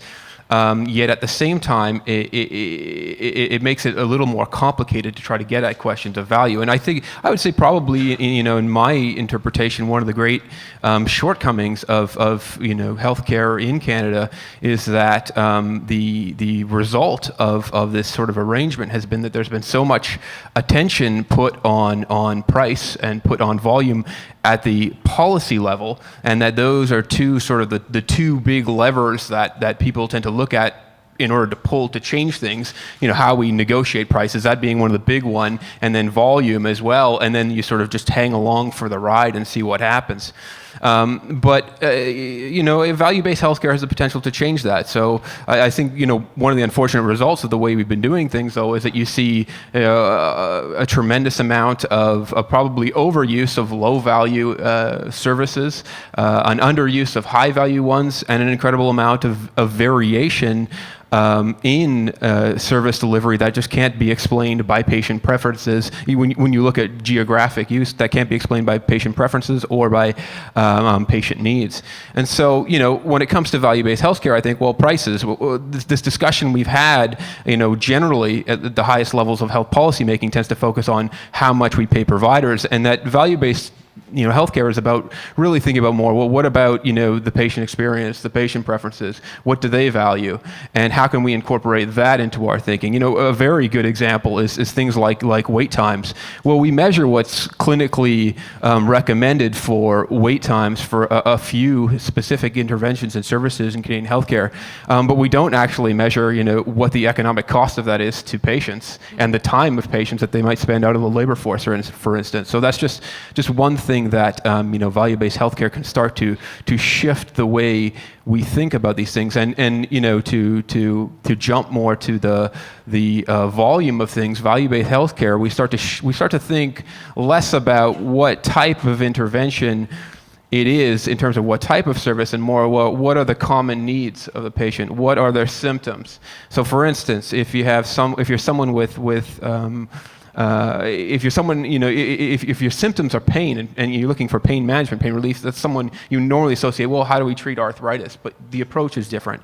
Or, for instance, if you have mobility issues and you need a hip replacement, I think the main question that the value-based healthcare can help us get at is, we know how many interventions we've done, we know how long that average person has waited on the wait list, but can they move better? And how much better can they move after the procedure than before it?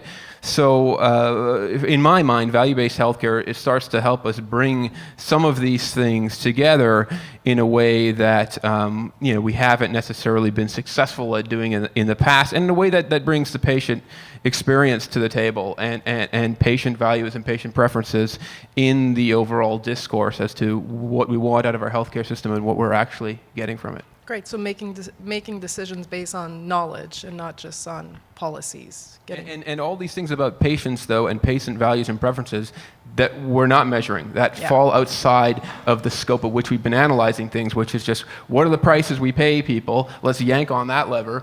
How much volume of services are we delivering? Let's yank on that one. And then, like I said, let's hang on for the ride and see what happens. Wonderful. Alex, from your perspective?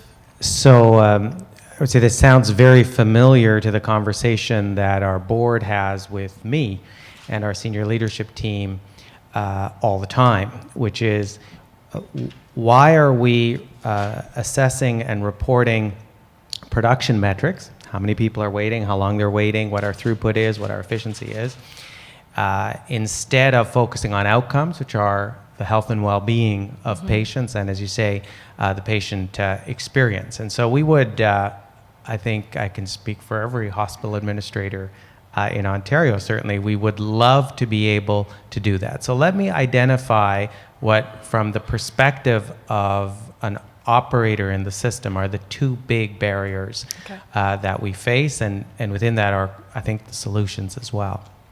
The first, and I'll really reference the Ontario experience because it's what I'm familiar with, but I think it wouldn't be that different in other parts of Canada. Our system is massively undercapitalized. So in a normal business, capital investments are made to drive the margin, to increase revenue, to decrease cost. That's not how funding for hospitals work. Capital and operating are completely separated, follow different political processes to secure investment.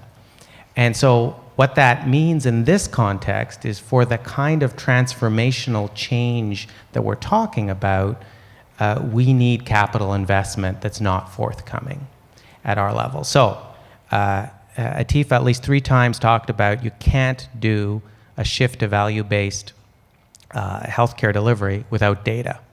Well, we're still on paper in much of the Ontario healthcare system, and that's a classic example of how we need to use our operating dollars to make the transformational investments. And so if anybody from the federal government is listening, if you're looking for a kind of a drop-in, drop-out role for the federal government, that could be one. The other issue that we confront is that my message to funders is always, tell me exactly what you want me to do and how you want to do it, and it'll produce whatever outcomes it'll produce. Or tell me what the outcomes are that you're looking for, give us some parameters, and let us figure out how to get to those outcomes. You can't do both. Yeah. Our funders tend to do both. They do tend to tell us exactly how and what to do and when to do it, and the outcomes that they'd like to see, and it's just not compatible. And so, if I think about, for example, some of our children's rehabilitation services, the funding is tagged so specifically to specific programs that if we want to replace a physiotherapist over here with an occupational therapist over there, we can't do it. And so that kind of, and I know where that comes from, right? I worked in a minister's office once, as did you. So I know where that comes from. It comes from in the Ontario context, which is where I worked in the minister's office. This was back when question period in Ontario was in the afternoon. And my recollection of working there was that I spent all of right to about 4 p.m. worried about anything that might be going wrong anywhere in the Ontario healthcare system, because my minister was responsible for that and was responsible for fixing it. That was before Twitter sped up that cycle. And so I think there's a really interesting conversation at how do we help our elected officials in healthcare at the provincial level move to where education ministers are in the political system. When a school board does something stupid in Ontario, the Minister of Education is not personally held responsible for that. If a patient dies somewhere because something went wrong, the Minister of Health is held personally responsible for that. And that political anxiety at the political level trickles its way down to very micromanagement of funding pots and policy initiatives. And so I think for me, if we can somehow find a way to make the capital investments that can push transformation, and if we can create the political space to allow health authorities, hospitals, and other health organizations to be held accountable for delivering on outcomes, those are kind of the two preconditions, I think, that will help us move this agenda forward. Great. Andre? I think that a lot of interesting ideas were actually just brought up, and so wanting to respond to some of them, we'll first probably respond to the question. I think if I had to say what value-based healthcare means for me overall, there's probably three main things. The first is focusing on what we achieved rather than what we did. And I think that was touched on to a huge extent already by both Colin and Alex. But if you think about what we spend most of our time on now, it's more documenting what we did than what we actually, the results were that happened based on what we did. And there's actually no real incentives to measure the outcomes or what happened. There's not really any regulatory needs to do it. And so people are left with the situation where if they do it, they're really all on their own. So the first is focusing on what you achieve. The second for value-based healthcare is aligned incentives. I think if we look at healthcare overall as a marketplace, really, if you think of the incentives of the different players there, so from the patient to the doctors to pharma companies to governments, and think about what actually motivates them, what their goals are right now, they're actually not that well aligned. From a patient's perspective, you can think about trying to get as much care as possible, because you really aren't able to differentiate between quality and non-quality care. There's no metrics out there for you to see.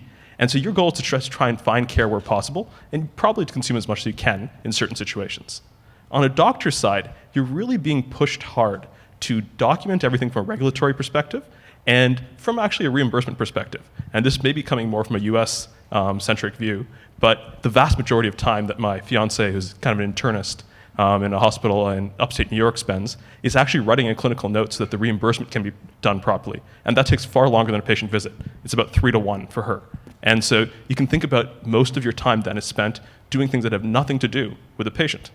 You can then think of a pharma company where if you're a company and you want to sell a drug and you want to kind of justify why the price is worth what it's worth, how do you justify the value? And if you're not measuring the outcomes, it gets very hard to say, this is why this should be priced this way. And this is the difference, if you use my drug versus another treatment, that you can achieve and why it's worth the money. And so suddenly you have this change in incentives there. And then governments, again, how do you decide how to allocate your money? If you've got the situation where you have to reduce costs at all, and that's the general feeling across the board, how do you decide where to reduce costs and to make sure you're not reducing quality? And so all these individuals have these problems that aren't related to one another. And the interesting thing is that value allows you to center around one concept as the solution, which is that if you're thinking about quality over cost, it actually meets the metrics of almost everybody in the system. So that alignment overall is, I think, the second thing that value-based healthcare brings in my mind. And I think the third thing that I think it does is it allows us to start understanding what are the comparative quality differences between different healthcare options. And so it allows us to start thinking about trade-offs. Right now, if we want to think about should we do a hip or knee replacement or a stent, there's not really any real metric we can use to do that that's fair. And so when you're in a government situation, I imagine budgeting for this stuff is really just a black box. You're like, I'm going to put as much money into this as maybe happened last year plus a little bit more, or what's politically feasible, but it's not based on anything else other than that. And I think the trade-offs piece and understanding what the trade-offs are is what value really gives us. Because if you focus on the outcomes over cost, you suddenly have a metric to do that based on. And so that's what it means to me overall. Good. Atifa, do you want to say a few words, or should we move to the... I certainly agree, and I think it's a matter of coming to agreement that it is the patient outcome and the result that all parties will focus on, and perhaps we're not there yet. But I think once that is in place, they will align. Good.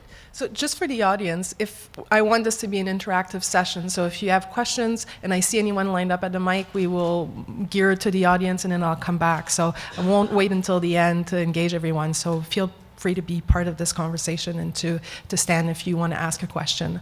The next question that comes to my mind is, who's responsible for doing this? One of the things I've been thinking about over the last year as I'm engaging in these conversations, and I've been mandated to put AMGEN forward as a company that is willing and interested in measuring and being held to account on those measurements, is that there doesn't seem to be, are the governments responsible? Given that the change is going to occur in the institution, Alex, are institutions responsible? Are the physicians responsible? Where does this sit? In Canada, we're fragmented. The provinces are going to have to implement this. Should it be across the band national? Should we let provinces do it on their own and kind of figure it out? Why don't I start with you, Alex? Is the institution going to drive this? Are governments going to drive this? Well, I think there's huge motivation in institutions to drive it. I think that in the Canadian context, it will need to be provincial ministries of health that ultimately drive it forward. And in Ontario, we do now have for hospitals an activity-based funding model. It's no longer a block grant indexed to inflation as it was as recently as 4 years ago. We are effectively in a competitive model that really assesses the complexity of our case mix, the volume we are seeing in our relative efficiency. Still production metrics, still not at the outcome level, but we are moving towards that. We've had experiments in bundle payment models that have had variable success. Give me an example. The word gets thrown out there. Like Tifa said, you've had success with bundle payments. For me in the audience, give me an example of what was a success. What worked? So the story, and so for the folks from healthcare, you will have heard the story 20 times because it is the success in Ontario, so we want to talk about it a lot, is St. Joe's Hamilton bundle payment model, which really took resources that had been dispersed across a number of providers and put them together in the delivery of a number of clinical programs in the Hamilton area, so that where people previously would have gone to a hospital, received care from the home care agency, visited their physician, that was centrally coordinated through case management through one organization, and there was basically a reimbursement for the whole outcome, for the care that patients received. And I'm thinking hip and knee, but I can't remember actually the various programs that were part of that. And I think the great better outcomes for patients, and so they did assess health status of patients and functionality of patients, but also higher satisfaction of healthcare workers. I remember the story of a patient of a healthcare aide, personal support worker, who talked about feeling now like she was part of a team that was helping a person, as opposed to a small cog in a big machine delivering a procedure. And so we have had a hard time in Ontario getting that kind of model to have widespread adoption because of some of the micromanagey silos that we have that prohibit, for example, hospitals from delivering home care, or that say, you've got to use that dollar for a physiotherapist, not an occupational therapist. So I think the Ministry of Health is motivated in Ontario to try to knock down some of those barriers, and we're inching our way in that direction, but it is slow. So Colin, you've written about bundled payments, and Alex just spoke about a care pathway.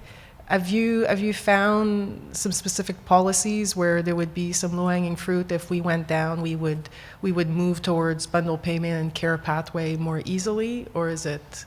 I mean, one very interesting thing about the Canadian context, and when you talk about bundled payment or payment system reform in general, is that most countries, whether it's the Netherlands, United States, they're on the third decade of bundled payment reform, whereas we've scratched the surface with one. So we're at such a primitive starting point that there was a lot of acceptance, and I think that there's a fundamental agreement amongst a lot of analysts with respect to the way hospitals have been funded historically, the way in a lot of cases the physicians are compensated. Physicians are compensated have a lot of not just misaligned incentives, but often disincentives for providing the appropriate care. So when you look at how far other countries are ahead and lessons learned from other countries, I'd say there's plenty of obstacles that stand in our way.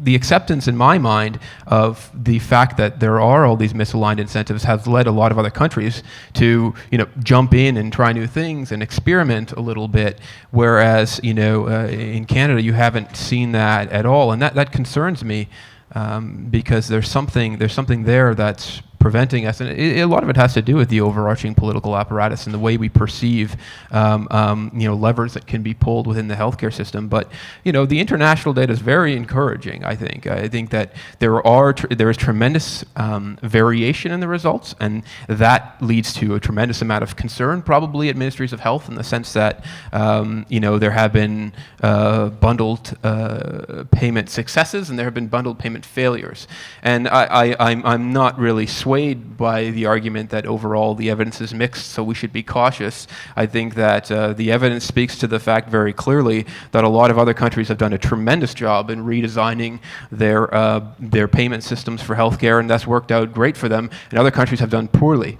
So what? So there's good examples. Let's start there. But the way things have been done historically and moving the ball on a number of payment systems in Canada, getting those things going the right direction takes a lot of effort and a lot of political push at the end of the day. So, Andre, you spent a lot of time traveling the globe. You've talked and worked with governments. From what you've heard from Alex and Colin, any advice in terms of successes or examples that you would say, this is where it works well? And one things that come to mind, and Tifa and I were talking about over lunch, salaried physician versus entrepreneurs or self-employed physician. Does that matter in getting there, as Colin was just saying? If I could ask a question, that was the question I was going to ask. Do we know of any bundle payment model where the physicians are on a fee-for-service? Yes. So if we think of the US CMS total joint replacement model, so the hospitals that are adopting that and doing it, I think it's in some 69 regions of the US. I don't know exactly how many hospitals are going for it, but they are a mixed match. So not all of them are necessarily salaried hospitals. There are some that are doing pure fee-for-service previously and now are taking on this bundled payment, and then forgetting fee-for-service or what type of payment models, the actual salary version of the hospitalist can be quite different in different hospitals. So I think that in terms of examples... Who's reimbursing the physician? So the hospital is reimbursing the physician. Right, Yep. right, that's the difference. Gotcha. Because in Ontario, physicians work at a hospital. They don't work for a hospital. Yeah, and so that would be the difference in, I guess, how it's done in Ontario versus others. Another curveball. Yes. Atifa, do you... So I was going to say the CMS is an example we have in our case studies on the website. So we've highlighted that one, and you just raised the issue that each country is going to have to revamp and think about this and that for the context that it works in. For the location. So whether that's the institution at your level or at the provincial level for Canada. Go ahead, Just Colin. very quickly, Kim. I mean, the fact that there is an existing fee structure actually helps get the bundled payment system off the ground because you already have a predetermined cost for one input in the service. So it's actually, that should be considered an advantage. And, should, hospitals be responsible for negotiating contracts directly with physicians and those under their employee? Yeah, they probably should be. I'll leave Alex off the hook for that. But I mean, that's just something that has to change, that other countries, have done. That the incentives will always be misaligned in Canada until we want to start to change those things. Did you want to add anything, Audrey, before I go to my next question? No, I think there's, from a perspective of examples that have worked, and I think Colin started touching on these, but there's loads of these. If you're thinking of terms to Google, if you think of Swedish hip and neck, if you think of the CGR bundles for total joint replacement in the US or emerging now, the cardiology bundles, if you think of any of the heart bundles from the Netherlands or Sweden, these have all kind of worked and worked very well. So there's lots of good examples of how to tailor the policies. The key is that usually it's working directly with the provider who overall takes responsibility and then takes that bundle payment and disperses it across the different pieces. And so you're right with if the doctors are funded separately, it does throw a wrench into the mix. But at least from a framework perspective, these things have been shown to work. And the key thing is that there's not really another payment model that we know of where you can include outcomes as part of the deliverables. And so if you're thinking of a bundled payment, it's bundled for what? And it's a total episode of care. But you can actually insert outcome metrics there so you can have kickers where you get more or less money depending on what you actually achieve. And this is where it gets really interesting. So from an option perspective, there's not many other options we have if we want to go to a future where we care about what we achieve, which is where bundled payments become very exciting. Great. We have a question from the audience, so we'll go to the mic. Can I ask you to identify yourself before you ask your question, please? My name is Alison Durkin. I'm attending as a patient, actually, somebody who just has a lot of interest in healthcare issues, and a couple of recent patient experiences sort of dovetail with the topics here. And one of them, they're both in an international context because I've also lived in the UK and I've experienced the UK approach to things. And so the first sort of observation I have is I had treatment for kidney stones a couple of times in Canada. They recurred, and I was astounded by the number of people in the room, the number of people involved in the process, the number of x-rays, the number of tests. It was just phenomenal. It was absolutely phenomenal. And it took months to resolve the issue in both occasions. Fast forward a few years, I had a recurrence in the UK, and I was expecting the same rigmarole. Well, it wasn't. The minute it was identified, the only person I saw before the treatment was the specialist and his assistant. And when I got to the treatment, there was one technician, There's a small room with a very up-to-date, state-of-the-art machine compared to this thing that had been about 30 or 40 years old in Canada. And the treatment took about 20 minutes, no pain, no nothing, no painkillers required, no follow-up. And so, you know, given what I'd gone through in Canada, I had asked the healthcare people, you know, how much does this cost? It's about $10,000 to $12,000 per patient. Well, I got the bill for the UK one because it was insured. It was about 4,000 Canadian. So I basically had 2 treatments in Canada at a cost of $20,000 to $25,000. It took months, tons of people involved, lots of problems and everything. I had the same thing in the UK, about 1/6 of the cost. It took almost no time to resolve, virtually no wait time. And it was a real eye-opener, and I think it came down to capital investment, the point you were making before. They had invested in the most state-of-the-art equipment, and it allowed them to drastically shrink the process and reduce the number of people involved. Now that's a special procedure, but it does illustrate, you know, how capital investment, when used properly, can really deliver better outcomes and also be much more cost-effective in adding value. Some music to Bill Chernesky's ears for the case for investing in innovation and making sure we're more efficient, and patient appreciation of the process is good. And that's very much sort of technology is key in that case. I've had a more recent situation. I just want to make sure there's a question. So yeah, so I'm going to illustrate another sort of, it's almost like the counterpoint. A more recent situation I've had involves being diagnosed with multiple sclerosis. And basically the wait times involved and everything, I just decided I'm going to do my own research and figure this out. So I did that. I went into medical literature. I didn't read websites and stuff. I went into published medical literature from medical journals. I figured out what was going on. And I treated myself basically. I've resolved it. That was very low tech and very, very low tech. What I had in the UK was very high tech. I think when we talk about innovation, we need to be careful to not reinvent wheels that may already exist. That's number one. And number two, I guess the second thing in Canada that I see again and again is we don't benchmark effectively, or at least it appears we don't have ways of allowing benchmarking to work its way into the system and change the way we're doing things. So from your comments, let me ask the panel, we touched on it earlier, data, big data, electronic health records that talk to one another over time, from one institution to another. Andre, globally, and Atifa, you've looked at Canada versus the rest of the world.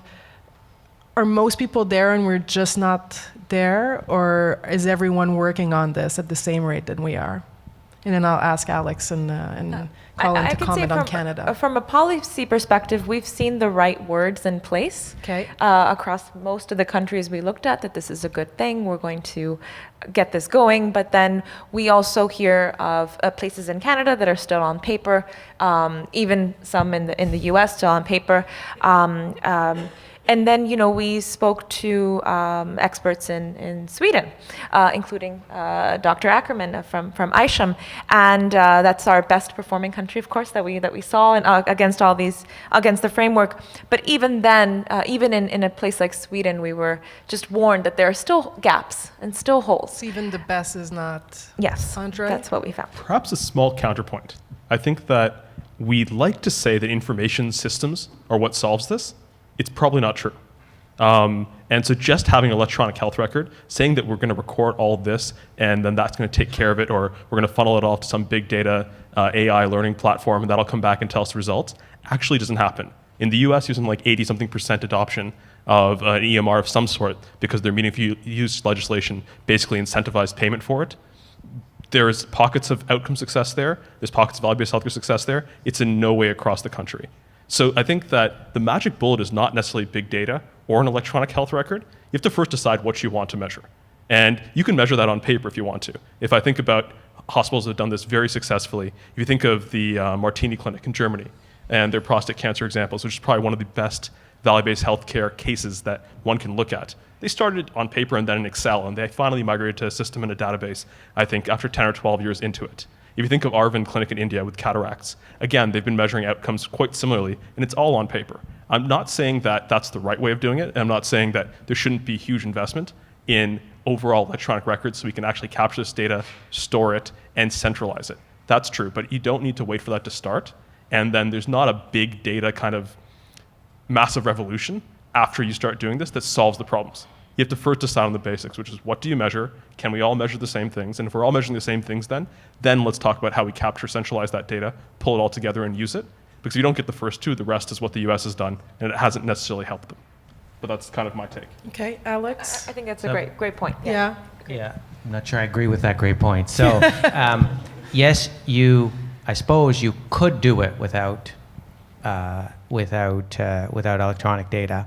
It's really hard. And one of the advantages, there's a couple of things. So we're in the process of digitizing and moving away from paper. And so there's a couple of things about that are instructive. One is, in our endocrinology clinic, the admin assistant had photocopied workflow for each of the endocrinologists who each practice slightly differently.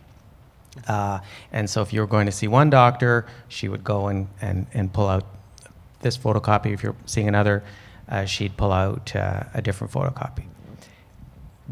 Digitizing that clinic meant the endocrinologist had to agree on what the standard workflow would be for the predominant presentations in that clinic. And they went to the evidence to do that.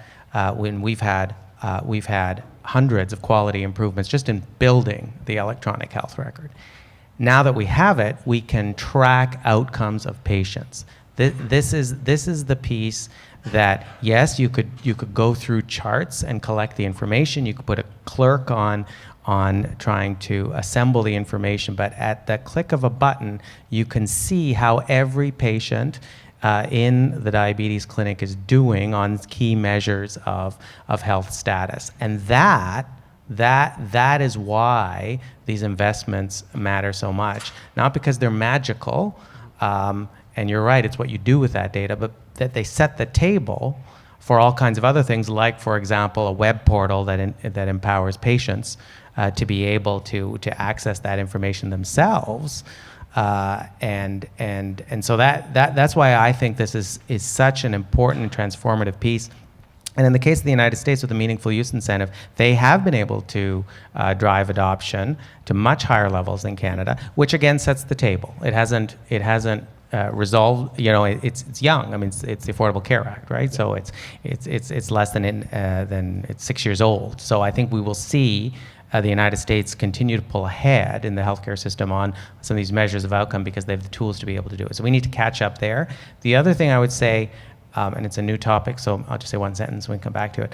Almost all the examples that we have used of successful bundle payment models or other successful value-based commodities are surgical procedures.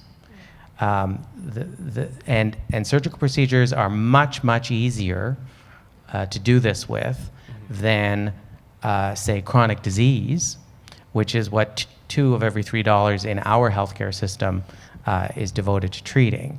And so, I think there's and their data is crucial because it's not eliminating variation in a surgical procedure, it's not eliminating variation in a care pathway.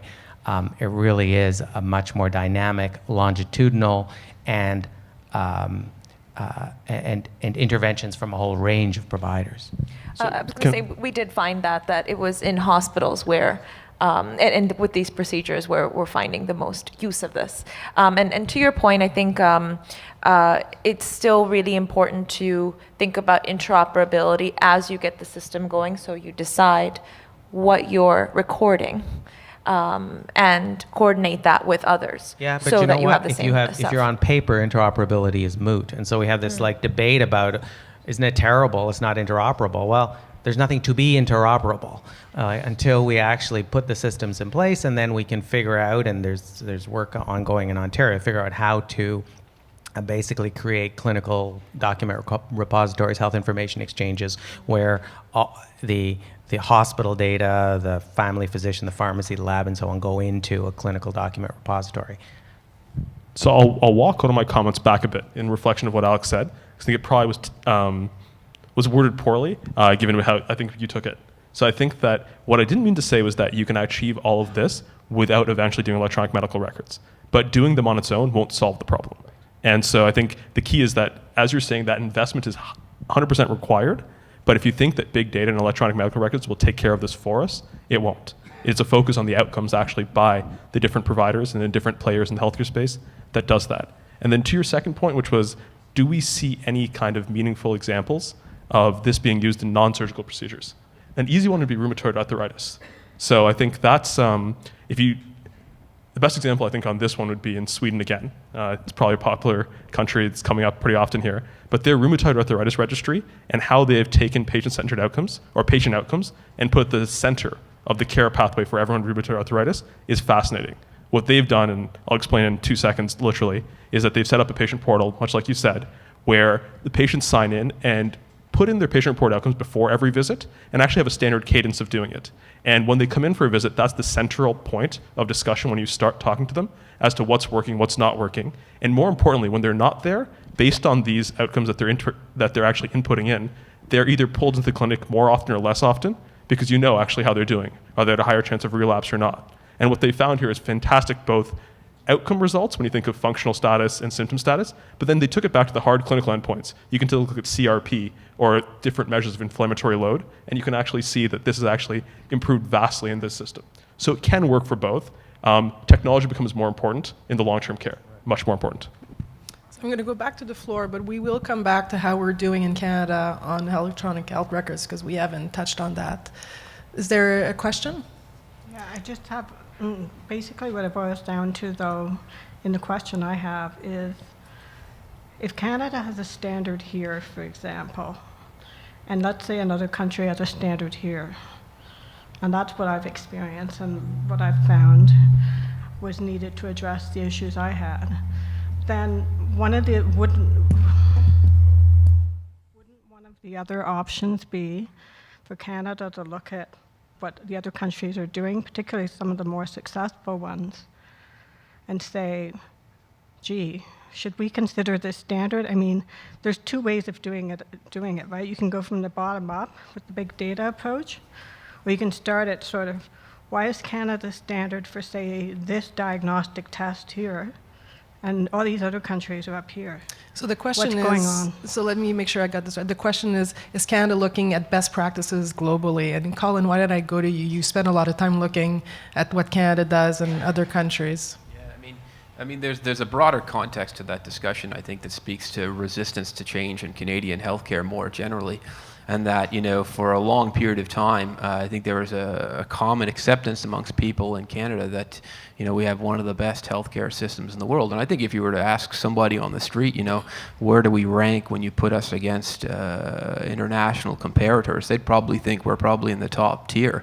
But it wasn't until the Commonwealth Fund started coming out with their international surveys a little over a decade ago now did we start to get a sense as to where we actually sit, which is, you know, you're right, you know, thanks to the presence of the United States on the bottom of the list, we've always been, you know, slightly ahead of them for some period of time. So, I mean, I fully agree with you, absolutely. There's tremendous amount to learn from other healthcare systems. Now, the challenge sometimes is transitioning from, now we mentioned a bunch of institutional features in the Canadian system that make it difficult sometimes to attain some of the outcomes that are achieved by the countries. But fundamentally, you're right. I mean, the international experience should greatly inform what we do, and arguably it hasn't enough thus far in the way we've designed and developed and tweaked our overall healthcare system. So thanks for sharing your experience. It's a good one. You're definitely not alone, and let's hope that message resonates and becomes more well known amongst the average Canadian. So on that, because I think because I would agree, I would agree with that. I think there's a lot of best practice all over the world that we can look at. I know in the Ontario, there's a shift to activity-based funding in Ontario. We've brought in folks from the United States, from the United Kingdom, from elsewhere, and looked at how they've been successful, because as has been pointed out, many of those jurisdictions are ahead of us on this trend. The thing that always makes me worried, though, about that is the temptation to take an example out of its social context and say, well, in Sweden, there's a user fee for going to the emergency department, so let's have a user fee for going to the emergency department. When in Sweden, there's also free dental care, child care, all kinds of other investments that might lead people not to have to go to the emergency department. And so I do think the social context of our healthcare system, how it has evolved, and the communities it serves, and certainly very true in the child and youth health world. Over 50% of the kids who are going to be in the emergency department at CHEO today are in housing need. And so, there's nothing an activity-based funding model can do about that. And we have to think more broadly about what it is that keeps people healthy and out of our healthcare system. That's great. That's astonishing figure and breaks your heart. I want to come back to how we're doing on electronic health records. 10 years ago, I was at a conference of Canada Infoway, and the person said they were building a highway, and part of the highway was built. Some people were building the on-ramp, some people were building the off-ramp, and eventually it would all connect. And 10 years later, there's still no highway. Alex, you're part... There are lots of on and off ramps. There's a lot of on and off ramps. You're part of the process because you're... I thought you were about to say I'm part of the problem. No, That's been said before. You're part of building, like you're one of the workers on that highway. From your perspective, where is it? Are we soon to drive? Well, such a simple sounding question.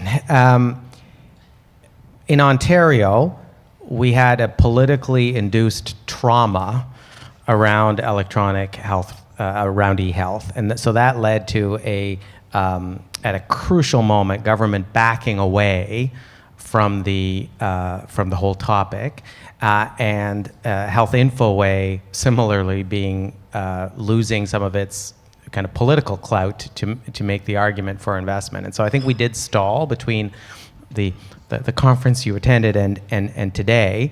I think there's been a recent in Ontario re-engagement.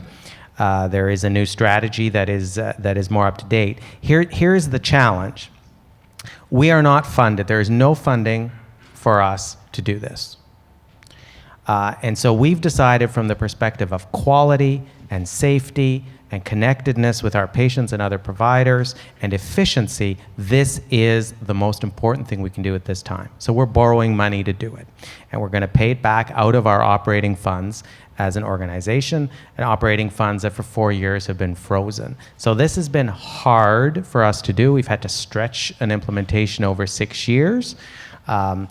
We are now starting to deliver benefit to patients, including people being able to access their own information, and we're moving closer to the day where we will be off paper completely, and we will be able to contribute our data to the health information exchanges that are being built that will sit on top of the pharmacy, hospital, and so on. Who's building the exchanges? So that is where now the government, the provincial government has engaged, is to build that layer. I think, I'm waiting to see what the Uber of electronic health records is going to be, because we are using an older technology, and I think there is going to be something that kind of sits on top. But we're kind of electrifying the grid. So, there's a lot of people who are like all excited about, what's the light fixture we're going to buy? Well, first you need the electricity, right? So that's what we're doing, and there's good momentum now in Ontario around this. So the last 10 years is, we probably could have got there if it hadn't been for, some consultant somewhere charging a $3 muffin to an expense account and creating a rather significant political catastrophe for the government. But no offense to consultants in the room, but it feels like we are back on track, but we are doing it kind of on the margins of our existing operating funds, and it is challenging, and not all organizations have the means to be able to do it.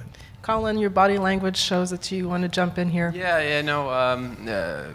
Very interesting. So for lots said there. So there's a lot to those Auditor General reports, other than simply paying consultants muffins. They're actually quite concerning, a lot of them, and I think unfortunately they've probably reduced the public trust, I think, in a lot of the development of electronic health record systems. In addition to obviously reported incidents of members at hospitals actually accessing accounts inappropriately. So that said, from what I understand, a lot of primary care and primary care practices have their own electronic health records in action. The majority of them do, but they just don't speak to the hospitals. And that's one of the major things, is that if a patient's discharged from a hospital, there's no necessarily way for a primary care provider to figure it out. So there's the exchange of information between institutions and between providers.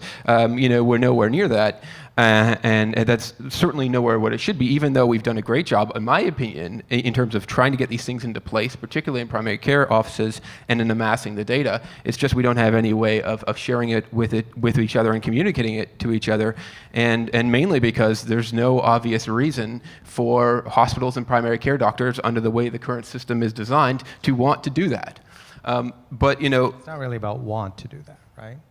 It's about being funded or incented to be able to do that. Let me ask a question. Let me ask you a question then. If hospital, let's say your hospital was given access to a publicly secured bond market, just capital markets in general, or let's say even a social bond, would you access that market and develop the system that you want? Well, we have done that. We don't have access to the bond market, so we had access to our neighborhood banker, and that's precisely what we've done to be able to build the system. And we are building it in such a way, and we're building it on a platform that, in fact, the information can be exported. So I think I think this would have been a different conversation, as the technology evolves and as the ecology changes. It's a different conversation about what should government do now. But I think what government should do now is to build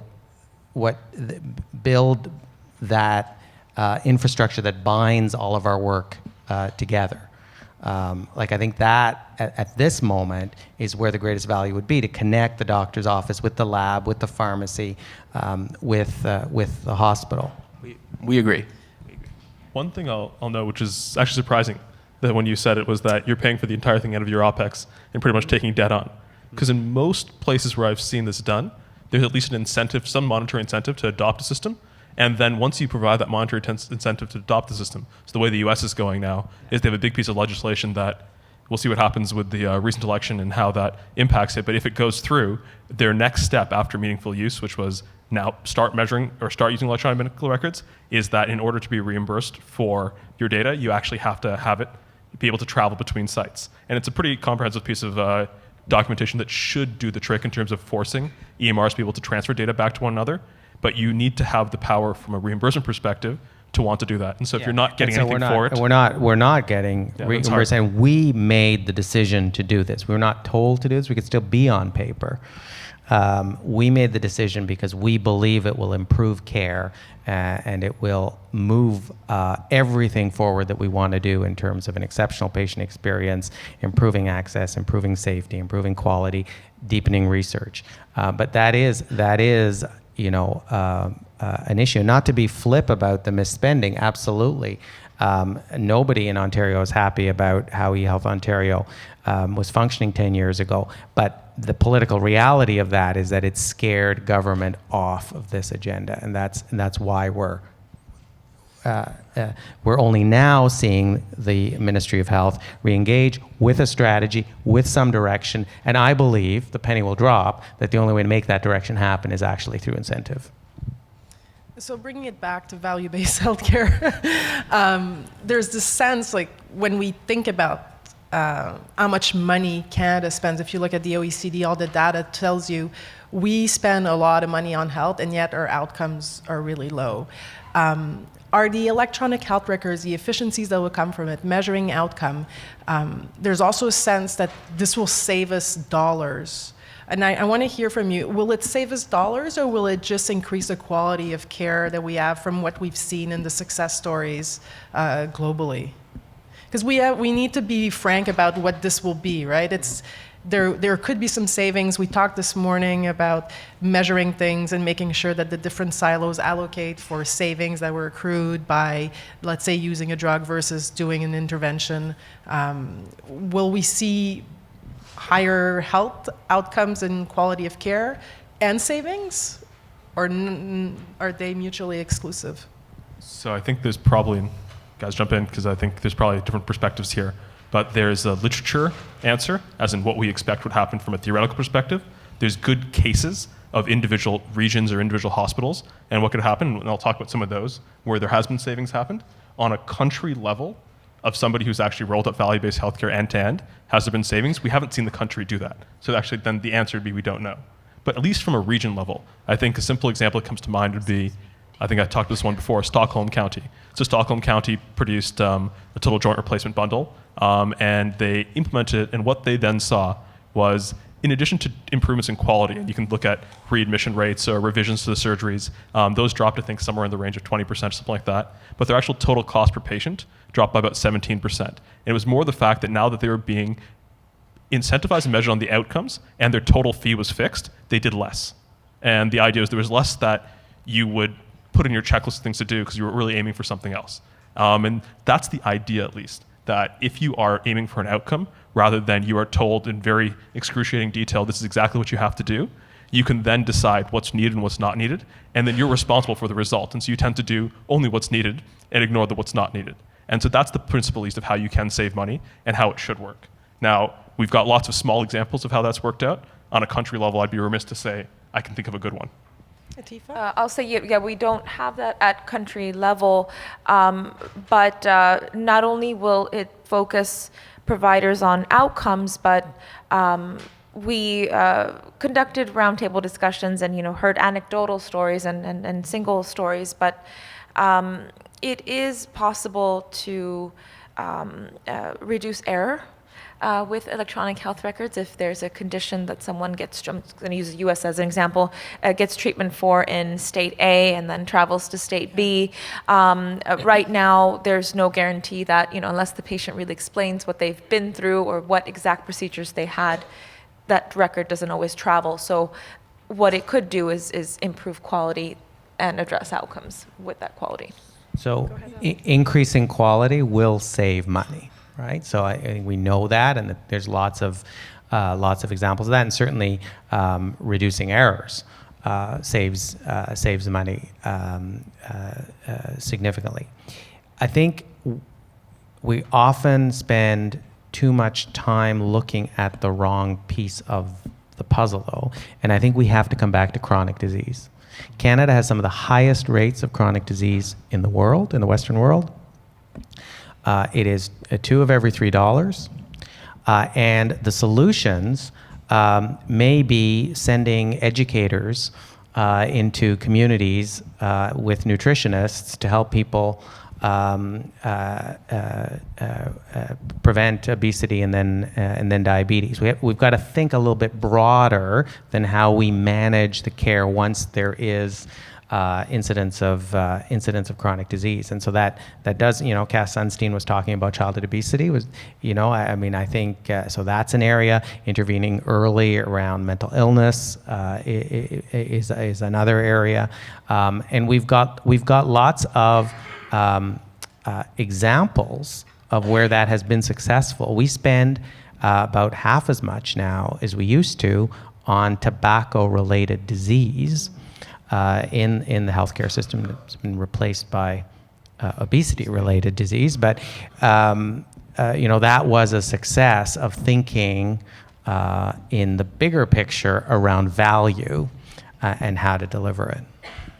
Yeah, I'm also a little bit reluctant to sort of pitch it as a cost-saving measure, for starters, mainly because I think to get these things off the ground, a lot of very sensitive and very complicated discussions with a number of provider groups and hospital employees with respect to how they will be compensated in the future have to take place.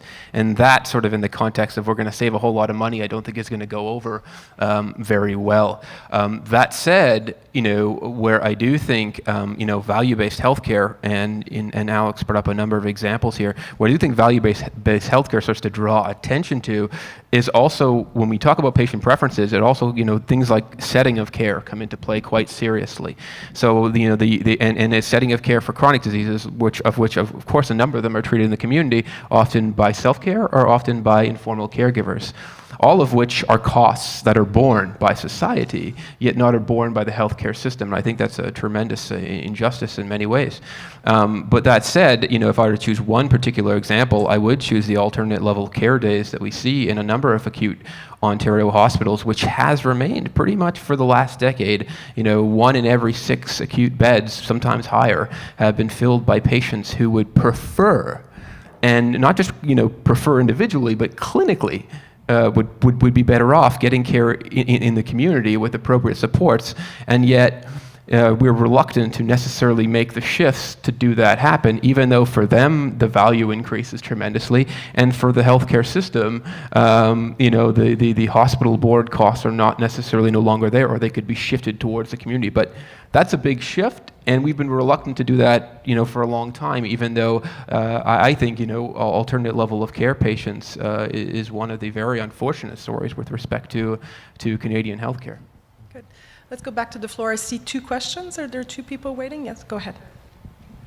Hi, Kim. Thanks very much. My name's Pat Kelly, and I've been an advocate in the healthcare system for about 25 years. And my background was actually in immunology research. So when I was diagnosed with cancer at a young age, it really helped to have some insight about the system and some insight about gathering research and the need for an evidence-based approach to make the case. So I think there was, over that period of time, a lot of success stories from advocacy in Canadian healthcare. You think about mental health, and Louise talked about AIDS, and I think cancer has been one of them. And then this morning, we heard an incredible presentation, I think, on autism.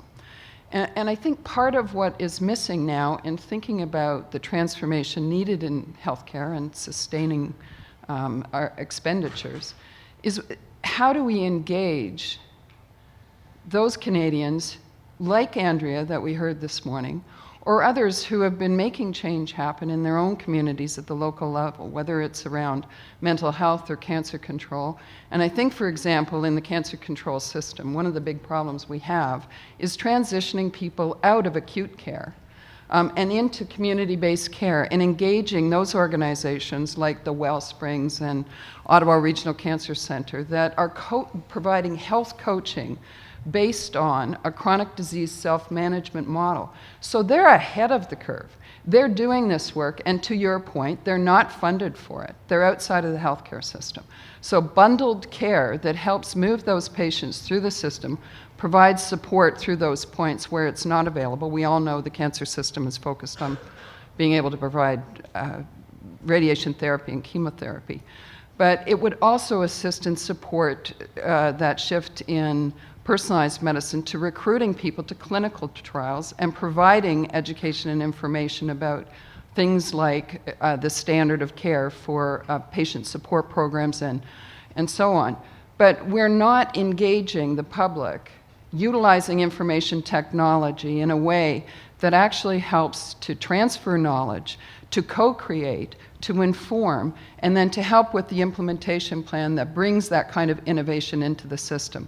And I think think tanks like Canada 2020, the Canadian Nurses Association, other organizations outside of the standard health charities, because I think we're trying to bring that other voice. It's time, for a post-Romano conversation that would potentially help to establish what we mean by a vision for health in Canada that may well include conversations about the role of economic development and transportation and housing.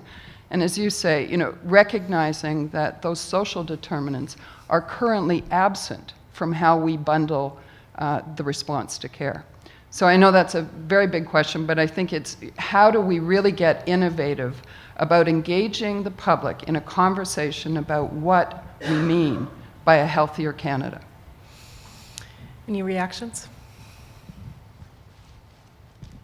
Very well said. Oh, I mean, I'll try to respond as well as I can. So I mean, I of course, no, I agree with what you're saying as well. Now, I mean, a major challenge in trying to make this happen is obviously, shifting, of course, the way we've traditionally thought about healthcare, and social determinants of health, and the literature around social determinants of health has at least started to do it. But for me, I mean, a lot of this is going to have to come down to is so one of the models of funding that we didn't talk about, and it's related to bundled payments, has to do with population-based funding. And that population-based healthcare funding is basically trying to say, okay, well, here's a specific geographic catchment, and what we want to do is give public health and primary care practitioners greater direct responsibility for people that are in those communities. And what we've seen in the UK, for instance, is just really moving the budgets for purchasing some secondary services from hospitals, for purchasing post-acute care, for purchasing community care, simply taking them out of the hands of high-level bureaucracy and then giving them to the family care practices themselves. Yeah, and I'm going to interrupt you there because I wouldn't say that the ownership for leadership here would rest with primary care or nursing. I'm thinking about how do we engage the business leaders in our communities, as well as those who are involved in economic development at the municipal level. You think about housing, you think about public housing, you think about transportation and what it is that keeps us healthy. The city of Edmonton, for example, has set out cutting poverty in half in one generation. And the intent was originally around examining the low levels of health within some populations within the city of Edmonton. And it's now focused on prosperity building and health building. And that model has been used by the Robert Wood Johnson Foundation in the United States. But Canada was a leader in social determinants of health. I think about the Lalonde report. I think about the vision we had 25, 30 years ago about what health meant to Canada, how it was going to position us on the world stage. We have the technology now to be able to engage Canadians in that conversation, as I said, post-Romano, so that we're not targeting family practitioners, we're not targeting the healthcare system to be responsible for maintaining or that hub and spoke relationship. We're talking about a very complex response, and I think we need to have that complex voice of Canadians engaged in that. I think Andre wants to respond. So I'll try, because again, really well said, but I think a difficult question to answer, which is why we're all somewhat silent when this comes up. But I think that the way you do, what you're trying to do is say, how do you galvanize interest in this topic and how do you pull everyone together on it? And the answer there is knowing what the problem is and what the differences are. So if we're thinking about outcomes, one of the main benefits you get from going towards a value-based healthcare approach and measuring outcomes is you actually know what the differences are between regions, between hospitals, between providers. And having that information on its own galvanizes change. And that's what's galvanized change in other countries.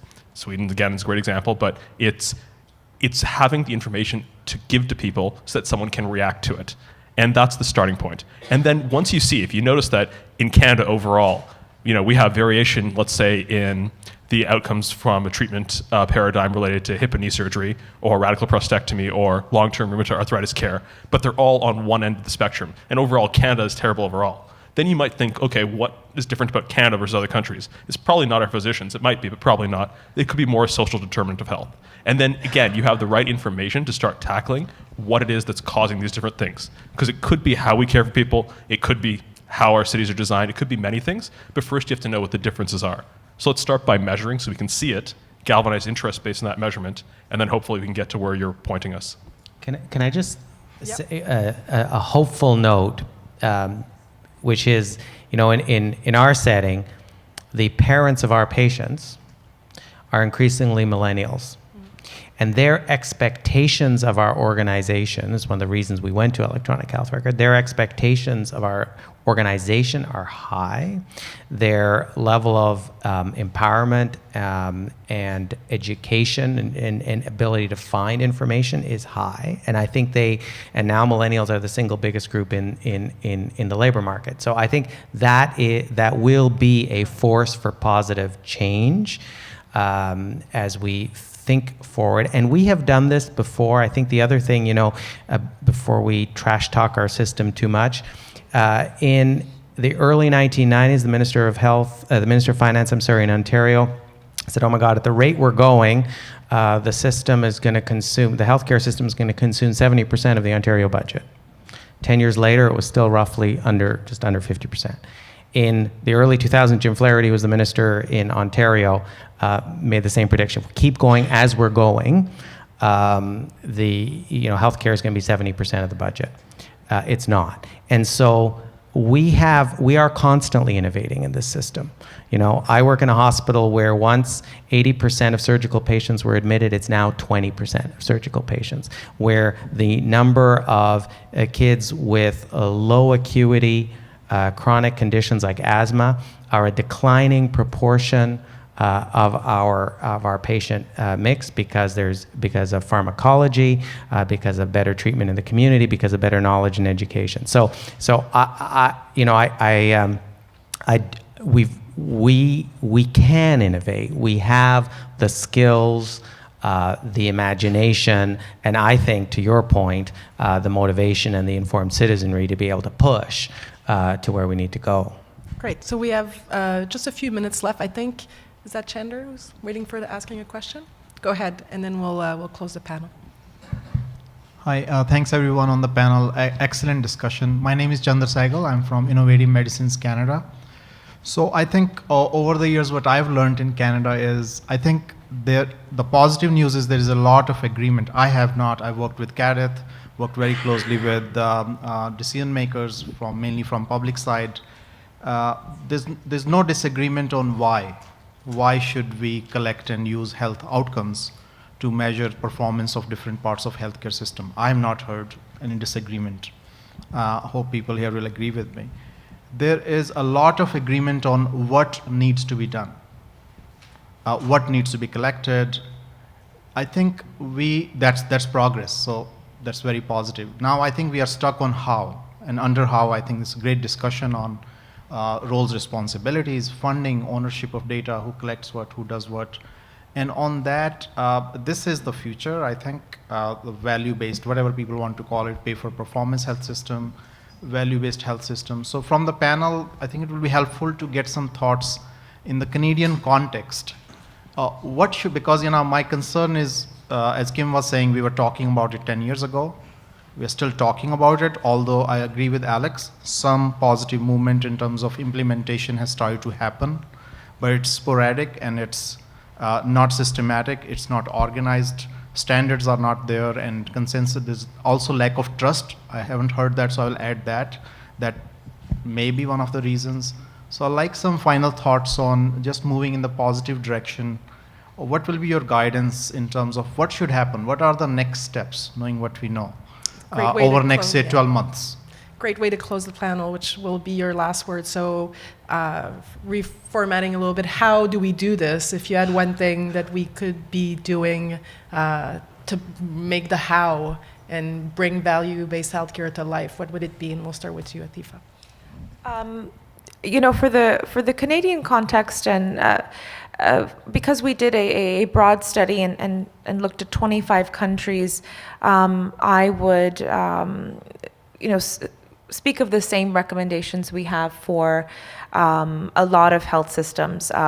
They do need to vary depending on how fragmented they are. The US is a unique case in that sense. Canada is not. But a focus on deciding and prioritizing value-based healthcare is a critical recommendation we're making, and then the focus on getting the right information. I think similar to how our questioner was saying, people don't disagree about how outcomes are important. I think in the same way, I think people don't disagree that the information will lead to potential consensus in how to do things. So I think focusing on getting the info is important. Andre?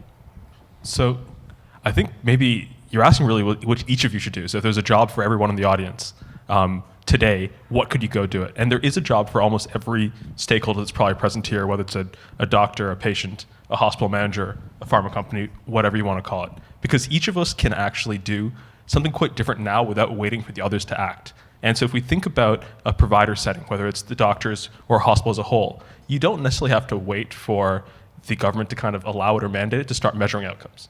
And the actual, I guess, interest in this in most countries came starting with clinicians, because they were frustrated with the fact that nobody was doing this. And so they said, we're just going to do it. And once they started doing it, they were able to show that it was worthwhile. That's actually what then fueled the results there. If you are a patient and you want this there, then you should be advocating extremely hard for ability to get access to your data, pulling your own data, trying to figure out whether forums like Patient Like Me or other things like that work for you, or thinking about the outcomes that matter to you, and even sharing it. I know that I was interacting with the depression patient panel in Florida, and what they actually had done, or a group of them had done, is they all got together, and one of the major depression problems, they actually took that to every doctor visit they had, and actually resulted in all the doctors in the area starting to adopt these problems overall. And so you have a job as well. If we think of pharma companies, then you can say that right now we all know this is where we're going. How can you get ahead of the curve? How can you start thinking about how you actually measure outcomes in relation to your products? And this is medtech and pharma. And how do you actually start thinking about how you do risk-sharing contracts or gain-sharing contracts, where you actually say, okay, we're going to commit to actually achieving this outcome if you let us partner with a hospital or partner with a provider setting. And we'll take on that risk, and we will own it, and we'll probably get more money in some situations and less in others. But the general idea here is we're actually going for that next step. Governments, I think that we talked mostly about what you guys should do on the panel, but I think overall there's a huge role to say, okay, if everyone wants to move towards measurement, how do we incentivize that? How do we create the right systems for it? How do we put the right capital investments for it so that we can have better healthcare overall in the country? So I don't think it's one thing, it's that everyone here could do something now, and you don't have to wait for the other one to do it. Kind of just start. I love it. To-do list. To-do list. Alex? But not a do-out. We're not allowed to say that. It's going to stick, so we have to stop saying it. So I agree with Andre. There is no magic bullet. Let me just say, really offer two positive steps forward, I think. A couple of months ago, CHEO amalgamated with the Children's Treatment Center, which provides long-term rehabilitation developmental services. And we did that because parents were telling us, parents who had children both at CHEO and in long-term rehabilitation, how much they valued the services and the providers, but how frustrating and exhausting it was to have two different charts, two different care teams, two different intake processes, and all the rest of it. What we did in that conversation is we put our families at the center of the discussion. So if we want to be delivering value to patients, we need to put patients and families, empower them to be at the center of the discussion. They know what they want. They know what they need. We need to empower that voice, because that will push the system, and in the trickle-up effect of public policy, it will push government. That's number one. Number two, Atifa, you said that we don't have a fragmented system, which is true from a payer. We have a single payer model, but within our single payer model, we have a very fragmented system, and we have enormous constraints on various providers. And if it made sense within our budget and within our financial accountabilities for us to hire a respiratory therapist to visit our patients after they left the hospital so that they don't get readmitted, our vented patients say, we should be able to do that. We can't. And so there's lots of ingenuity, there's lots of creativity on the part of clinicians in our organizations, and we should allow them to express that, to own their work on behalf of their patients to make a difference. Colin, last word. Sure, great question. So, I mean, I agree with the other panelists. I'll get there that patient empowerment is a key to this, and an important part of it, at least. I think from the political perspective, I think it's very difficult, let's call it a very tenuous balance, to say on one hand our system works really well, and then say on the other hand we need to change the way we do things. And I think that's sort of the tact you hear a lot, and I think that part of that has to change, and at least it's untenable for in many, particularly with this discussion. So how do you get the ball rolling on sort of the patient empowerment side? Assuming that not all providers are as enlightened as Alex and his group. Well, at least as enlightened as I tell you I am. So I mean, how do you do this? So I mean, there are things individuals can do today, but for instance, I've never understood why it wouldn't necessarily be in the prerogative of the federal government in healthcare to just simply oversample patient surveys with respect to their outcome measures and their experiences. Just go across the country, oversample them, gather the data, and publish it. And it will empower patients. It will give them things to take to their hospital and say, how come patients who get this procedure at this hospital have, X amount of reported outcomes when the hospital down the road does it twice as good? Wow, now you've got a conversation starter, right? Now you've got something that the patients can work with. I think that obviously that sets in motion a chain of events that would lead to significant Canadian healthcare reform, but it would be a brave first step to do this thing. And I mean, what's empowering patients unless you give them something? Give them their data. Give them access to their healthcare data, to their electronic healthcare record. Let them use that data, let them ask questions about that data, let them make it a bit difficult sometimes on the doctors because of that data. And if your outcomes are just that different in your primary care practice versus another primary care practice, let's hear about it, and let's talk about why that variation exists and solve it. Please join me in thanking this panel.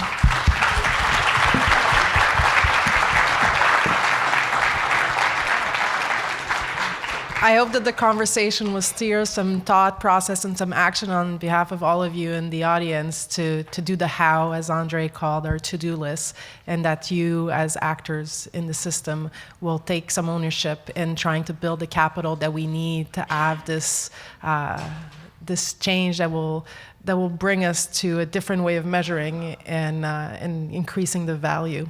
So we will move to our last panel of the day. Thank you, everyone.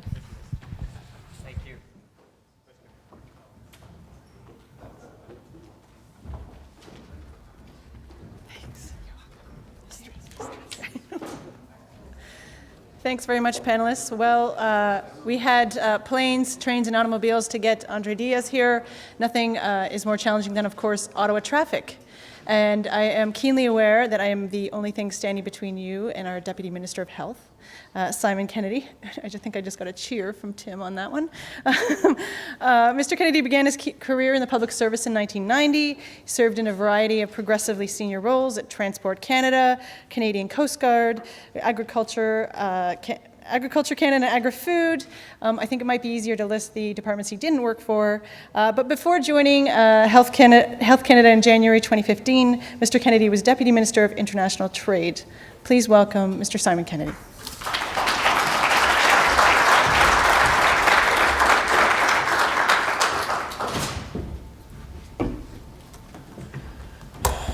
Hi, everybody. And I'm acutely aware that I'm the only thing standing between you and the end of the conference, so I will do my best not to put you all to sleep.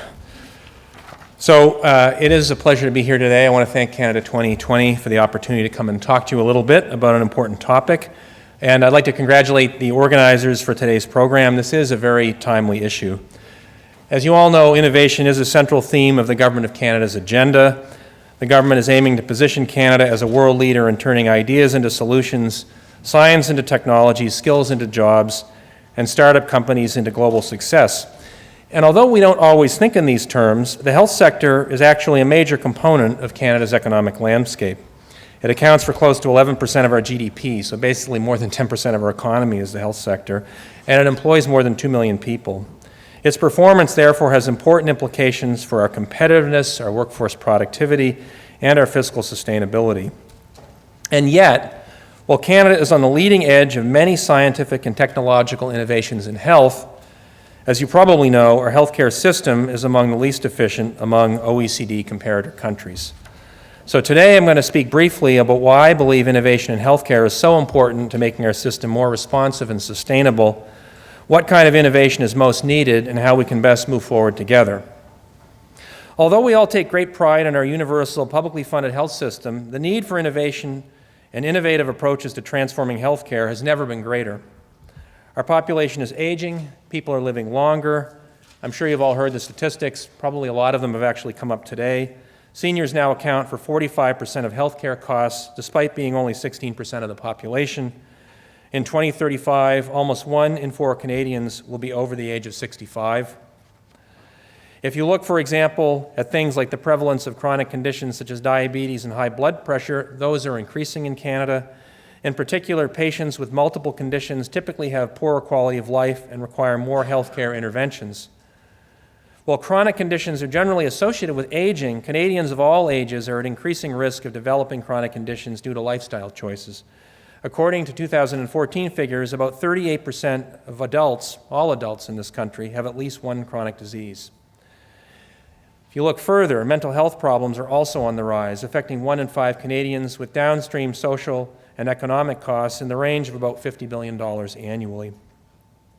Demographics and disease trends, however, are not the only factors driving up healthcare costs in Canada. More expensive and new technologies also play a significant role in driving healthcare costs.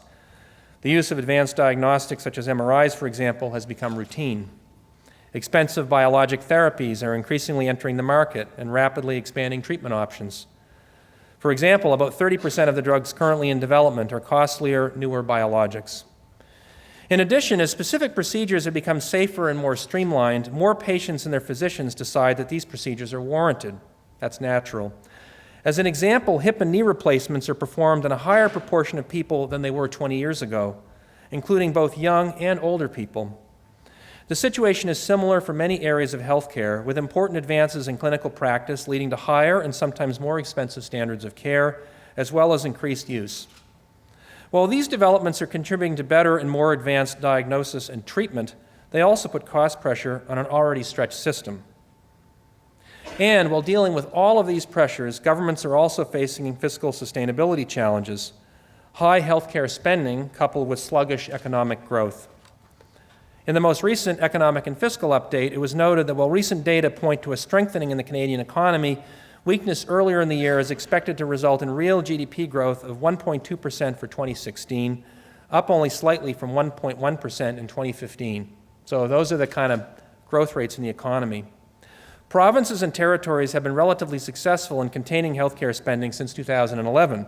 On average, annual spending increases have been limited to about 3%. Mind you, that's still 3 times faster than the rate of growth in the economy. And that itself is a far cry from the 6 to 7% growth observed in the preceding decade. But maintaining this level of spending growth in the future will require a lot of innovation. Limiting wage increases, constraining operating budgets, and those kinds of strategies, which we all know about, can only take you so far. To permanently alter the growth track and maintain standards of care, it will require a change in our approach to delivering health care to get better value for the $215 billion we spend annually in this sector as a country. Changing the way Canada delivers health care can't be done without addressing our outdated system structure. Provinces and territories have done a lot of work in this area, and I don't mean to suggest otherwise. But by and large, our system has not significantly evolved since its creation in the 1950s and 1960s. It remains heavily focused on expensive hospital and medical services that are not well suited to serve an aging population with chronic care needs. For instance, we know that providing care in the home and in the community, for patients with long-term care needs is much less expensive and sometimes more efficient than providing care in a hospital. On any given day, you may be aware that some 15% of hospital beds are occupied by patients who might actually be better off in another place, perhaps at home, perhaps in a long-term care or supportive housing situation. And this has a huge financial impact. For example, take Ontario. In Ontario, basic home care is estimated to cost as little as $42 a day compared to a minimum of about $840 a day in a hospital. Basic inefficiencies like these are why Canada's healthcare system does not deliver good value for money relative to peer countries. And this is not Health Canada talking, this is international observers. In 2015, Canada's total spending on health as a percentage of GDP was the 11th highest among the 34 OECD countries. And at the same time, Canada continues to lag other leading industrialized countries on key health system performance metrics of access, quality, and value for money. Health services that are increasingly in demand, for example, prescription drugs, mental health, and home care, rely on a complex mix of public and private financing. In some areas, gaps in coverage are growing and patients must pay high out-of-pocket costs. Pharmaceuticals, in particular, are a pan-Canadian issue. Canada's multi-payer system for drugs is among the most expensive in the world, yet there are disparities in access and equity across the country and high out-of-pocket costs for patients. These are some of the things that have been identified by FPT health ministers as priorities for a new health accord. Many of you have no doubt seen through the media the debates that have been taking place about healthcare financing, and I don't intend to get into those today. But setting aside the issue of funding, I can tell you that my impression is pretty clear. Among health ministers across Canada, there's broad agreement that we must innovate in each of these areas and across the health system if we want to be able to continue meeting the healthcare needs of Canadians in a sustainable way. Large enterprises, public or private, can't thrive without innovation, and healthcare is no exception. Now, if we kind of digress a little bit and get into kind of the textbook definition, innovation in the business sector typically focuses on two types: process innovation and technological innovation. Each of those is directly relevant to our discussion of healthcare. So let's begin with process innovation. Our health system is complex and highly fragmented. As I noted, many of our healthcare processes have not fundamentally changed in decades. Experts, including Dr. David Naylor and the Federal Healthcare Innovation Panel, have looked at our system and concluded that Canada is lacking fundamental ingredients to support continuous healthcare improvement. It's time to implement bold reforms in the funding and organization of frontline delivery. We must adapt new, publicly funded delivery models and figure out how we can provide better care and better outcomes for lower costs. It's not easy, but others around the world are doing it. For example, in the United States, a whole new suite of models are under development in states all across the U.S. to change the way health services are funded and delivered: accountable care organizations, medical homes, bundled payment models, and so on. The UK, for its part, is investing heavily in integrated models of care that bring together health and social services across institutional and community settings. This is about putting in place more efficient and effective models of care delivery. It's about reorganizing healthcare in ways that are more efficient and put the patient first while maintaining our single-payer public model. It's not about privatization or the Americanization of healthcare. Indeed, if you look at the U.S., some of the boldest changes in the U.S. system are being made in Medicare and Medicaid, the public parts of the system. This is about finding better ways to deliver care that both improve outcomes for patients and lower overall costs. And we need to start examining those kinds of innovations in Canada. So that's process innovation. If we turn now to technological innovation, this is a burgeoning area of activity in healthcare, and many of you work for organizations that are a key part of this. Biologics, genetics, precision medicine, big data, all of these have tremendous potential to improve quality of care and patient outcomes if we're smart about how we do it. If we want to transform our healthcare system and improve system performance, we need to strengthen the system's underlying infrastructure, starting with digital health. Despite billions of dollars invested federally and provincially in e-health over the past 15 years and significant leaps forward, there are still big gaps in the system. We need digital systems that connect seamlessly different care settings, hospitals to pharmacies to doctors' offices, and give patients access to their health data electronically, give them the ability to book appointments and consult their physician without visiting an office. And that's pretty standard now in some of the best performing healthcare systems in the world. A lot of the interactions are actually done digitally. In Canada, our slower progress on e-health also means we haven't developed the kind of data systems that a high-performing health system needs to have performance measurement, to actually measure the improvements that are being put in place, make course corrections, and close gaps. There is huge potential to harness the data from e-health systems to provide better drug safety data and support treatment and diagnostic decisions. We need to strengthen the system's underlying infrastructure to support the development and use of innovations. By modernizing the infrastructure we use to manage information and investing in technologies that change how healthcare is provided, we not only get more value for money, we also support the development of mobile and digital health solutions that enable more efficient care and which will empower patients with information. At the same time, as part of the government's broader innovation agenda, we can find ways to support and embrace Canadian-made innovations. Process and technological transformation are intrinsically linked. We can't get the benefits of technological innovation if we don't transform the underlying processes. Business process improvement is enabled by technology and vice versa, and we have to keep that in mind. So, what is the way forward? The good news is that healthcare innovation is an area where I believe there is a strong consensus for action. And while all governments have important levers to effect change, the greatest impact will be achieved by combining our efforts and taking a coherent, sequenced, pan-Canadian approach. In fact, we're already seeing the dividends of targeted federal investments and federal, provincial, territorial collaboration in spreading innovations, supporting digital health, reporting on health system performance, and evaluating health technologies.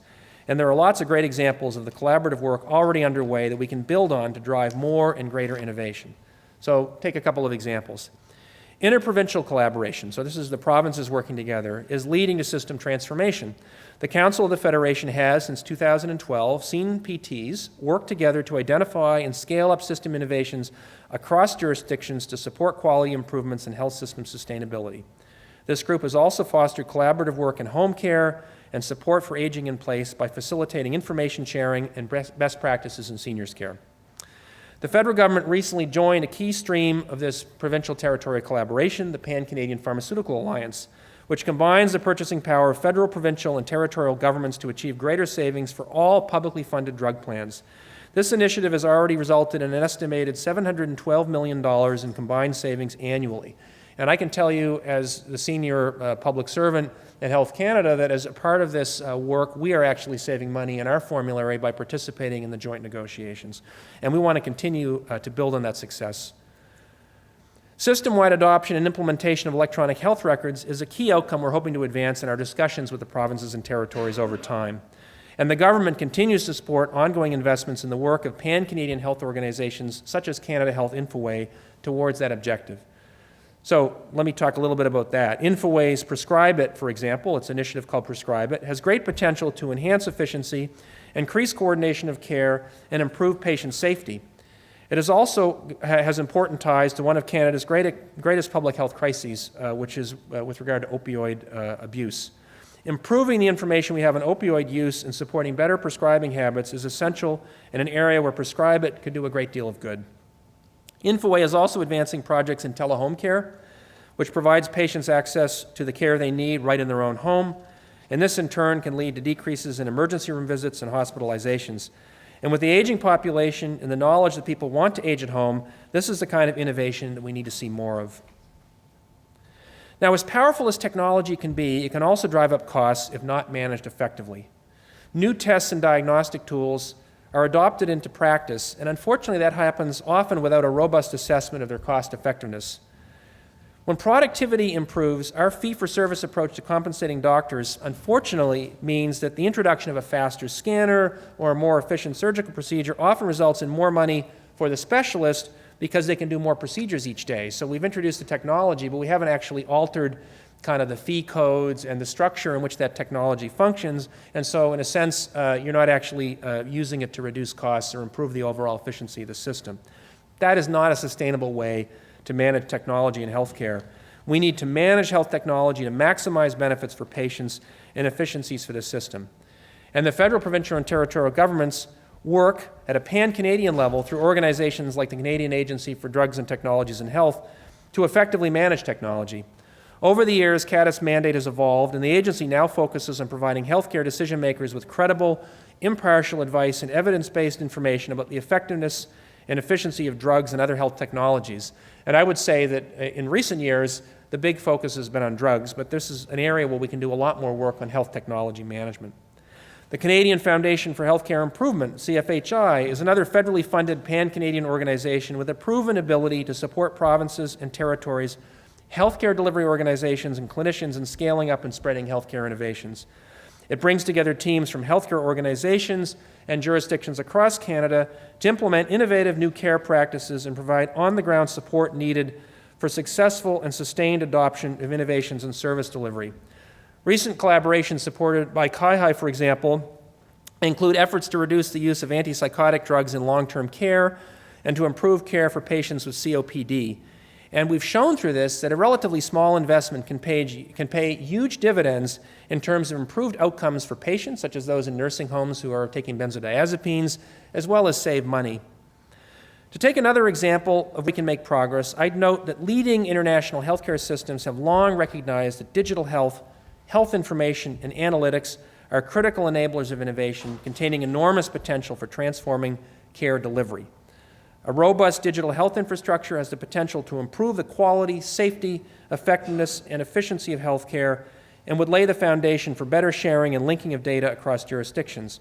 And in Canada, we're fortunate to have large administrative databases at the provincial level, a reputable national organization like CIHI, as well as Statistics Canada, and a strong cadre of health service researchers. And that's a very strong foundation on which to build a learning system that supports innovation.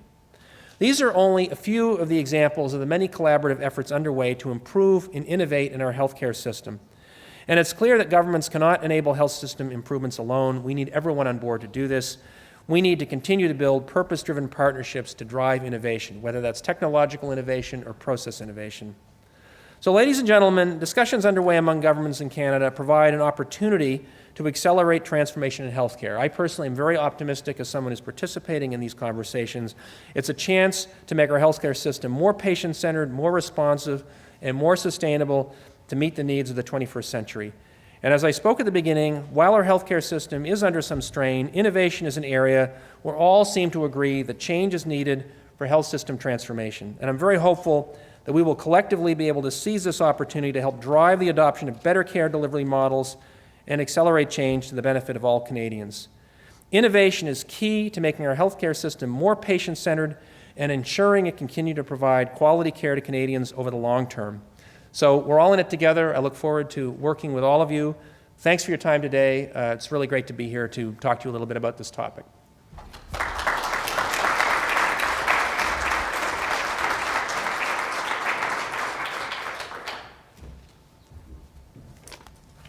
So transformation, innovation, efficiencies, collaboration, electronic health records is music to our ears. Thank you very much, Simon, for those thoughtful words and for taking the time out of your busy schedule to come and speak to us. This brings to a close the second annual Health Innovation Conference. You will notice that my partner in crime, Shannon MacDonald, had to leave. So on behalf of both of us, thank you so much for taking the time, for registering, participating, being here today. One of the objectives that we had set for ourselves in building this agenda was that we would talk about healthcare not only as a cost driver, but as an opportunity to build our economy and to see it as an opportunity. And I hope you'll walk away having gotten like tidbits of information that drove that message home. And I hope that you'll join us at other Canada 2020 events and next year at the third annual Health Innovation Conference. Thank you very much. Good night.